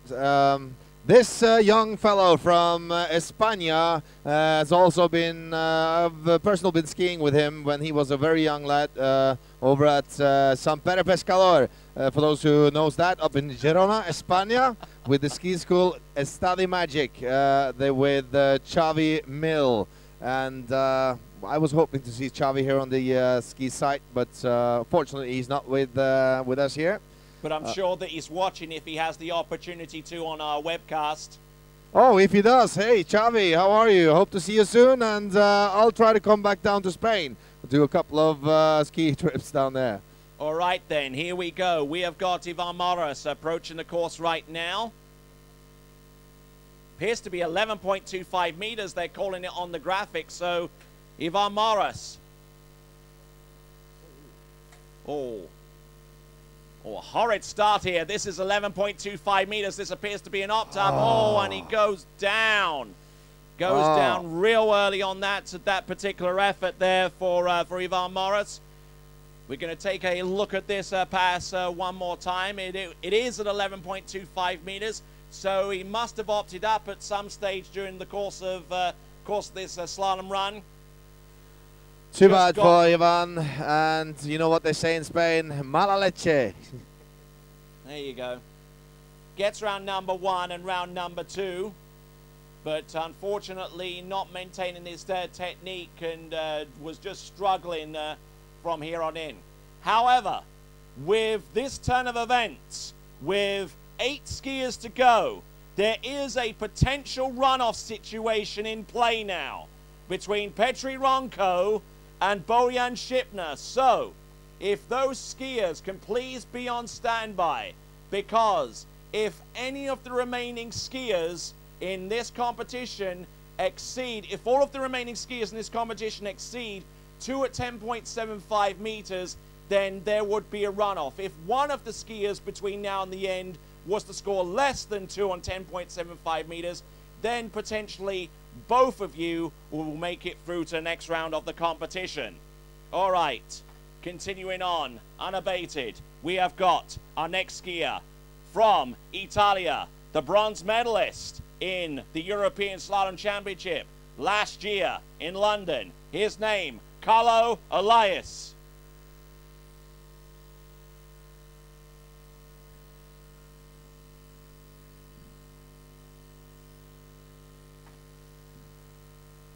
And Carlo Elias is going to come into the course on 30 meters for his opening pass.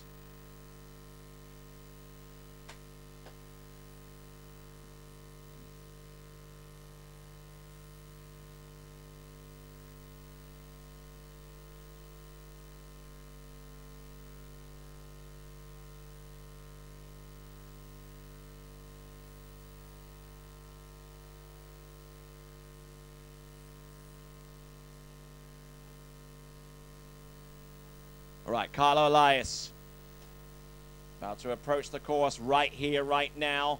Opening pass of 13 meters.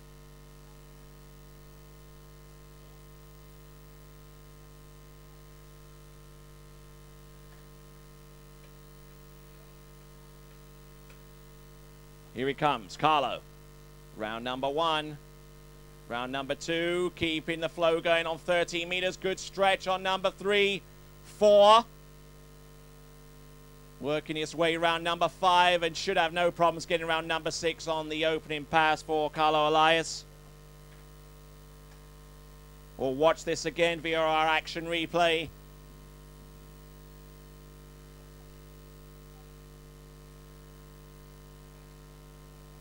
Certainly in great shape here on the 13 meters. And for those of you watching the webcast, I'll let you watch on and admire this great 30-meter pass from Carlo Elias without me interrupting your thoughts about this.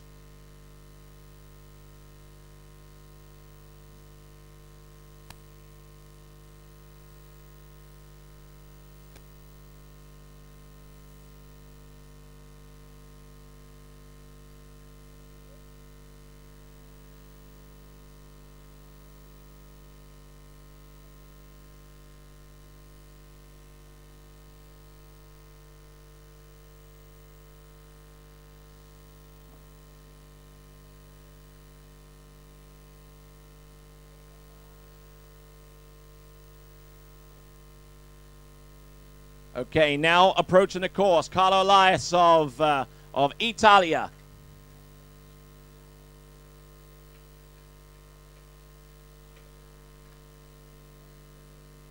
Beautiful setup on 12 meters. Boom, hits that. Turn round number 2. Number 3 approaching to 4 is looking pretty good. Round number 5 and number 6. Beautifully executed pass on 12 meters for Carlo Elias. And we'll look at this once again at 1/4 speed for our webcast audience. 12 meters, not a problem for Carlo, who, from what I understand, works a regular job around Milano in northern part of Italy, whereas skiers such as Will Asher and Adam Saddlemeyer pretty much do what they do on the water as their living, so to speak. They are professional skiers, so to speak. So, Carlo Elias. Beautifully executed 12-meter pass, and we'll now have 11.25 meters coming up next. A pass that he knows he's got to run, and then he's got to put a score at least 2 buoys into the next pass of 10.75 meters. I'm sure that he's extremely capable of doing just that. All right. Now, Carlo Elias, we pick him up around the island as we return to live action here in SIAP in Skarnes.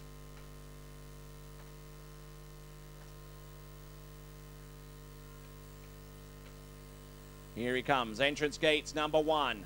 Now really pummeling that turn. Round number 2, keeping the flow going. Round number 3 into 4. 5 shouldn't be a problem, and on 11.25 meters, he absolutely stomps it. Fantastic skiing there from Carlo Elias as we now look at the action replay. 11.25 meters, no shadow of a doubt there, and he's now just a 2 and a fraction of a buoy more than that to ensure that he's through to the next round of the competition. Anything more than 2 and he's through to the next round.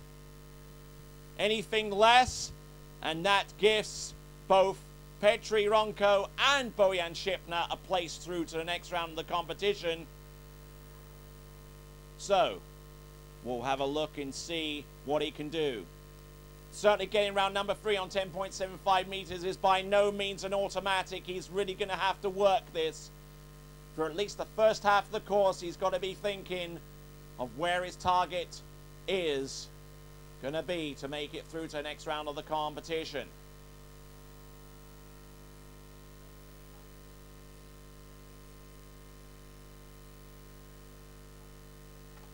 All right then, here we go. Carlo Elias, this is on 10.75 meters. 10.75 meters. Let's see him go. Round number 1. He gets round 1. He's round number 2. Can he get a piece of 3? Yes, he can. And he basically stops skiing there after number 3 because he knows that he is through to the next round of the competition. So congratulations to Carlo Elias. He is through to the next round of the competition with a score of 3 at 10.75 meters. Currently putting himself in 4th place right now. Just a little ways behind Frederick Holt in this competition.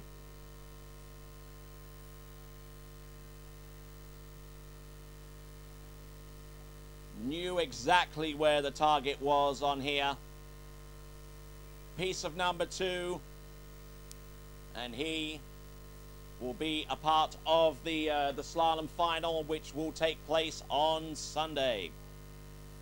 I believe it'll take place on Sunday according to schedule. So, all right, now next competitor from France, Sacha Descun.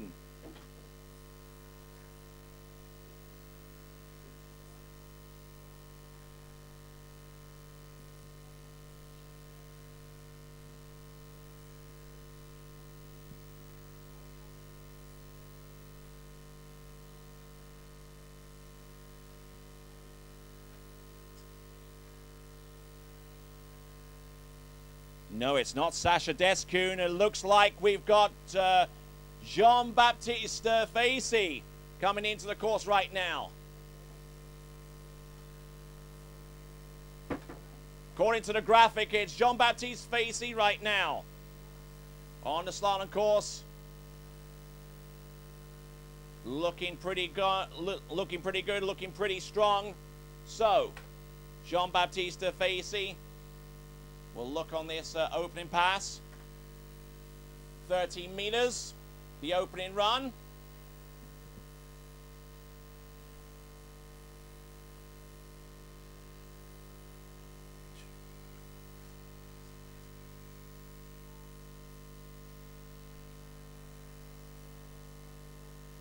So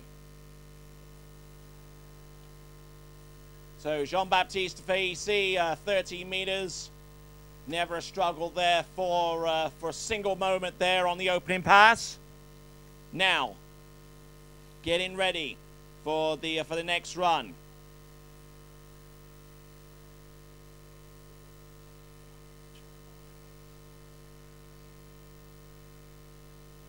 Okay, according to the list of skiers that I have in front of me, it looks like we only have 5 skiers remaining. So basically, the top 7 as it stands right now. In 7th place is Frank Desboyeux with a 1.5 on 10.75 meters. So, natural assumption is that anything more than 1.5 at 10.75 meters is a pretty safe bet to make it through to the next round of the competition. Here we go, Jean-Baptiste Facy.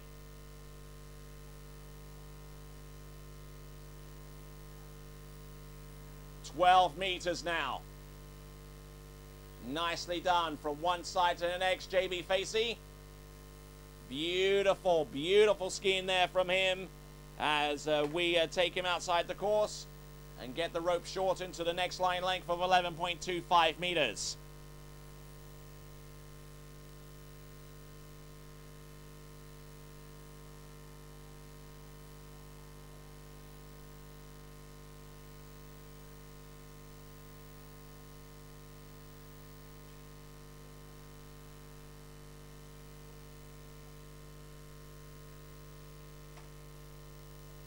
So JB Facy, 11.25 meters coming up next.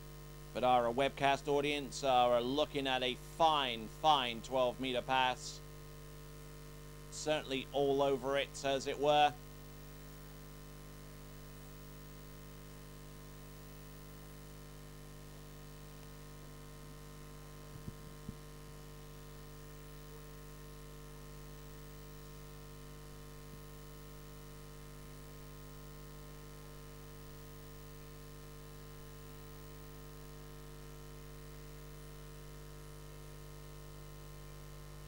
All right then, here comes JB Facey into the course right here and now.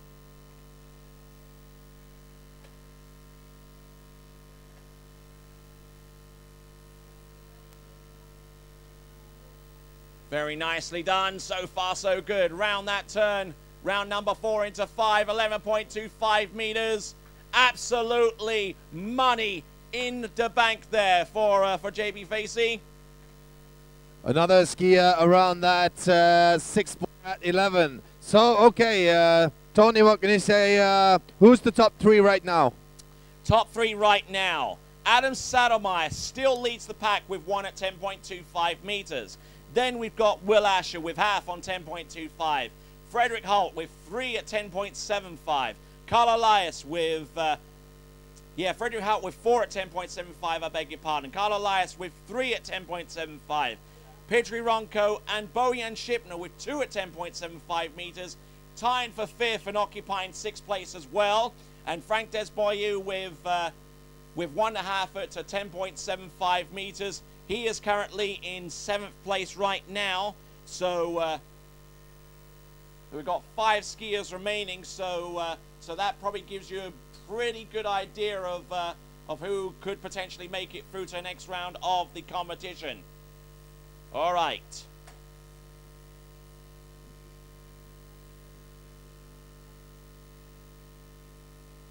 All right, coming into view right now, we have got JB Facey. This is 10.75. Yes, indeed, you are correct. 10.75 meters. Does he get the necessary? Oh, and he gets 2. 2 at 10.75 meters. Let's give it up for JB Facey.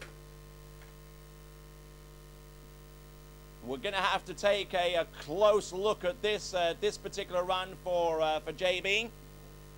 Going to put it frame by frame to see where it all started to go pear-shaped. It was around number 1.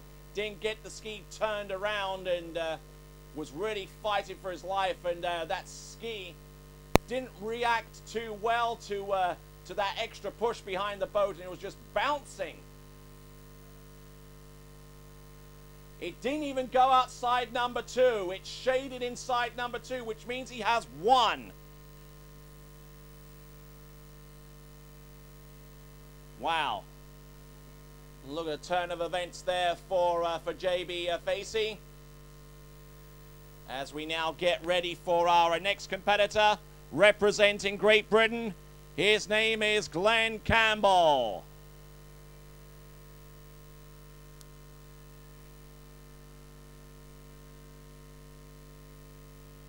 Glenn Campbell starting off the dock with his signature dock start. And doesn't wear double boots.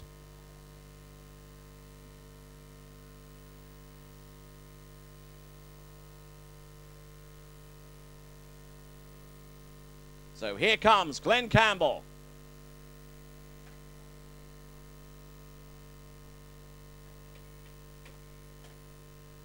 Opening pass, round number 1. Good extension, round number 2. Continuing beauty of a pass thus far for Glenn Campbell. Round number 3, 4, 5, and indeed number 6. Glenn doing a superb job out there on the slalom course. We'll take a look at this action replay one more time. 13-meter start for Glenn, and has that pass definitely well under his belt.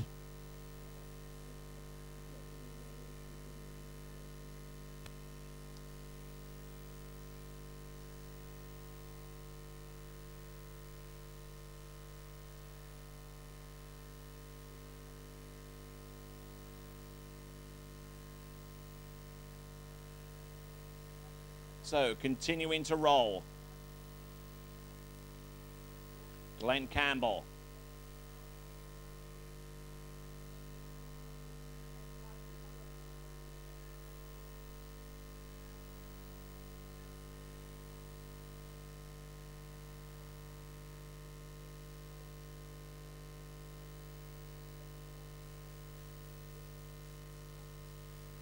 All right then, now we're going to pick up Glenn Campbell.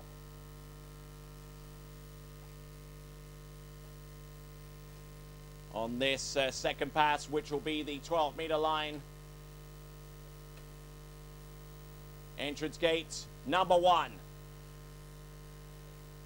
Continuing to roll from one side to the next.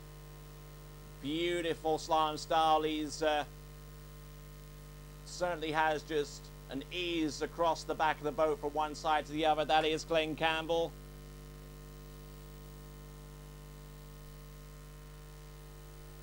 And Glenn Campbell, I'm sure, has some online support out there.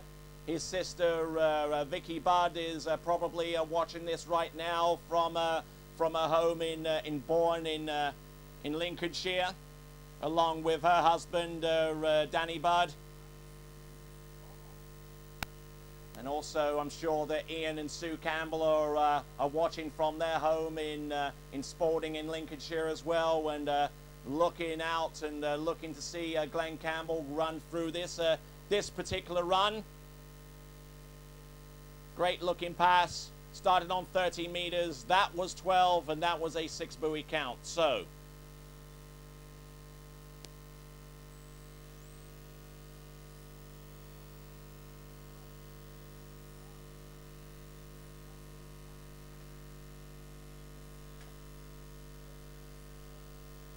getting ready to pick up Glenn Campbell from around the other side of the island and putting him into the course, 11.25 meters.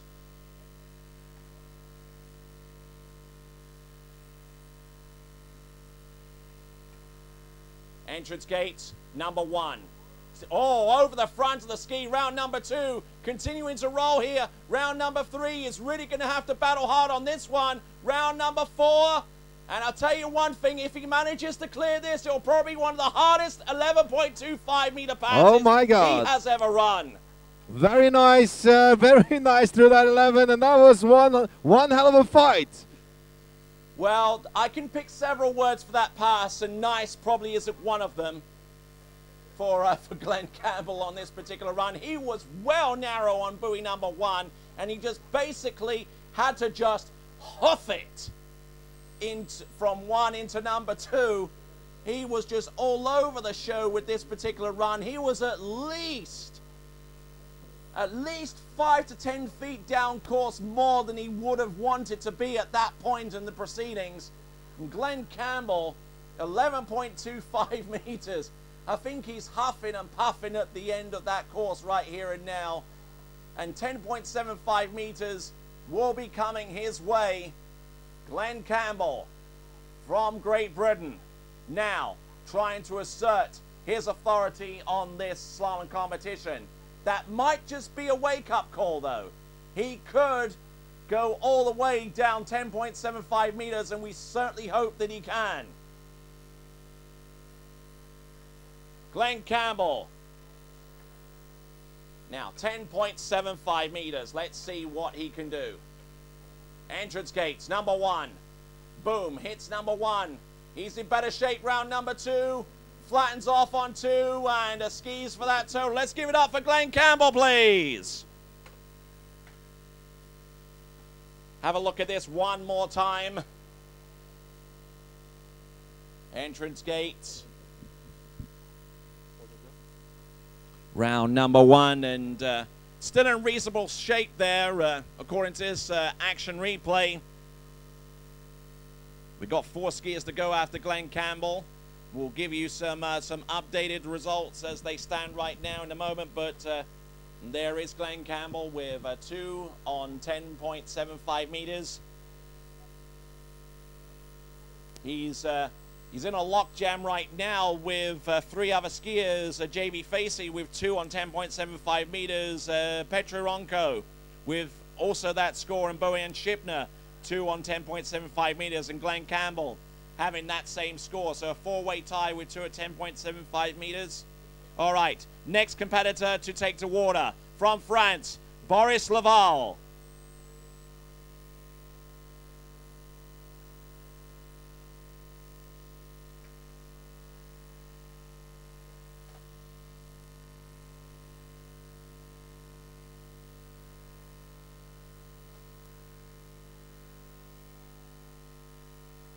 Okay, Boris Laval going in on 14.25 meters. 14.25 meter start.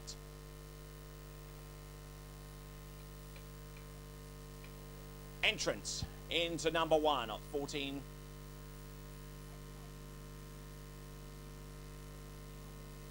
And Boris Laval, a whole string of French slalom skiers are coming through in recent years. So we'll take a look at this with the action replay with the opening pass. 14.25 meters should never really be of much concern to Boris Laval at this level. And as I said, with skiers such as JB Facey and Sacha Descoun, and unfortunately Sacha Descoun not skiing this morning for some reason. I hope nothing is wrong with him medically or otherwise. And certainly, if he is injured coming into this event, I wish him well, and hope to see him in future competitions. Also, let's not forget to Frank Desboyeux, who scored 1.5 at 10.75 meters about a day or so ago, and is still very much in contention for a place through to the next round of the competition. As it is right now, Frank Desboyeux is currently in 9th, so he's on the outside looking in a little bit here as we now get ready to bring in Boris Laval into the slalom course right here, right now. Entrance. Round number 1. Good to go round number 2. This is on 30 meters, almost taking a double pump into each of these turns, especially on his 135 side. But continuing to get across course on time from one side to the next. That is Boris Laval. And we'll look at this again for the benefit of our webcast fans. Those of you who just joined us, you are most welcome indeed to the live and exclusive webcast of the 2011 Europe and Africa Water Ski Championships, being brought to you by the Water Ski Broadcasting Company.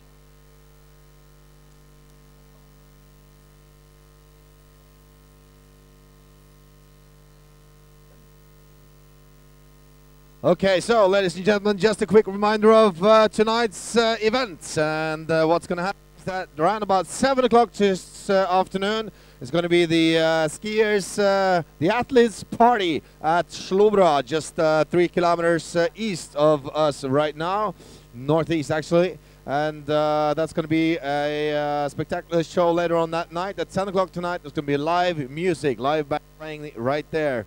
And nice prices, of course, in the bar between 7 and 9. You have to be there. Okay, Boris Laval, 12 meters now.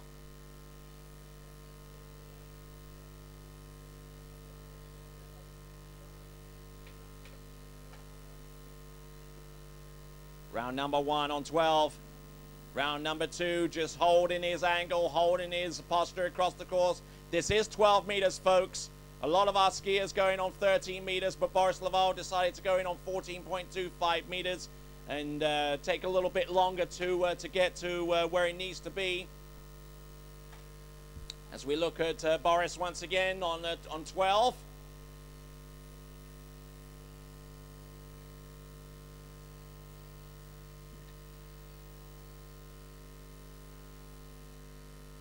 Okay, that was that 12-meter line. Very nice skiing there from Mr. Laval of France. Coming back at 11.25, 11.25. And again, I have to repeat that. This is shorter than what it is out to the buoy. You are indeed correct. 11.25 meters, that's where the rope starts to be shorter than the buoy, and then it just gets even shorter from there on in. 10.75 meters is the next one after that, but he still needs to get through 11.25 meters to have a shot of possibly making it through to the next round of the competition. So we need to keep an eye out on that as Boris Laval gets out of the water, and our webcast audience are watching the tail end of that 12-meter pass. We now rejoin the live pictures, getting ready for Boris Laval to get back into the course. 11.25 meters. Good angle off number 1. Round number 2. Continue to pummel. Oh, and a horrid turn on number 3 there for Boris Laval. He'll be skiing to the dock, having scored 3 at 11.25 meters. Now, let's have a look at this pass and see where it all went horribly wrong for him. Got the start that he needed into number 1 and certainly got the leverage out of 1. Round number 2 gets the ski outside there. And then just slowing it down by frame, just managing to get the ski outside, and don't know what happened there, but I don't think he'll be making an appearance in the final based upon that score. So Boris Laval will ski into the shore, and with 3 skiers remaining, that means that whoever's in the top 9 right now has made it through. And in this instance, Frank Desboyeux has made it through to the next round of the competition with 1.5 at 10.75 meters. The next lowest score is that of Martin Bartowski with half at 10.75 meters. In the meantime, our next competitor to take to the water, representing the Czech Republic, Daniel Odvako.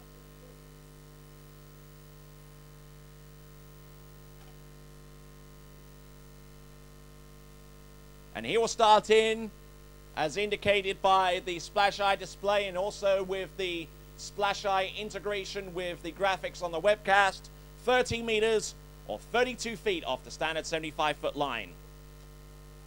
And right now we have 10 skiers at the 10-meter line and 2 at the 10.25, of course. So that means that we will have a couple more on those rope length.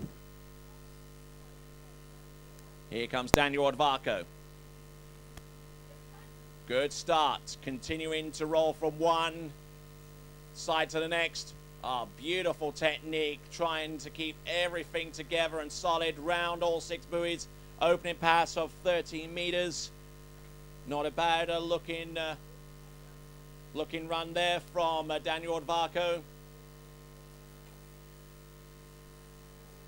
He pulls out to shorten the tow rope to the next line length of 12 meters, as you'll see on the display.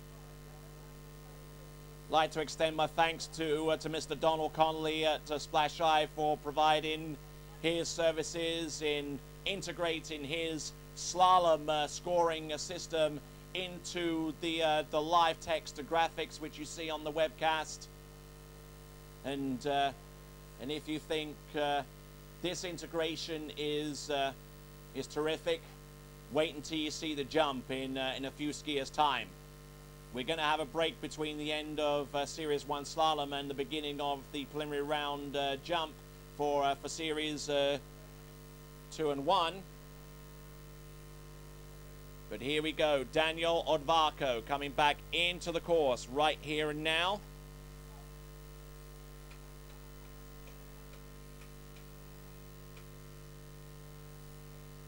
Good gate shot into number 1. Great angle into number 2 as he goes cross course from 2 to 3. Good pre-turn into number 4. Should have absolutely no problems running this particular run. And there you go. That is a great effort on 12 meters for Daniel Odvako. One-handed gate shot on this particular run of 12 meters, and indeed all the passes that he's run thus far. 2 that he's run thus far to put a finer point on it. So 12 meters, 11.25 meters come up. So basically from here on in, he's looking at a target of 6 at 11.25 meters, and then more than half a buoy at 10.75 meters to make it through to the next round of the competition. That is absolutely correct, and we're looking at the results down at 10.75 just now to get into the finals. As you predicted, Tony, this will be somewhat to qualify into the finals, probably a half a buoy or something at 10.75.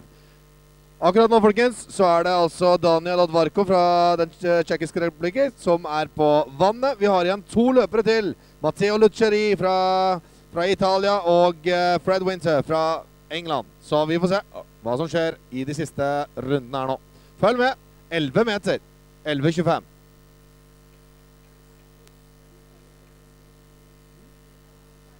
Daniel Advarko, 11.25 meters. Now he's going to really have to crank something off big on this one. Round number 1, 2, 3, 4, 5, and 6. Not a problem there for Daniel Advarko as he makes his way up the slalom course. So 11.25 meters. He's run through 6, and anything more than half a buoy, which is the score from Slovakia's Martin Bartalski. Anything more than half, and he will be through to the next round of the competition. He would assume at least the 10th place position with 2 skiers remaining.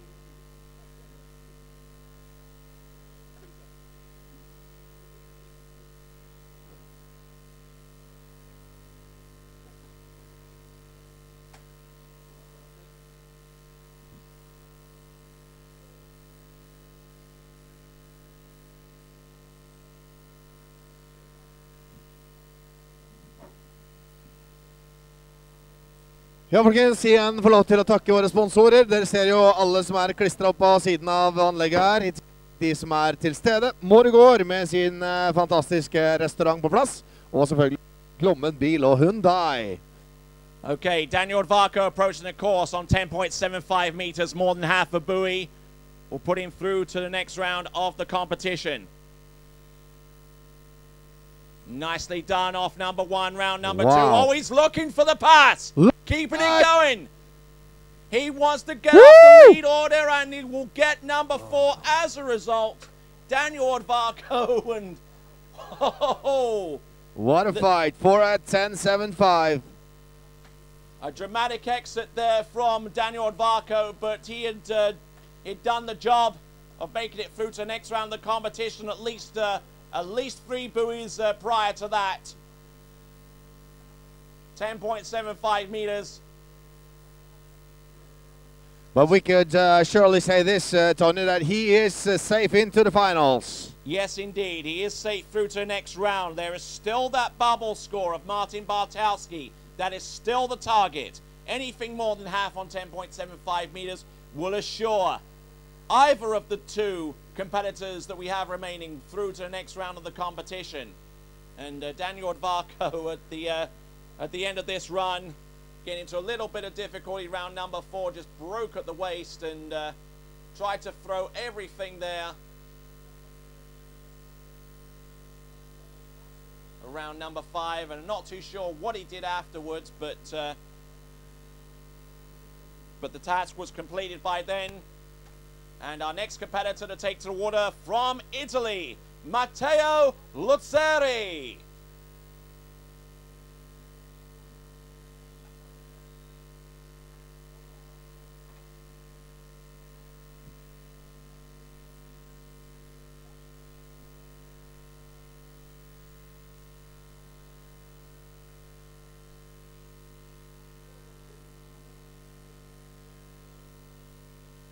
Here comes Matteo Luccheri.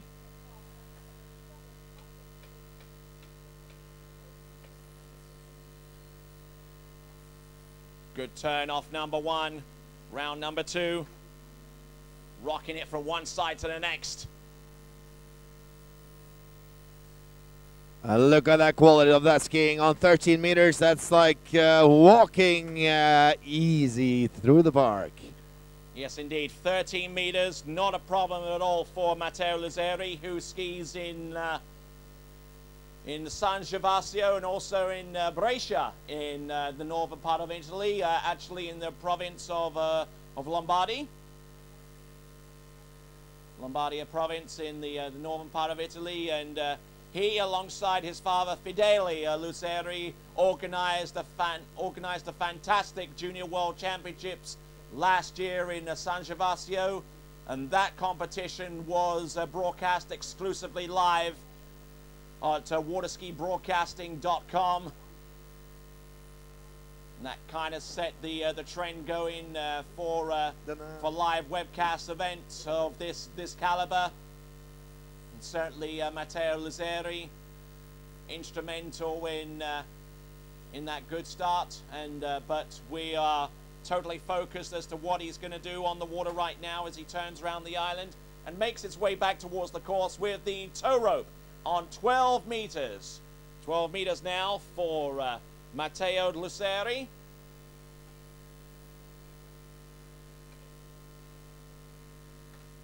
Entrance gates round number 1.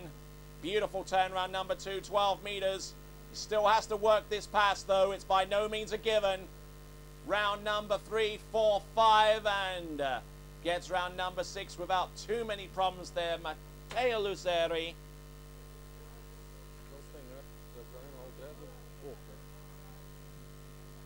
Looking a little bit narrow on the gate into number 1, but he's able to achieve the angle necessary to make it around that turn. Matteo Lazzeri, who's skied at the collegiate level, an alumnus of the University of Louisiana at Lafayette, the Raging Cajuns, as am I.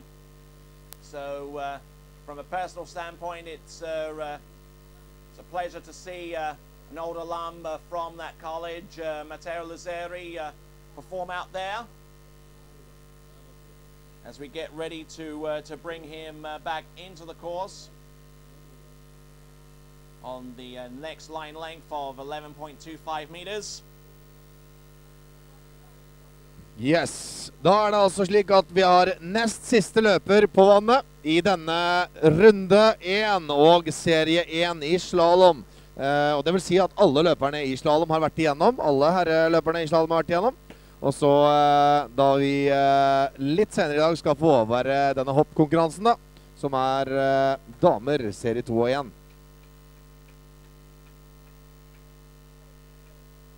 Okay, right now, Mr. Matteo Lazzeri Italia coming back on 11.25. Struggling around that number 2. Number 2, he's really going to have to battle it now. Round number 4. Round number 5, and he will be huffing and puffing at the end of this pass, provided he gets round number 6 and through the exit gates. Very strong, very strong skiing there.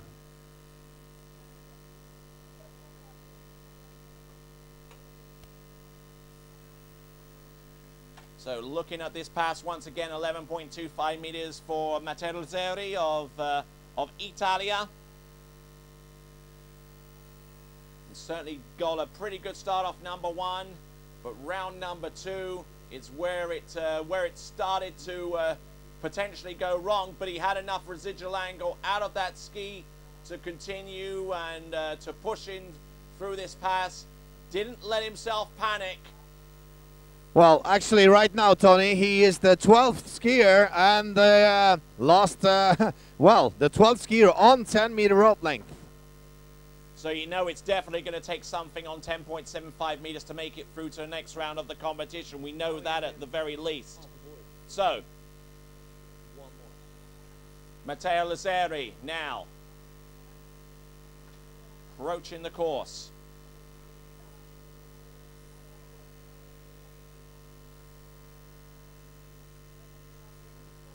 Here he comes now. All he needs to do is grab a point from that 10-meter rope length. And we have one more skier left. Round there we go. Number 1. Can he get round number 2? Woo! Oh, when he gets round number 2, gets to the wakes. There you go. He gets the full 2 buoy count, and it could be a coin toss between himself and those that are tied for 2 buoys to determine who will start first among those guys and who will actually go out last between them, because there's a whole bunch of skiers that are tied at 2 at 10.75 meters, Ola. Actually, 4 skiers on that same result. 2 at 10.75. 4 skiers at the same result. Yes, and the ski made it outside of buoy number 2 and to the wakes. Let's check on the ski. Yes, made it to the wakes and just in time through the boat guides. So that is a 2 buoy count there for Matteo Lazzeri. And now, getting ready Our very last skier to take to water from Great Britain, Fred Winter, the European Under-21 Slalom champion, both this year and in 2009.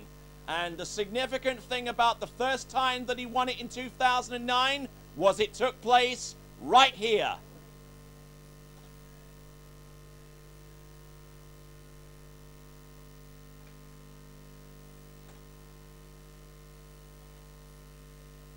So starting in on 13 meters, this is Fred Winter.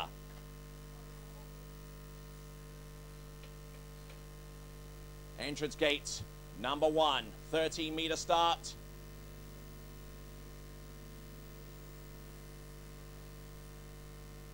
Continuing to roll from one side to the next. Not a bad little effort there from Fred Winter on that opening pass. So for the information for all the spectators and skiers out there, right now the final position is at 0.5 at 10.75. Yes, he needs to break through that score to put himself through to the next round and to deny Martin Bartowski a spot through to the next round of the competition. I'm sure that the Winter family are watching us on the webcast right now. All of them extremely good slalom skiers, and so they're watching this event with a very good appreciation of the action that's taking place. So, Fred Winter. I'm sure that Martin Bartowski is very, very excited right now with the result he has with this 0.5 at 10.75. He's probably watching this at this very moment. Yes, indeed. And we have got Fred Winter now approaching the course on 12 meters right now.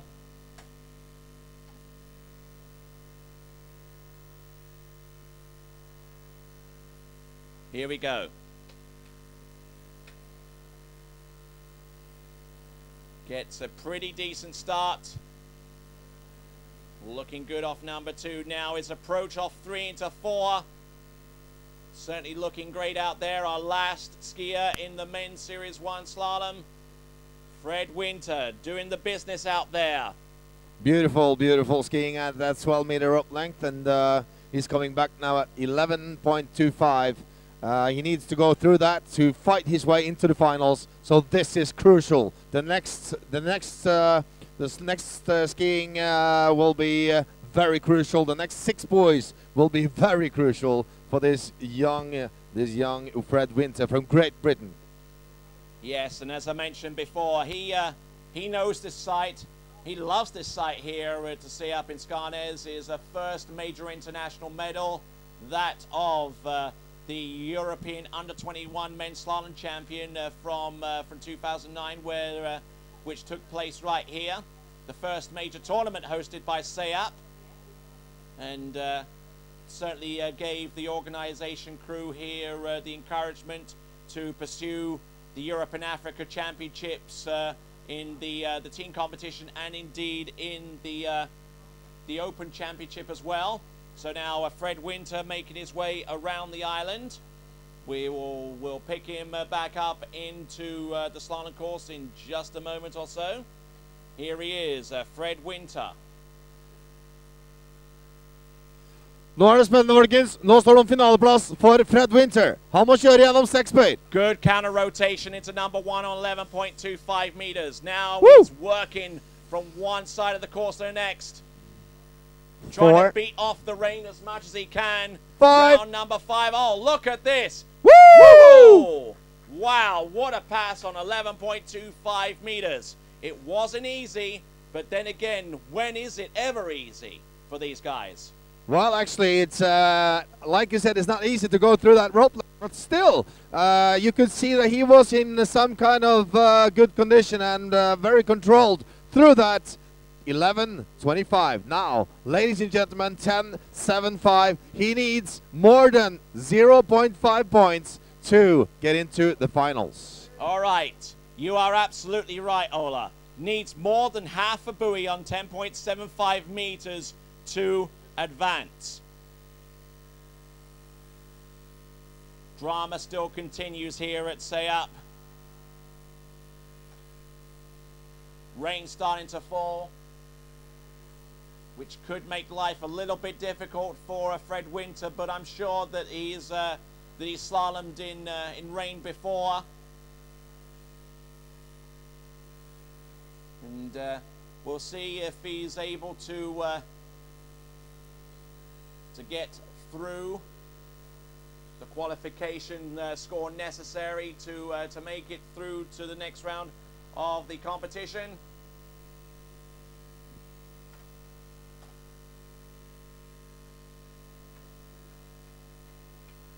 Here we go, Fred Winter. Entrance gates, round number 1. Round number 1, round number 2. Can he continue to roll? Yes, he can. Look at him go.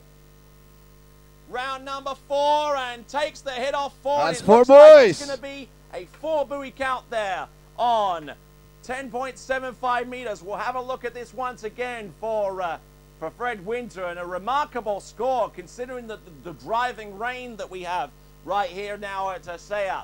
Round number 1, he knew that if he got as far as the wakes, he was through to the next round of the competition, but he wanted to try and avoid either starting first off the dock or be part of that whole bunch of skiers that were tied at 2. But he's put himself at about mid-order right now, tying that score of Frederick Holt with 4 on 10.75 meters. So it's going to be a bit of a coin toss between those two as to who starts before each other. Gets the ski, just barely gets round number 4, tightens up the line, skis through the boat guides, and that is a score that sends him through to the next round of the competition. All right then, ladies and gentlemen, that brings to a conclusion the elimination round of the slalom competition here at the Europe and Africa Open Water Ski Championships. For those watching us via our webcast, we certainly appreciate your support, and we hope that you continue watching for the ladies' elimination round of the jumping event, Series 2 and Series 1. So, come back and see us in a few minutes. I promise you, you're going to see some top-class jumping when we continue on the webcast of the Europe and Africa Water Ski Championships for 20